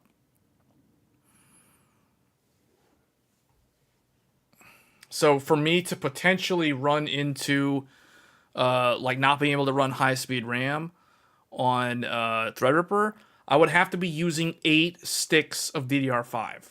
I'd literally have to double up to 8 sticks of RAM to be as stressful on the IMC as 4 sticks are on Ryzen and Intel. And that's another thing that nobody talks about. So there are advantages to Threadripper being expensive other than, oh, it's expensive and it has more threads and PCIe lanes. And on top of the memory, I should add is ECC server grade memory. So, you know, it has error correcting. So in terms of stability, it's got like extra stability that consumer desktop cannot achieve. Because it has, well, we're not going to go into RDIMM. I don't want to talk about RDIMM. I probably should do a video about that, though. That's a good idea for a video. Like RDIMM versus UDIMM, the differences between the two. Because I doubt there's a lot of people that actually know.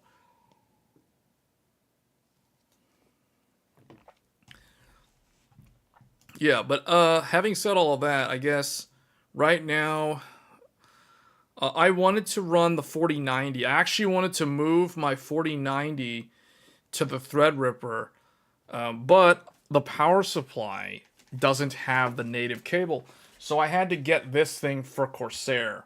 I recently got the 12-volt high-power adapter cable for Corsair power supplies, the Type 3, Type 4 plug. So, but I wasn't ready to, I wasn't ready to have the 4090 be the guinea pig to test this power adapter. So I tested it with the 3090 Ti. Because the 3090 Ti, if it's good, if it doesn't burn down, if it doesn't melt the connector with a 3090 Ti, then we're good with the 4090. And so far, right now, currently, I've got 3090 Ti with Threadripper, and I'm gonna put in this NVIDIA, you guys can see it here, NVIDIA Quadro. I got a single slot NVIDIA Quadro right here. This is gonna go in the bottom slot as the third graphics card.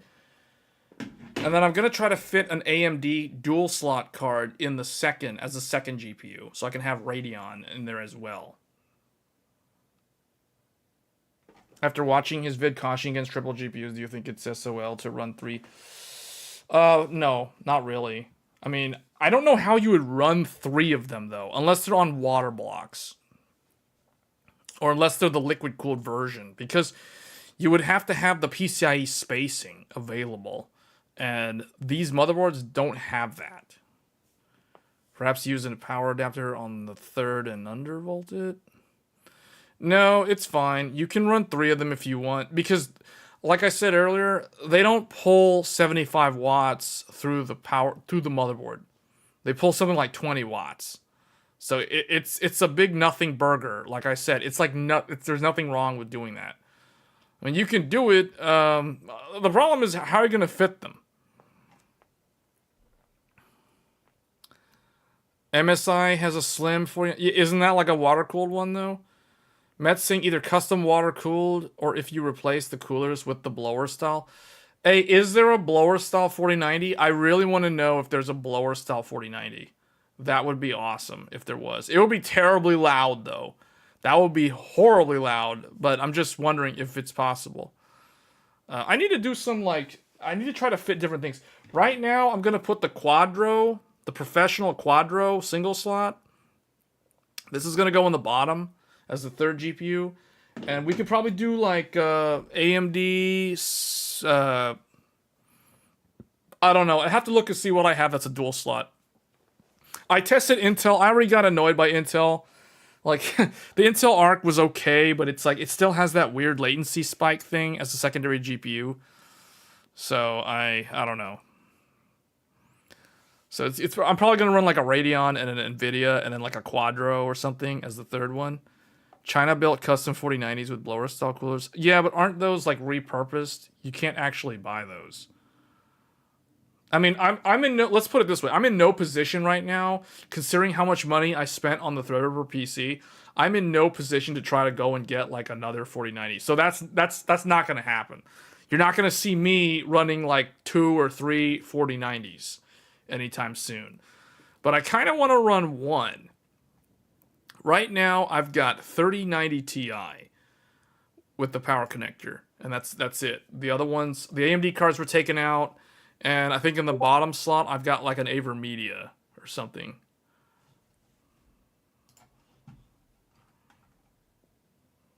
Oh, we've been live for 4 hours, but most of this live stream was the boring Game Awards show. Man, what did they do to that? That looks so... Are these repurposed? What is this stuff? With 3090 from appearing with 3090? What? You have 2 4090s, FE Gigabyte on different systems. I've got one. I've got the FE, but I have 3 XTXs. So I was running the XTX reference card in the Threadripper build. I took it out. I'll probably put it back in, but I need to figure out how to fit like which GPU needs to go where. This one, like right now, I've got this one is running the Nitro. This one's in the Ryzen computer, and then I've got in this one in the Intel computer, we have the power color, the Red Devil 7900 XTX, the limited edition. So my 13900K has the very first XTX that I got. And that's probably going to stay the way it is. I like that setup. I like the Red Devil with the 13900K. And then the XTX currently has the 4090 FE, or the X3D, I should say. So this one has the 4090 FE, is in this one, with the Steel Legend. And then I currently have 3090 Ti, Founders Edition, I should say. Yeah, that's right. The rare FE 3090 Ti, which has been featured in multiple of my videos at this point. So that one's currently in here. And then this was running the 7900 XTX FE, I guess. I don't know. Like, I don't know what you want to call this. It's like AMD doesn't use the FE branding, so we'll just leave it at that. That's available. Intel Arc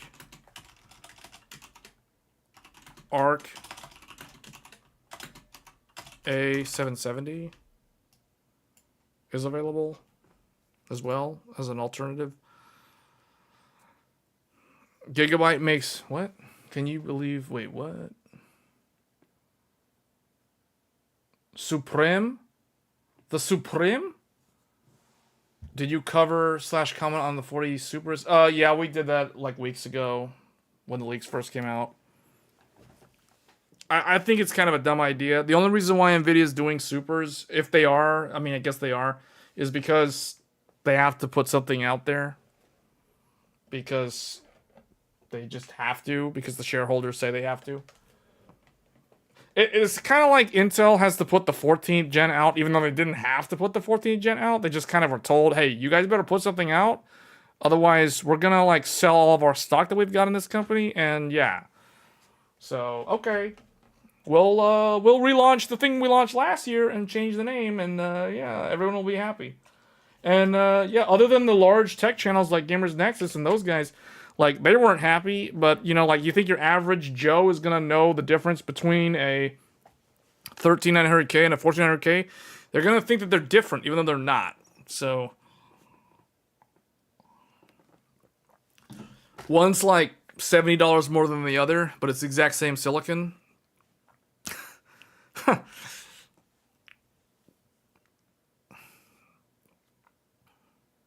I mean, if you guys think about it, we did get new CPUs this year.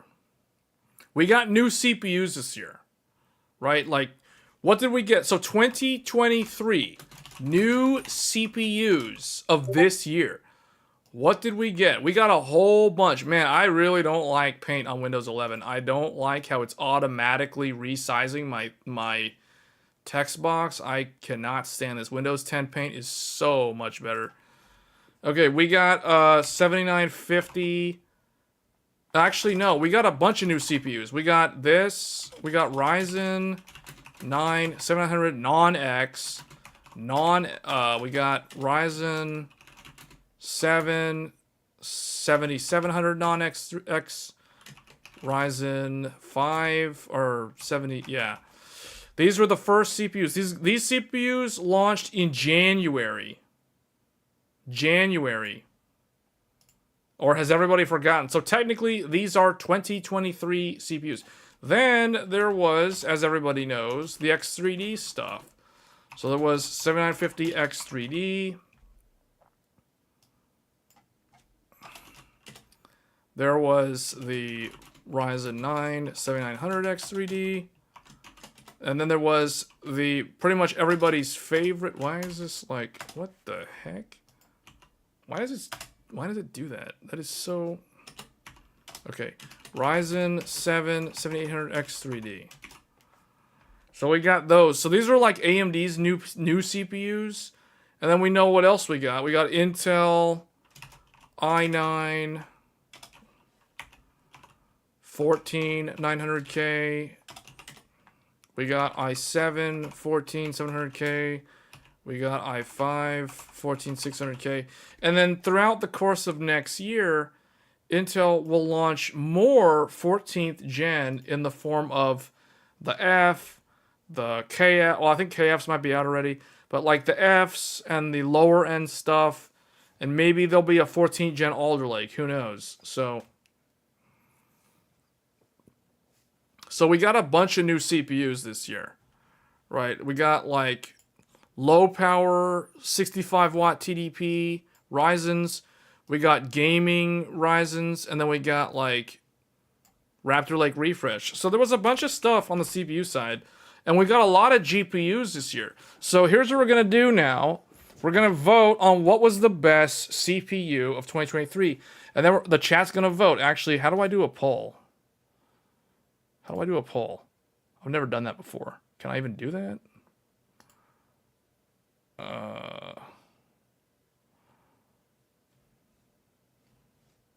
How do I do a...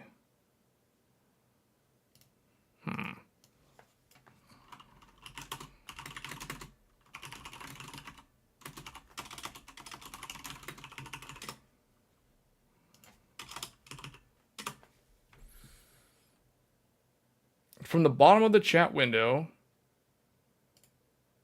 Oh, start a poll. Okay, here we go. Ask a question.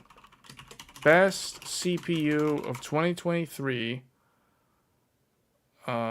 What is this? This is the first one. So, okay, obviously no one's gonna vote for the low power 65 watt TDP Ryzens, so we're not gonna include those. But I don't know if is anyone gonna vote for the i5? I guess okay, we're gonna base it off of what like I think people would actually vote for. 7800 X3D will get a lot of votes probably. And then 14900K, maybe, who knows. And then 14700K. And then, oh, I can only do 4 choices. So I guess this is it. I'm going to start the poll and see if you guys can vote. Okay, here we go. You guys should be able to see the poll. There's 4 choices because YouTube only lets me do up to 4 choices. I can't do more. Otherwise, I would do more. So let's see. Let's see what people vote for. Met says 7800X3D. Arcade says 7800X3D. What's this? Oh, I forgot I forgot Threadripper. Oh man, I completely forgot. I completely forgot about Threadripper. Yo, but yeah, you know what? YouTube only let me put 4 choices though. Okay, hold on. Let's redo this. Let me redo this. Let me redo this because that was kind of dumb. Yeah, because the Threadrippers should be on here too because those technically launched. I mean, you can actually buy them. I know Sapphire Rapids launched, and so did Threadripper Pro. We're not going to include Sapphire Rapids or Threadripper Pro because those are very, very expensive CPUs. And Sapphire Rapids, I don't even know how you're supposed to buy one of those other than a pre-build from Dell or somebody. And then like Threadripper Pro is just crazy, crazy expensive. So it's like that's not really in the realm of the average consumer. So let me see, best CPU of 2023. So we're gonna change some of these. So I'm gonna 7800X3D will still be on the list. Some people might actually say 7950X3D. So I'll leave that one on there. And then I guess 14700K is pretty good. And then I will say for the Threadripper, representing Threadripper, we'll do 7970X. Because that one is the 32 core. And I think that one is actually the overall kind of the overall best mix. Kind of like how the i7 is the best mix from the Intel refresh.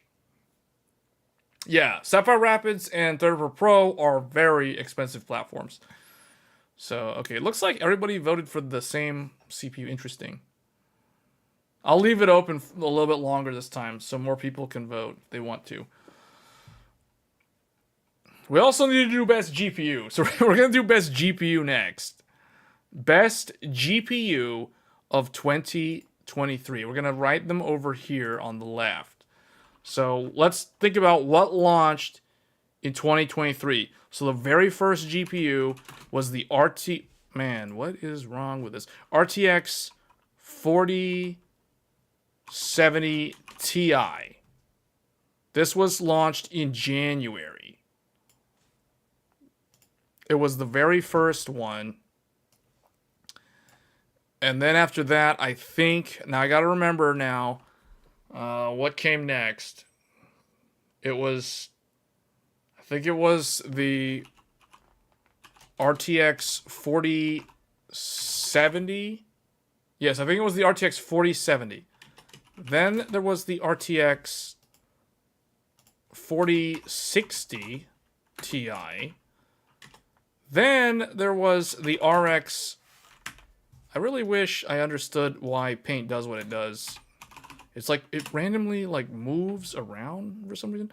Okay, RX 7600. And then we have the RTX 4060, and now it just kind of like canceled on me. I don't know why it's doing this. I have to figure out why Paint on Windows 11 behaves like this, because I really don't understand why it's super annoying. It's like it's trying to do aliasing or anti-aliasing to the font for some weird reason. 4060. Then there was the Was it the RX 7800? Why is this doing this? RX 7800 XT, the RX 7700 XT. Yeah, am I missing something? Or is that all of them? I think they launched in that order. So we'll do that one next. I think these are all the GPUs that launched. Not counting the professional ones, because the professional ones did launch as well. No one buys Threadripper? Yeah, but it was a new CPU, though. Okay, so we're going to close it. It looks like Threadripper and the i7 tied for second place. But the 7800 X3D won by a landslide at 75%. So we're going to end the poll. So even with the change in the choices, the result was still the same. The 7800 X3D, I think the chat agrees. The 7800 X3D was the best CPU of this year. So now, the only problem is I can't do all these GPUs. So I can do 4 choices. So we're going to pick the ones that are the standouts. Are you going to do a GPU? Yeah, we're going to do the GPU poll. I'm trying to remember, was there any other GPU besides these, or were these all of them that launched this year? It started with 4070 Ti and it went all the way down to the 7700 XT was the last one.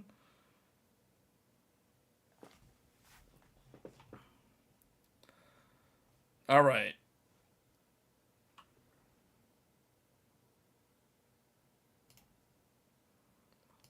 Okay, so best GPU of 2023. I can only do 4 choices. I don't know why they only let me do 4 choices. So I think one of them should be the RTX 4070. That should be a choice. And the RX 7800 XT would be another choice. I think those are going to be 2 that are definitely worth considering. Now, the only other... There's 2 other options here. The 7700 XT is overshadowed by the 7800 XT, and they're not that different in price, so that one makes sense that one shouldn't be considered. The 4060 Ti was the subject of much controversy when it launched. The whole, like, $400, 8 gigabytes, not enough, that whole fiasco. So the only other ones really would be... The 4070 Ti is terrible value, so that one's definitely not going to be on the list. So it's really going to be the two budget ones. So the RX 7600 and the RTX 4060. So this is going to be the poll choices. So here are the choices. RTX 4070, RX 7800 XT, and RX 7600 and RTX 4060. These are the 4 that if I'm having to summarize the list and filter out the bad ones aren't going to be on this list. Or I guess the ones that are not good value are not going to be on this list. So, oh wow, it's like dead right now. It's dead even.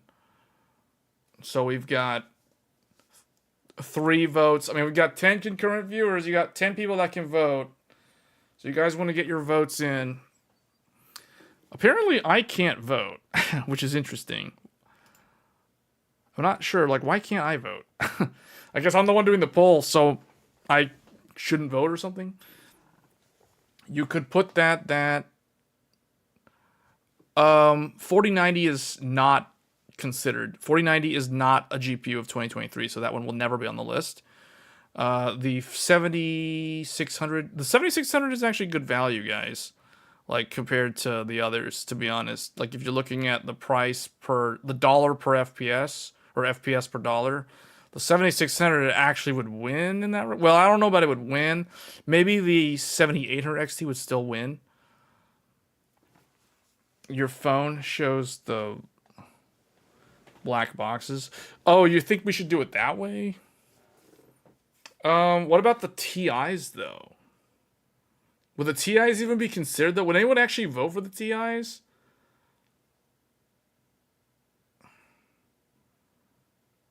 $7,800 XT? I mean, okay.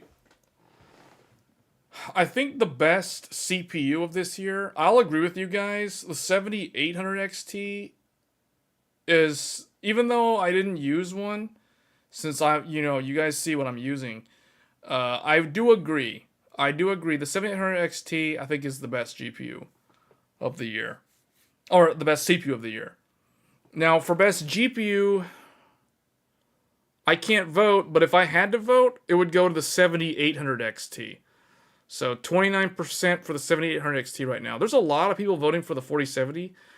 I would like to understand why you guys think the 4070 is the best GPU of 2023. That one to me is interesting because I don't really think that's the best GPU of the year. I can't vote because my phone just shows the choices as blank boxes. Well, pick the second box if you want to vote 7800 XT.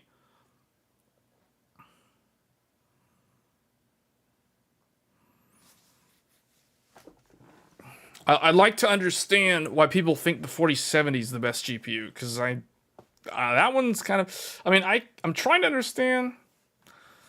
I can kind of understand, but only partially, because I don't think it's the best value. And it'll become more apparent later next year why it's not the best value. People just don't know it yet.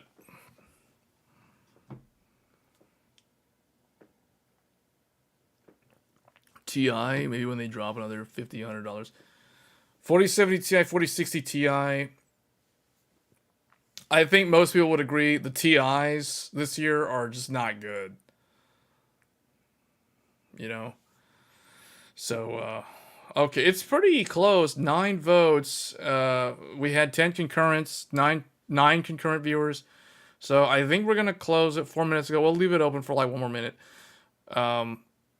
So I'm surprised not a single person voted for 4060 and not a single person voted for the 7600.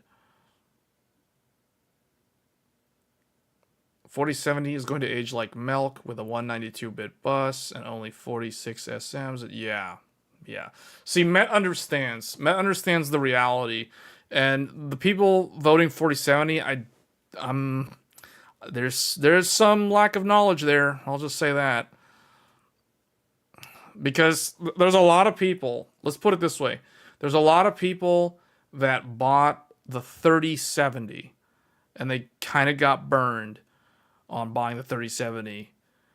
And, like if you look at how much the 3070's retail price was, and it was $500, was it $500? Yeah, $500 for the 3070. That was the MSRP. That was not a GPU that aged particularly well. Now, when you look at the 4070, the 4070 has even less actual silicon for the things that actually matter, like, for instance, the SMs, the memory bus width, that sort of thing. The 4070 does have 12 gigabytes, so it's not going to be as limited on VRAM, but if you have been following the tech news throughout this year, you would have learned that 12 gigabytes is now kind of the new 8 gigabytes. So, and 8 gigabytes is kind of the bare minimum. In fact, there's a whole bunch of games, especially if you want to game at 1440p, that exceed 8 gigabytes of VRAM now. So that means that 12 gigabytes, if you're thinking of a sinking ship, like if you think of the Titanic sinking into the water's like the amount of VRAM that's filling up the Titanic. So the bulkheads go up to like, 8 gigabytes. So once it goes over 8 gigabytes, you start spilling over into the next zone. So now you're at 12 gigabytes. Well, it can fill to 12, and then it's going to start sinking faster and faster till the whole thing goes down. So 12 is okay, but it's, like I just said, it's okay. It's not amazing. It's not future-proof. It's just straight up not good value considering you're paying $600, that's the MSRP of the 4070, for a 12 gigabyte graphics card. You know what I'm saying? So in that regard, it's not going to age well. And that's why I don't think it's the best value. People are leaning on DLSS and frame gen. I guess. I mean, yeah, I think that's probably the only saving grace of that card. But the thing is, here's the other thing too, you got to keep in mind that they're leaning on the new features that NVIDIA literally locked the old cards out of. Like, you can't do frame gen DLSS 3 on an Ampere card. They literally don't let you do it, right? So next year, in Q4 of next year, we're going to get 50 series. So my question is, what is the new thing that NVIDIA is going to introduce with the 50 series and lock out people who are on 40 series and make them feel like there's some sort of incentive to upgrade, right? So it's going to be the same game over and over again. The cycle repeats itself. There'll be a way to make the 40 series obsolete because frame generation kind of made Ampere 30 series feel obsolete in a way, but it relies heavily on... It's going to rely heavily on game developers, though, right? So betting on frame gen, that's a huge bet. And I don't know, that's not the way I like to roll. Like, I'm more about consistency and, like, what am I actually getting for the money? What do I know 100% without risk, eliminating risk, like, mitigating unknowns, that sort of thing. That's how I typically roll. And frame gen, it's cool. I mean, I have tested it. It's great. I've tested on both AMD and NVIDIA, and I mean, I don't really see it as a huge selling point because frame generation, you know, fluid motion frames is a thing on AMD. That actually works on a whole bunch of graphics cards. Like FSR 3 frame generation, that is going to be game developer focused. So that's going to be very similar, very comparable to DLSS 3.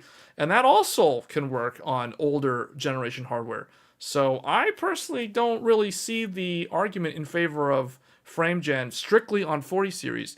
Because as this technology matures, effectively what you're going to have is the exact same scenario that played out a decade ago, or about a decade ago, maybe 8 years ago, with G-Sync and FreeSync. So if you guys remember, G-Sync came first. It was first to market, and it was the next best thing, and a bunch of people went out and bought G-Sync monitors, which were really expensive back then.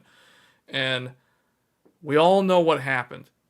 AMD comes out with FreeSync, and it's open thing. So all the monitor manufacturers, Samsung, LG, Asus, etc., all of the panel makers, they verify that the FreeSync works. Now, the quality is hit or miss. Some of them are premium. Some of them are like the bargain bin, you know, stutter fest below 30 hertz or whatever. But the reality is, if you remember, if you follow along that time frame, what ended up happening? G-Sync lost and FreeSync won. It got to the point where NVIDIA actually adopted FreeSync, and they called it G-Sync compatible. That's literally FreeSync, for those that don't know, on NVIDIA cards. And that basically won. So frame generation is a thing that I kind of think, if we look at this 10 years from now, 5 years from now, frame generation being an NVIDIA versus AMD thing, I don't really think is going to be a talking point in the grand scheme of things. So again, like I don't see the value in the 4070. $600, 12 gigabytes of VRAM, you know, it's... What does it have? Like less power consumption? Do people actually care about that, though? So, I don't know. I think the 7800 XT is the best one. 16 gigabytes, $500. More hardware, more silicon, more VRAM. It does have frame generation. It has two forms of frame generation. One of them's only going to get more and more support the same exact way FreeSync got more and more support. So, you know, AMD's pretty good at playing the long game, even if they never managed to overtake NVIDIA in market share. So,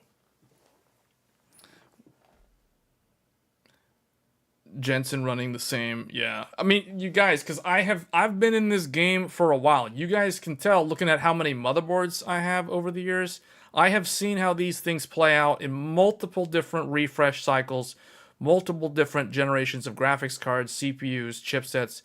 So it's literally the same pattern, rinse and repeat every 2 years. It's no different now than the way it was like a decade ago. So yeah. So we're going to end the poll. So it's basically a 50-50 split, 10 votes, 50-50 split. Wow, that means 5 people voted for the 4070 and 5 people voted for the 7800 XT. If I were to vote, I would have voted for the 7800 XT, just saying. So, all right, well, that's pretty much it. So the 7800 X3D was a clear landslide victory for best CPU of the year. And then for the GPU, it was kind of tied. It was the 7800 XT and the 4070, 50-50 split, which actually means that the kind of the average enthusiast pays attention to that part of the market. Because I think once you're in that $500, $600 price point, that's where it still kind of makes sense for an upgrade. But once you go beyond $600, now you're starting to get into stupid expensive territory. You know, like that's why 4070 Ti is bad value. Like, don't get me wrong, 4070 compared to 4070 Ti, 4070 100% wins in terms of NVIDIA's best GPU of the year. Like, for sure. 4070 is NVIDIA's best GPU of 2023. Likewise, 7800 XT is AMD's best GPU of the year. So all things considered, it's not that surprising that both tied at 50-50.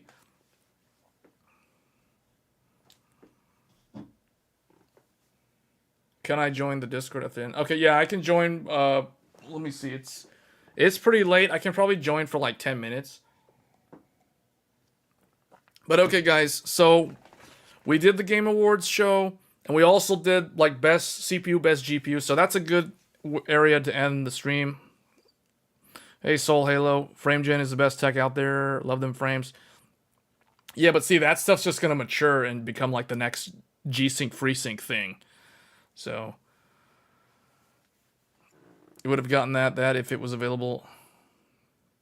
Yeah, right? Like, yeah. Okay, guys. Well, that's going to be for this stream. Thank you, everybody, for tuning in. It was a long one, but we can blame the Game Awards for taking up pretty much like most of the stream. Okay, two-piece. Yeah, it was nice talking with you. And likewise, everybody else. So, thanks for stopping by, everybody. And I will catch you guys in the next one. We're probably going to do a live build on the next stream. I'm thinking about it. It's probably going to be the... Where is that CPU? Oh, this. It's probably going to be this one. 7800X3D. Best CPU of 2023. So we're probably going to be doing a PC build. Maybe this weekend. I don't know yet. I got a lot of stuff to do. But we're probably going to put it together at some point soon. So stay tuned for that. And I will catch you guys in the next one. Thanks.